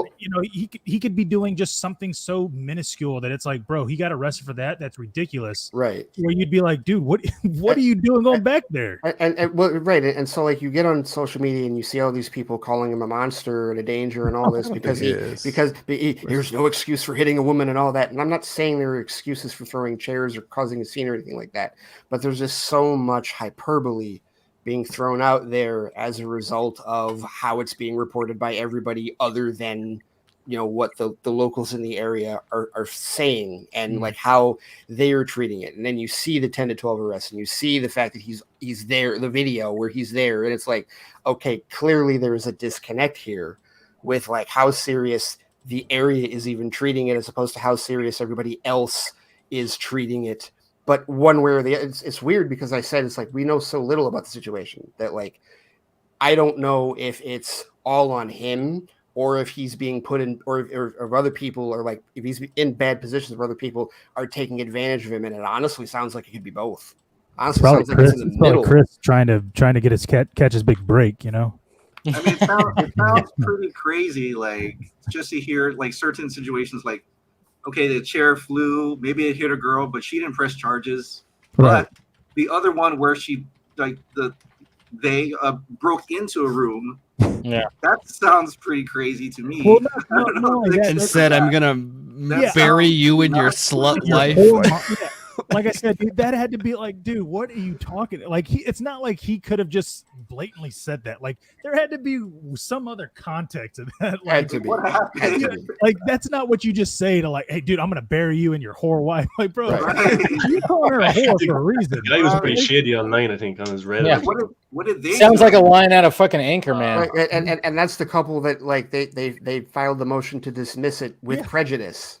Yeah. Which so means they that dropped it completely. Right, which means that they can't like go after it again. Like it's not Yeah. gonna like so. You know, I didn't look. I don't know if they said, but and I didn't ask. But were they these people that confronted them? Were they locals? Or were they out of towners as well?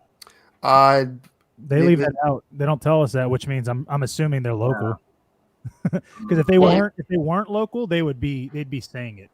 Like, this couple from whatever is on vacation and they got, because that would sound more worse than it is. Like, oh, these couple from New York, they're just visiting and they got attacked by this actor or something. I don't fucking know.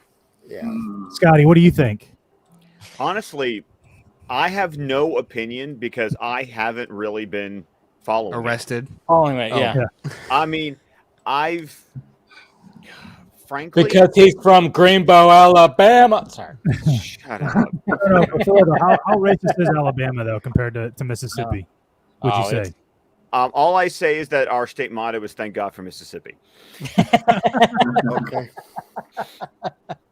All right. Just gonna say that. I grew up with that being the state motto. Thank God for Mississippi. That's a good old America. But no, it's just because I fall in that camp of I got enough shit going on in my own life. Yeah. I don't really have time to follow someone else's shit. And like you guys have commented on, it's like it depends on the day, the hour, the source. It's like I would to actually try to understand what's really going on. I would have to care enough to like dig through it. Yeah. And I'm not there. I don't have the energy. I can't tell you how many times this week I actually fell asleep at like 7 o'clock at night. Like I would put Callum to bed. I would maybe help bathe the other two boys. And then I was in the bed like not passed out. It's like I got enough going on in my own person. I got my own shit to deal with that I haven't been following this. That's good. That's good. And on top of that, and this is just my own personal rant, is dear God, I can't.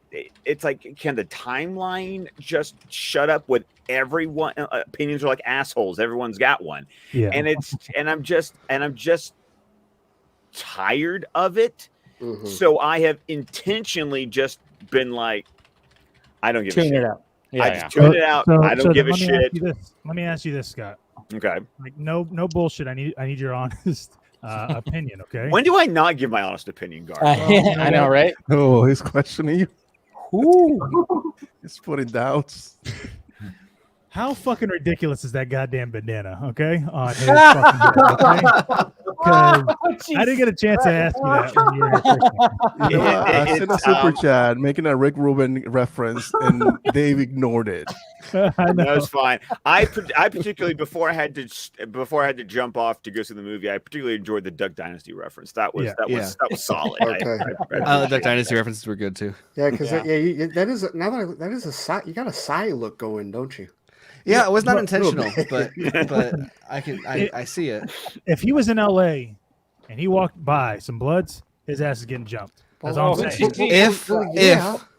If he wear that color, Garza, yeah, that's right. Yeah, he would. It's just funny that if I were in high-low and I got drunk, apparently I'd get arrested. But I'm not, and I'm not, so I'm not. But if I were a rich man, dum. Thank you, Scott. You're welcome. You've been missed from this conversation thus far. It's just the bandana. I almost feel like, are you wearing Dickies? Like, are you wearing Dickies or no? Again, no, he's not wearing. Ben, does he do this all the time? Pants. Ben, he's naked from the waist down. Does he do this shit all the time? Like, this is the this line is of new. question. Yeah, no, it's not new. I'll hold on to this shit. For a while. Quality steelbook I got recently. Ooh, Mary Shelley's Frankenstein. That's the Robert De Niro one, right? De Niro and Branagh. Yeah, De Niro. Wow. So, I don't want to totally derail everything, but Scott, I've been kind of from some reviews, kind of getting an impression. Would you say the Norseman, Apocalypto, The Green Knight, Braveheart, plus Vikings? Yes, absolutely. Is the Apocalypto? You just nailed it. Okay, so Apocalypto is like an apt inclusion there. I was good. Granted, I have actually never seen Apocalypto, so I'm basing Scott and everybody in the chat, watch Apocalypto. God. Oh my God! Really? Dude. That movie. I've never seen it, but I'm pretty sure. I've never seen it either. I've never seen it either. Listen.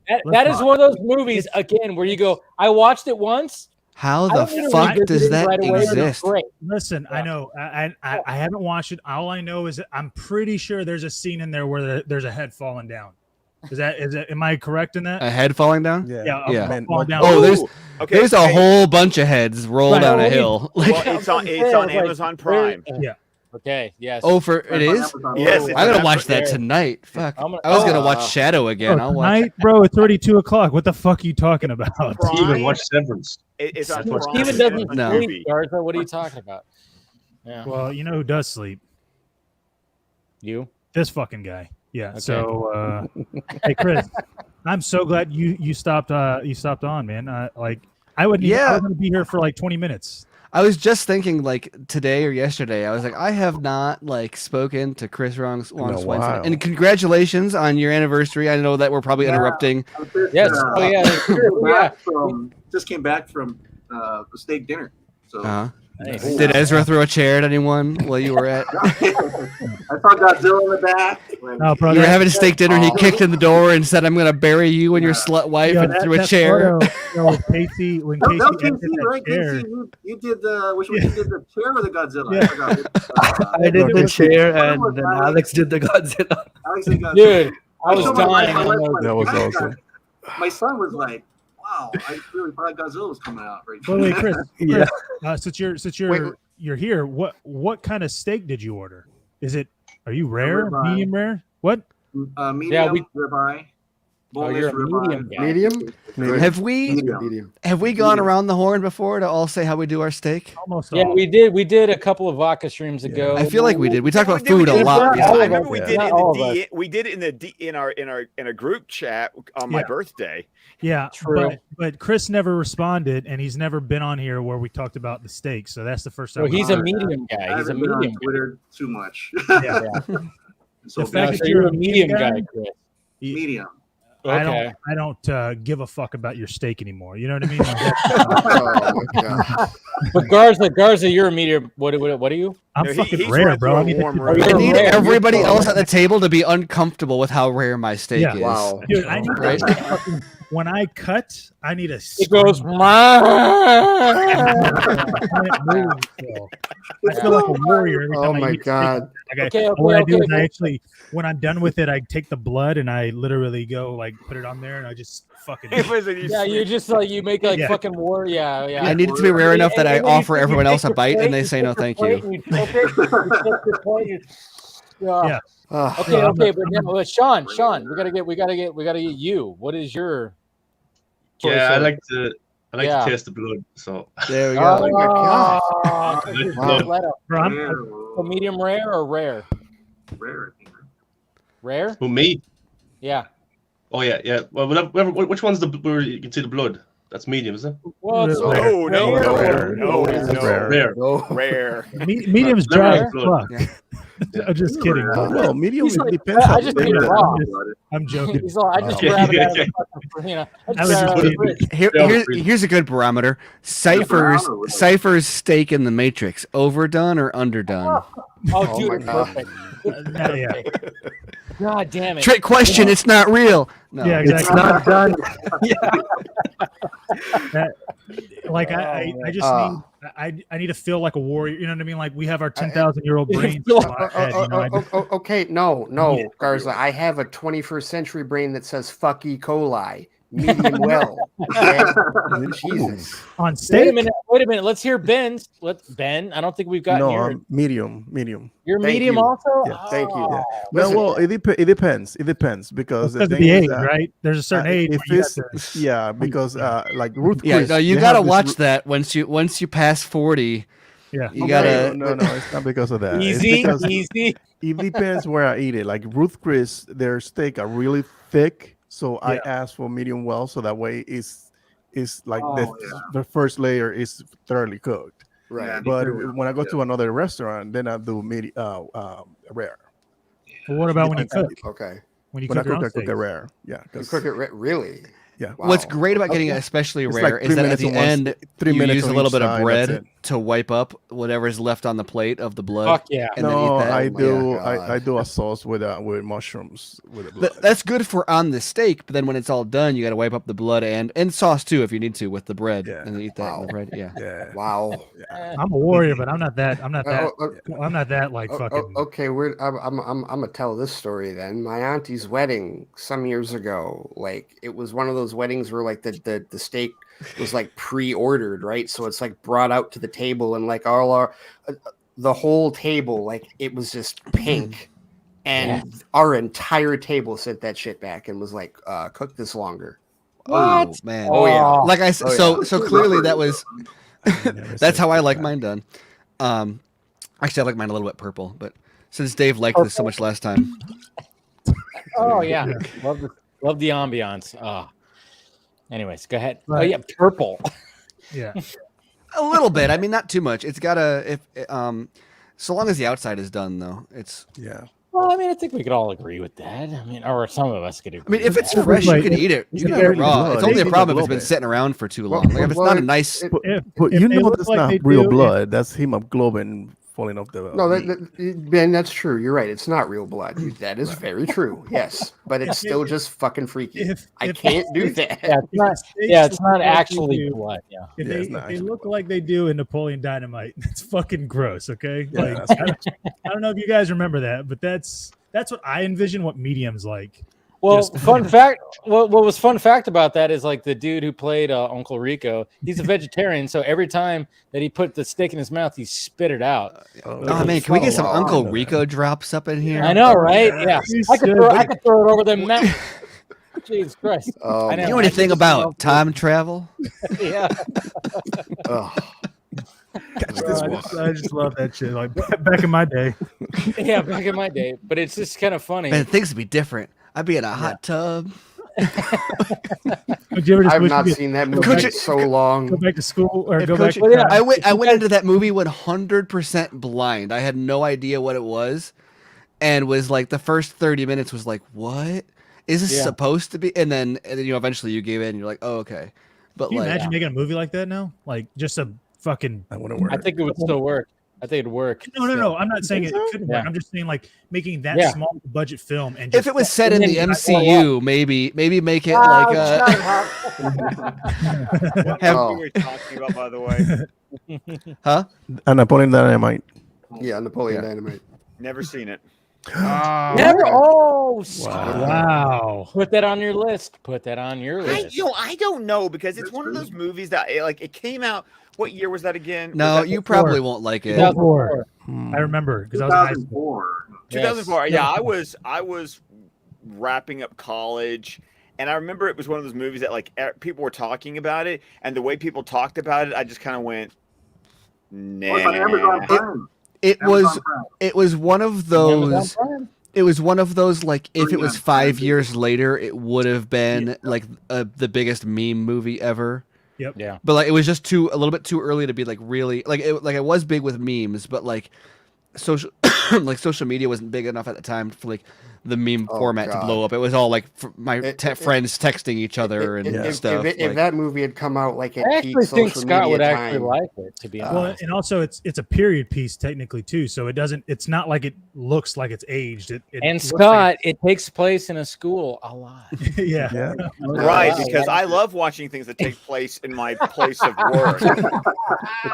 I want to be reminded of my place of work when I'm at home. He doesn't Instead, no want one to be ever. reminded of his Okay, Okay, so Haley God, Duff is in it. I have the perfect series for you to vent out that frustration. Was that You see, Euphoria? I've already told you I'm not going to let a man tell me what to do. So you can That's stop. why I didn't say anything.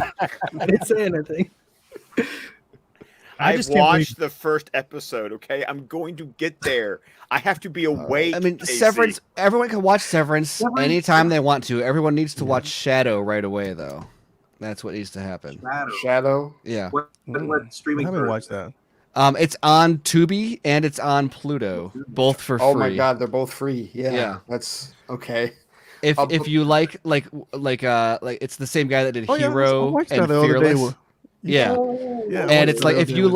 like Yes. wuxia movies with like full blown melodrama, like two people having a conversation in the rain, staring straight forward, yelling the entire time in Mandarin with a single tear coming down their cheek. Yeah, Shadow. Bro, yes, you made me. I was like, bro, I added that. I was like, I gotta watch that. Yeah, it's beautiful. No, to Dave's point, And it's like though, soap opera level twists at the end. Like it's amazing. What is on Tubi, so I can finally watch it for the first time. The One is on Tubi. Yes, that one too. Wow, the one. Yes, The one would make a good double feature with Shadow. Is that a Matrix reference? What are you talking about? No, well, I will watch it first. I will watch the one first. I mean, sort of. The one was like what did it come out after the Matrix? It fits in with that. To me, the one fits in with Equilibrium as that like post Matrix. I remember Equilibrium. The one had the tagline, "The One Man Matrix" or something like that. I think it was like something like that. The idea is that it's a multiverse movie where he's going through the multiverse, killing every other version of himself, so that the energy of one. Yeah. If you watch everything everywhere all at once. All at once. I was going, man. The one kind of touched on this a little bit. They like the concepts that they have in that movie. I mean, obviously, this new movie like really went buck wild with it, which I loved, and it's a better movie, sure. But when it came to the one, I mean, that movie, I remember just going when seeing the trailer, and like you literally see Jet Li grab a motorcycle and just go. Is that when he kills every variant of himself, he becomes more and then powerful. also Jason Statham and who's the other and, cop? What's his name from? From what? From what? God From damn what? it! What? Hold He on, was hold the on. dad from Romeo Must Die, right? Is it? He was on Gone in 60 Seconds. The cop. Carla Gugino is in it. Yes, she she's in it is. too. Yes. She plays his wife. Yeah. Yes. Delroy Lindo. Delroy. Yeah, Delroy. I could not remember his name. Delroy Lindo. Delroy. There you go. Good God, how could you forget Delroy Lindo? I just totally blanked. I've been drinking a lot tonight. Well, actually, what I watched that I actually Dean Norris is in it. If you're talking about like action films, that I was like, God damn, how the fuck do you even do this? That what's it? Fuck, I forgot it. It's on Netflix. It's based off the anime of I think it's like Ken Roshu. Who's in it? Like that. Rurouni Kenshin. Yeah, that the action in that fucking live action. I was like, dude, how the fuck do you do this? Because they're showing so many people get cut up and slaughtered, and yet it's not. I mean, it's so smooth. It's not shaky cam. It's just you watch it, and I mean, fuck, like Japanese whatever they're doing over there in their filmography, shit's incredible on Netflix. So whatever. But what's it called? Rurouni Kenshin. Rurouni Kenshin, yeah. So they have a couple. RUROUNI. Yeah. And what's crazy is that it's based on an anime, and it's like when you watch it, it's not like you're looking at it going like, this looks cheap or they should have like more stuff to it. It's like, no, the shit is in there, and you're like, there's 3 of them. Okay. So no more fuck Netflix right now. We're back out of the fuck Netflix vortex. We're all good. Come on. Listen, Stranger Things is coming out. I put it on my list. I didn't fucking watch it right now. Okay, so it's which one? I was just talking shit. Oh, just in general.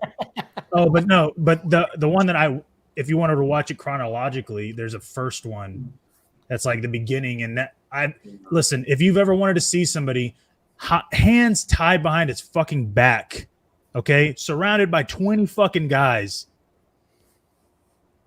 I mean, how does somebody get out of that situation? When you watch it, you're gonna be like, God damn, bro. Okay, well, if that's the case, Vin Diesel did it in Fast 9. He pulled down the wall. Has everyone in here seen Hero?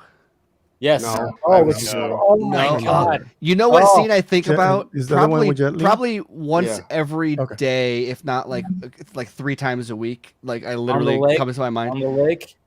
No, is the chess house scene where they imagine the entire fight. Oh yeah, first, yeah. and then end it in one blow. Like yeah. So like Yeah. it was like Is after that Donnie Yen fighting Jet Li? Is that Yeah. the beginning? Yeah. So like after, it's the one where like the whole thing is in black and white of them facing each other off in the rain, where they're just standing still, and it's like a bunch of still But it's shots all of the rain imagined. hitting their We're swords. imagining that. So like after Lethal Weapon 4 in like 98, like the Jet Li like arrival happened. Yeah. And that's when we got the one and like Romeo Must Die and like Kiss of the Dragon. Well, Fearless, Romeo Hero. Must Die. Romeo Must Die. Hey. Oh, no, he wasn't. No, pardon me. Cradle That to the wasn't Grave. Romeo Must Die. Or was it? No, I don't think it was. I forget. But like, but Kiss of the Dragon. I love Kiss of the Dragon. That's a good movie. That's like one of my favorites. You got to watch Hero, man. Hero is one of those movies. I mean, obviously, it's just one of those like I remember watching it. I remember dragging my girlfriend at the time. She was just like, "What the fuck are we watching here?" And I was like, "You gotta just appreciate." I mean, I was dragged by a bunch of friends who laughed the entire time, and I was like, "This is fucking awesome."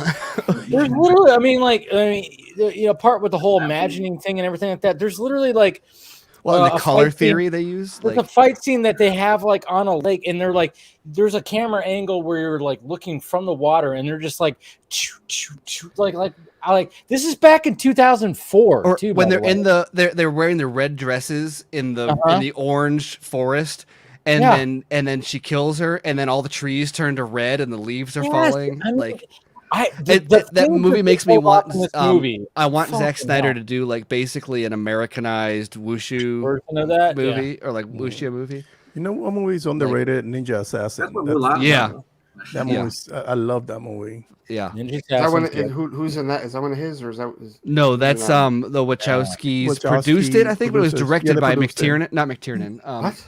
It was directed by. Oh yeah, if you said McTiernan. No. James McTeague. You mean McTeague? Yeah, thank you. There we go. Yeah. McTeague. No, John McTiernan. That's okay. That's Die Hard. Yeah. At That's that Die point, Hard. That's all. I would have kicked my own Predator. ass for not watching a John McTiernan movie like that. Oh man, Love John. You're a nice guy. You're a nice guy. Well, we're done. Yeah. You know what? I think this might be a good place to end this whole thing right here. You know, I mean, we don't need to get into the Johnny Depp and Amber Heard stuff. That's just a mess. And we kind of already did. Earlier. Yeah, we did a little bit. We did a little bit but we mainly talked about Ezra. But yeah, of course, when it comes to this whole thing, who knows what's going to happen with that?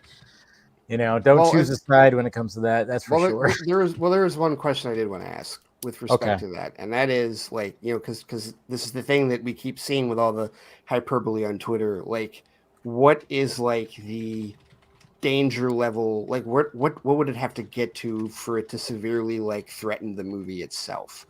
Because this is the other problem that you have with this is that we talk about the other problems that we have with the Flash being pushed to being over a year away, because now that's more, from a superficial standpoint, it's more of a case of, well, now there's more time for shit to leak and speculation and people guessing like, what is this, what is that, and it's going to get even stupider than it already is on Twitter. But now it's also a situation where, because it's over a year away, there's also unfortunately more time for more shit to happen with Ezra. At what point, because that's the thing, you get all this hyperbole like, oh, they need to just cancel the movie, and of course the the fucking toxics are like, anything we can to get this movie canceled, whatever, which is where all of the the machinations for why they're even anti-Ezra at this point are coming from. But it's not even just those people though. It's there's like I said, there's a whole like Tumblr contingent of like people who just have a deep-seated hatred of Ezra Miller in their bones for some reason. But at what point, like is the movie ever in? I mean, obviously, if he does more serious things, the movie could be in danger. But if it remains within the still limited context, but more context than we've had prior that we just got tonight, if it remains within this, like, how much of a danger is this really to the actual release of the film? We have 13 months for him to like be quiet, to get the help he needs and stuff like that. Like, I think it scenario needs would be like closer to the movie. This shit starts happening again. It needs like 6 months of silence where they just disappear, and then like 3 months of PR image recoup. Yes.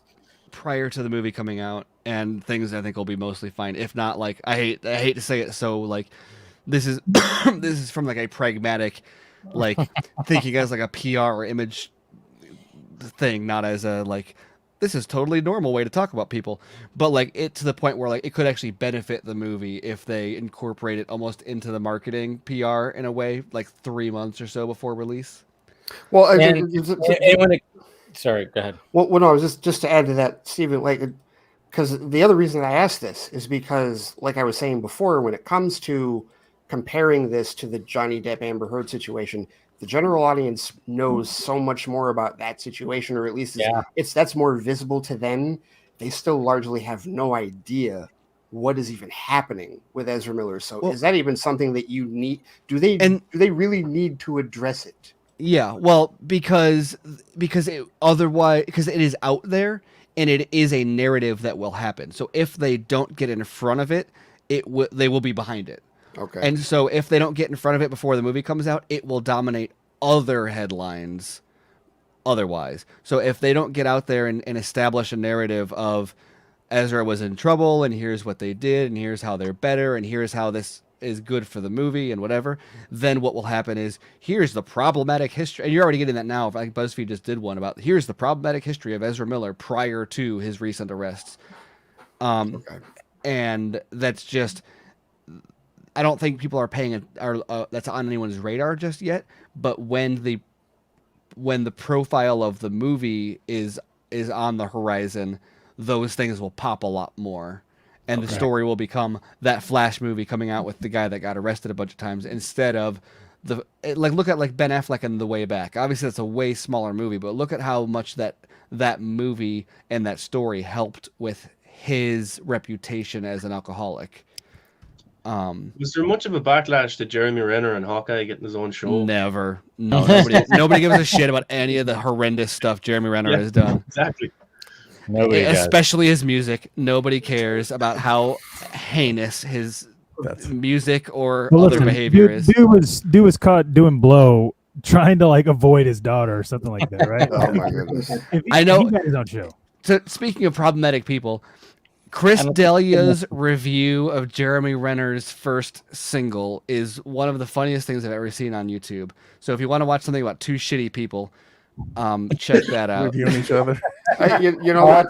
It was funny you bring him up, Steven, because I mean, not that he's funny, because no, that's a horrible fucking story. But like, that's another example that people have used in terms of how Ezra could be replaced. They bring up Tig Notaro. Entirely different. Different. It's not the same thing. It's not the same. I hate that shit. Yeah. It's kind of mad as well because Ezra's just got arrested for what, like being a nuisance in public. Well, like, I'm not saying that, I don't know if it's true now. I haven't got into it enough. But Ansel Elgort with his stuff that was going on, but he's still he's in Tokyo Vice. Michael Mann. But the difference is that Ansel, that's like a one. Like you look at the splash, like the media splashes that made. That was a one time.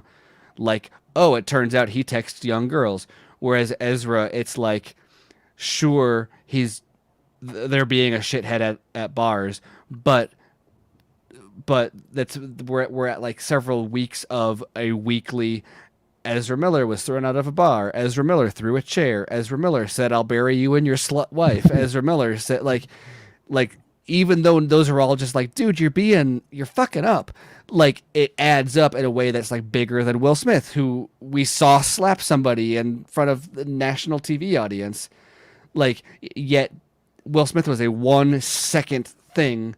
Then we talked about that 1 second. And his PR began immediately, like after it happened. Exactly. As opposed to Ezra, which is just a drip, Well, drip, drip. It's Chinese water torture, right? He also had the Nazi thing happen, so it was like, that was a couple months ago, right? The Nazis, where he's the KKK. KKK. Yeah, whatever. Oh, the KKK. I was about to say, I was like Nazis. Oh yeah, the KKK. Yeah. Same thing. Sorry, I don't. I mean, yes. Slightly. I mean, to a point, yes. To a point, yeah. Sure. Yeah.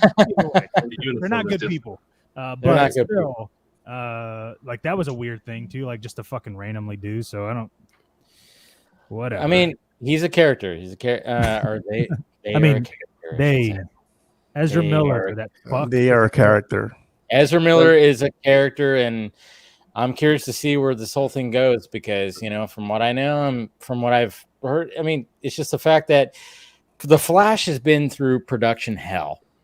It really has. It's been a cursed movie. That movie and I've has been discussed for 6 years, it seems like, at this point, and it's never good news.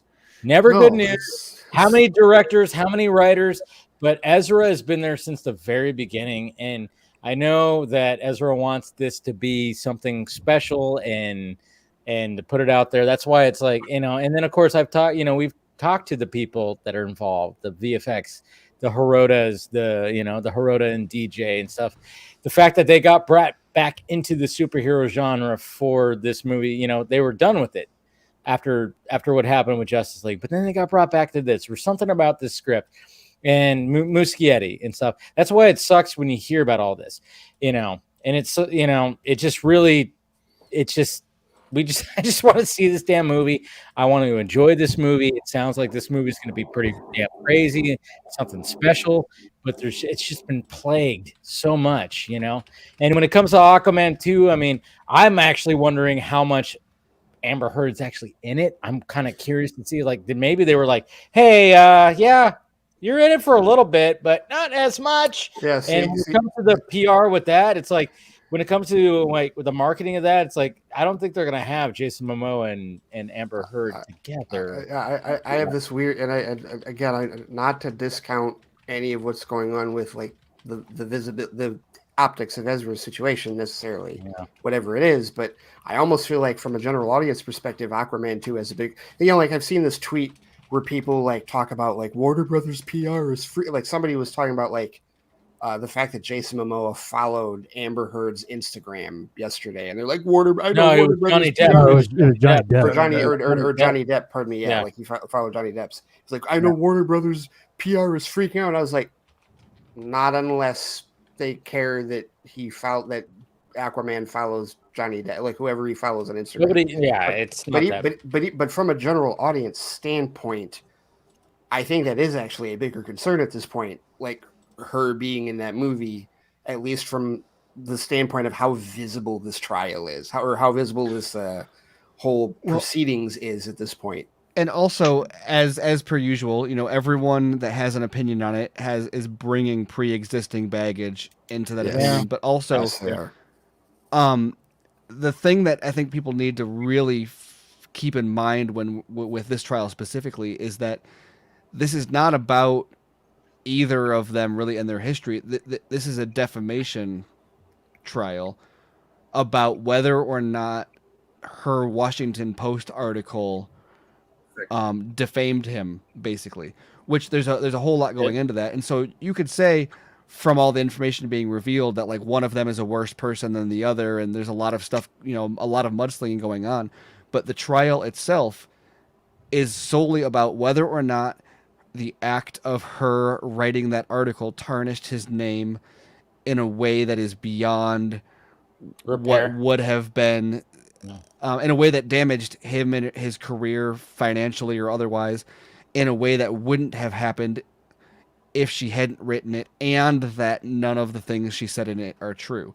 So you could even find that like she is worse than him, but if he is guilty or of any of the things mentioned, or if his reputation would have been impacted. Like for example, the reason that he didn't win his defamation suit in the UK was because the Sun, I think, called him a wife beater, and he lost that suit because they were like, well, it's okay to call you a wife beater because the defamation laws are different, but usually you have to prove actual malice or actual harm, which means, would he have that reputation if they didn't use that word? Are they responsible for him having that reputation? And the conclusion was no. That doesn't mean he is a wife beater. It just means that them calling him one didn't hurt him more than other information in the public already represented him as. And regardless of what the findings of this case are, people are going to be really, really, really mad about a lot of things that have nothing to do with what the trial is actually like. How is the fact that Paul Bettany was doing cocaine in 2014 not like a big deal? Like I was like, bro, Paul, you talking about the Vision? Like Vision? Yes. Cocaine, and that's just like, yeah. Whatever. You guys think that it's gonna hurt Aquaman because like Johnny Depp. Fantastic Beasts came out, didn't do that well. There's a number of reasons, but like I was watching the trial live, and there was 40,000 people watching it, and the live chat was just absolutely bashing Amber Heard. Oh, dude! I made a TikTok that went viral. It has like 1 million something views now at the minute, and there's like the comment section. The abuse Amber Heard has gotten in the comment section. Like I'm not watching Aquaman 2, recast her. Johnny Depp got recast. Yeah, I really think that's the bigger problem. I really think visibly that's the bigger PR issue. Everyone that's invested in this is invested in it as a stan of Amber or Johnny. Justice, hashtag justice. And this trial, even if Johnny wins it, will not. The conclusion will not be what they want. And if he obviously if he loses it won't be what they want either. Because the entire point of this is, did her article that didn't mention him by name, that suggested that she had received abuse from an unnamed person, that cause him career damage? And I think the answer is, I don't know. I mean, who knows? We'll see where it goes. But I think the answer is probably going to be no, because she didn't name him by name and et cetera. That's not saying that he's. But everybody knew who she was talking. That's not saying that she. Right, yeah, I know. There's But I just think that based on the standard of evidence and whatever, I think, and that's not saying that he's not a victim of that. That's just saying that it's a defamation trial, not a who is a shittier person trial. Right. This is mutually assured destruction. Either way, like if Johnny Depp wins or not, all this shit's coming out about Amber Heard now. Like that can't help either. Even if she wins it, it's still but remember, the narrative is going to be Amber Heard wins suit against Johnny Depp, and so everyone's going to say, "Oh, well, that's them exonerating her behavior," which it's not going to be doing. It's just going to be saying that. I've seen so many people though, like going, "Oh my god, I'm actually like backing up Johnny Depp right now," because I mean. Who didn't read about her shitting in the bed? Like that was all anybody needed to know. Like, right? That's like 2 years old now, right? Like she took a shit in the bed. She's not the one. It'd be weird that it would say that she would win because she wasn't the one that did this. You know, it should be Johnny Depp loses this case if he loses. You know what I mean? Like it shouldn't be because he filed it, right? Yeah, exactly. So he's the one that's fucking doing it. He's the plaintiff. Right. Yes. I mean, right. Well, I don't even think he's going to win so much. I don't think the case is even necessarily from either of their perspectives about that. Like, I think he expects to win. He just wanted an opportunity to get all this shit out there without mounting a PR campaign, because it looks weird to mount it, though, isn't he? Because I was a drug addict. I did this. Like he's embracing it. Well, because the alternative, mom and stuff like that, it's like, whoa. The alternative would be for him to put it all out there outside of the trial, and that would probably get him questioned for defamation, and then she would sue him for but putting it out there in this context allows it to be a PR thing, even if he loses. It is a strategic play. Yeah, I get to air the dirty laundry in a legal context that gives under perjury. That gives almost like an apology. You know, it's like I can say this now because I'm doing this as part of this trial, when the whole point is just to say the shit. Mm-hmm. Yeah, bro. I was doing cocaine with Vision, and it's my fault. I'm sorry. I I just think that's so fucking crazy that's come in out. character. I was as Jack Sparrow and he was as Vision, and we were high as fuck. Yeah.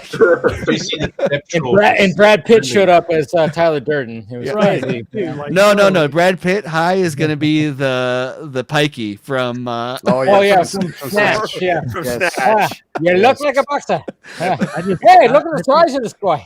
Yeah. Did you see that Depp and Heard were like texting texting that and stuff? I want to when they came hear out? from like all this shit, like the dirty shit, like the fucking random, like, bro, really? Paul Bettany, fucking coke. Like, what's next? Like, hey, well, when Elon I was doing Musk? Jack Sparrow, Who would be surprised at that, Dave? What was his name? No one. Mick Jagger. Yeah, Mick Jagger came over and I texted with him and we were talking about fucking, whores that we had fucked or something. Oh Like, no, Keith Richards. Because Keith Richards was in Pirates of the Caribbean at World's End, as his father. I know he must have done some crazy part of the shit. inspiration for Jack Sparrow. Yes. Yeah. So Well, and Keith Richards can drink like everyone in the world under the table combined at the same time. it's like Robin Williams. One of the funniest jokes he ever told me is like, "I know there's a cure for everything that lies within us. I know there's a cure, and it lies within Keith Richards." Yeah. He's like, the world will, everybody could be dead and gone. Keith will still be here with 5 cockroaches. Yeah. Yep. Absolutely true. All right, guys. I think this is another place to end it right here. I think we dove into everything when it comes to this, and man, talk about a great panel right here. I mean, this is like full on, and let's just go around the horn. We'll start with you, Duck Steve. Dynasty here. Yeah. So you can check out Duck Dynasty by the minute. And your new band. Yeah. No, Dice and I just recorded some new episodes of BVS by the minute. Hopefully you'll be up soon talking. We're heading into like a lot of Lex stuff that we're excited about, but we're leading up to the rooftop and we're talking a lot about cinematography in some different contexts. But you can find those at snyderminute.com, and you can also find my writing at screenrant.com. I am working on a definitive defense of Bruce having a baby with Lois.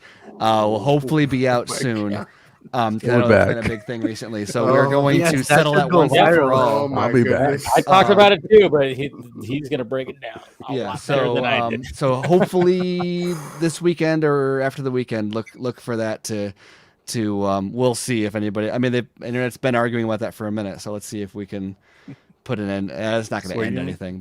You're just going to add gasoline. Stir the pots a little bit more. Dude, you know exactly how much the flames are going to ignite. Because even Snyder fans don't agree with that. Obviously, we got Ben weird. here. It's so fucking weird. I'm like, bro, why? Like, dude, she was sad and No, each other. we're gonna go another fucking 4 hours talking about. Oh no, yeah. Let's get to this now. All right.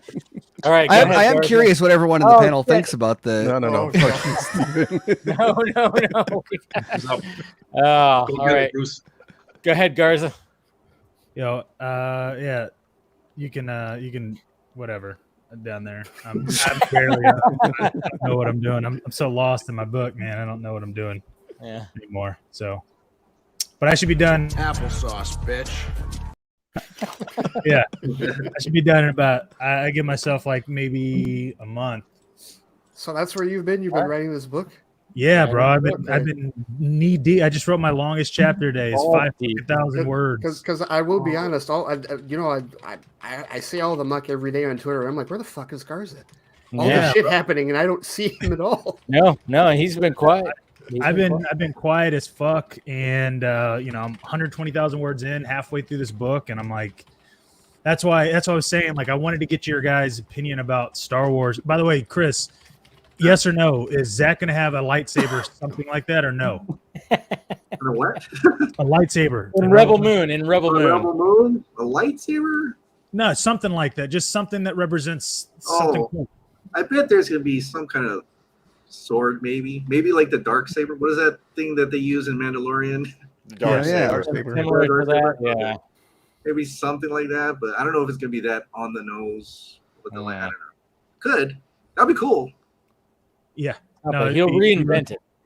Yeah, so that's what I've been doing. I'm writing this book, and it's my version of, okay, well, if I can't do a lightsaber, but I can, fuck you, because I can do whatever I want.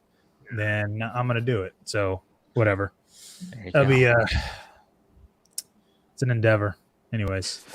Fuck you! Fuck you! Yes. There you go. All right, KC. That's basically what he said to Moon Knight last episode. Yeah. No spoilers. But, I'm yeah. 2 episodes behind. Oh, gotta catch up, Scott. Oh my I goodness! know. Yeah, you got to catch up. This last episode went. Ooh, That's what everyone said. Episode 4. Yeah. So. Oh yeah. Episode 4 took a turn. That's right, putting go it one ahead, way. Yeah. Sorry, I was But just yeah, you reading a can comment find- in there. It said, "Sorry, I raw dog your girl, bro, Bruce."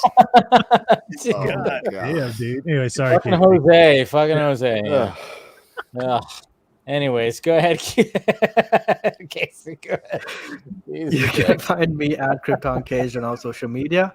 I'll leave the real talk thing up to Mar because he's never done it. And I'm with you, Steven. There we go. Yes. Such a big rider. Ben Affleck and Amy Adams. Hey, bro, that was a Two dream. attractive people doing attractive things. Hey, Casey was straight up just. Look over here.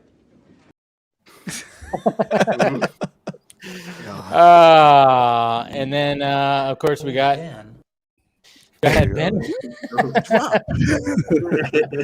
You can follow me on _Everts and all social media platforms. You can catch me on Real Anarchy and Wednesdays and Sundays, live streamings, and reaction videos, whatever.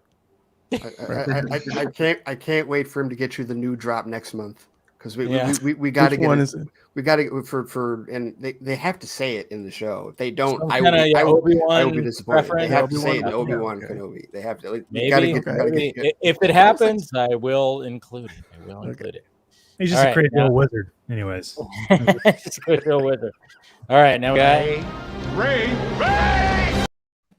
Yeah. Yes, you can find me on Twitter in the middle of the muck at the Flightcast. My blog and my now twice a week show is also at theflightcast.com. The YouTube channel is active. I've got some videos up there now. And I think that's everything that I'm doing. Oh, I'm still doing DCTV Squadcast over at Squadcast Media. And this week's episode will be completely impromptu because of something that apparently happened that I caught wind of a couple of days ago because everybody was talking about it. It's been trending for the last day or so. And I was warned that if I didn't watch this, You watched Green Lantern, the animated series, didn't Shut you? up, Scott. Jesus. Just ruin the fucking tea. Just ruin the whole fucking thing. Hey, it got spoiled for me because I'm like, 'cause I'm seeing the images going, aw, fuck, I wish I didn't know that before I watched the show. I saw the trend because I still haven't watched any of it, but I saw the trend and I was literally warned by Anthony, Crimson Cowl AJD, that if I didn't watch it, that you would get, he was trying to spare me a lecture from you.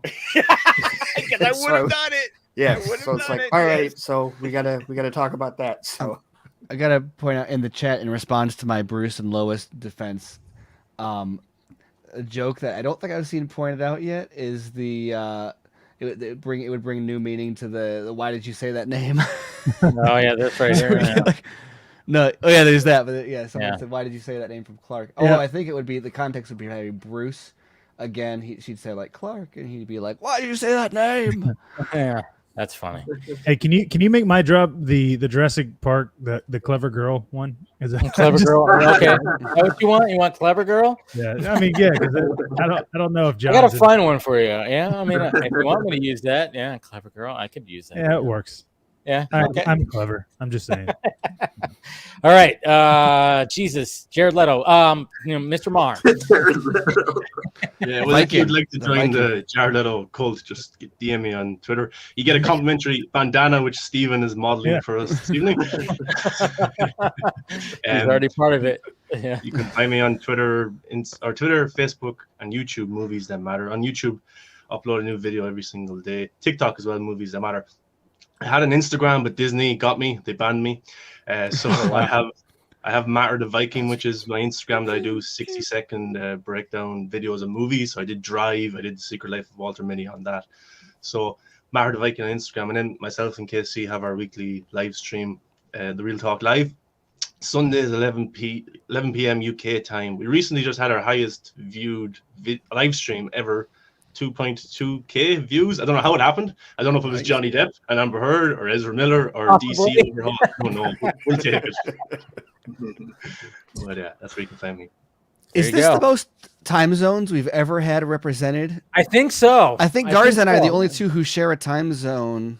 Yeah. Nobody shares a time zone with me. No, I do because I'm Central. Ben, are Oh, you're Central? Ben, Okay. are Yeah, you he's Central too. I'm Eastern. I'm Eastern. You're Eastern. Okay. You're Eastern. But otherwise, everybody's These two down here below so me 3 are Central, like, 2 Eastern. they're in the future. They're already in the next day. In a pear tree. Yeah. And Chris is the one that's behind us the most. He's Is there a- promoted back. Well, yeah, but we have all the zones. We have East, Central, West, right? And then There's and mountain. then- We We have have mountain. time. We don't have mountain. Fuck Yeah. mountain time. Dude. That's like There's what, no- Colorado? Montana, Wyoming, right? Flyover states. Yeah, exactly, bro. Who do we know that's in those fucking states? Nobody. Amazing. Get the world represented here now. Like, yeah. All right, Chris, thank you for coming in and go Yeah, ahead. thanks for stopping by. Yes, Thank Yeah. you from Ping Pong Flicks. Yeah, I'm on a different island from Ezra Miller, so don't worry. No chairs. No chairs in the room. And do you agree with Bruce and the baby? Oh, Oh geez. yeah, did I think of that first? Did I like, hey, Yeah. I bet. Yeah. You did. That. Yeah, you did. Everybody's like, no, Wait, way. no. Did you have to remove Yeah. that video or like? No, did no, you he do said that it here video? on one of the live streams here. Oh, never mind. Was it? Okay. Because I thought you had to like not pause it. Oh no, that was the 214 thing or something, right? Or the video where you were like, you Oh, got yeah, back for it. You were like, I remember okay. December 2019. Yes, Yeah. he did a video about how Zack Snyder Justice League was gonna be the title and how it's gonna be different from the Snyder Cut, and he got backlash. Oh, yeah, that's true. Yeah, Hey, you remember that one?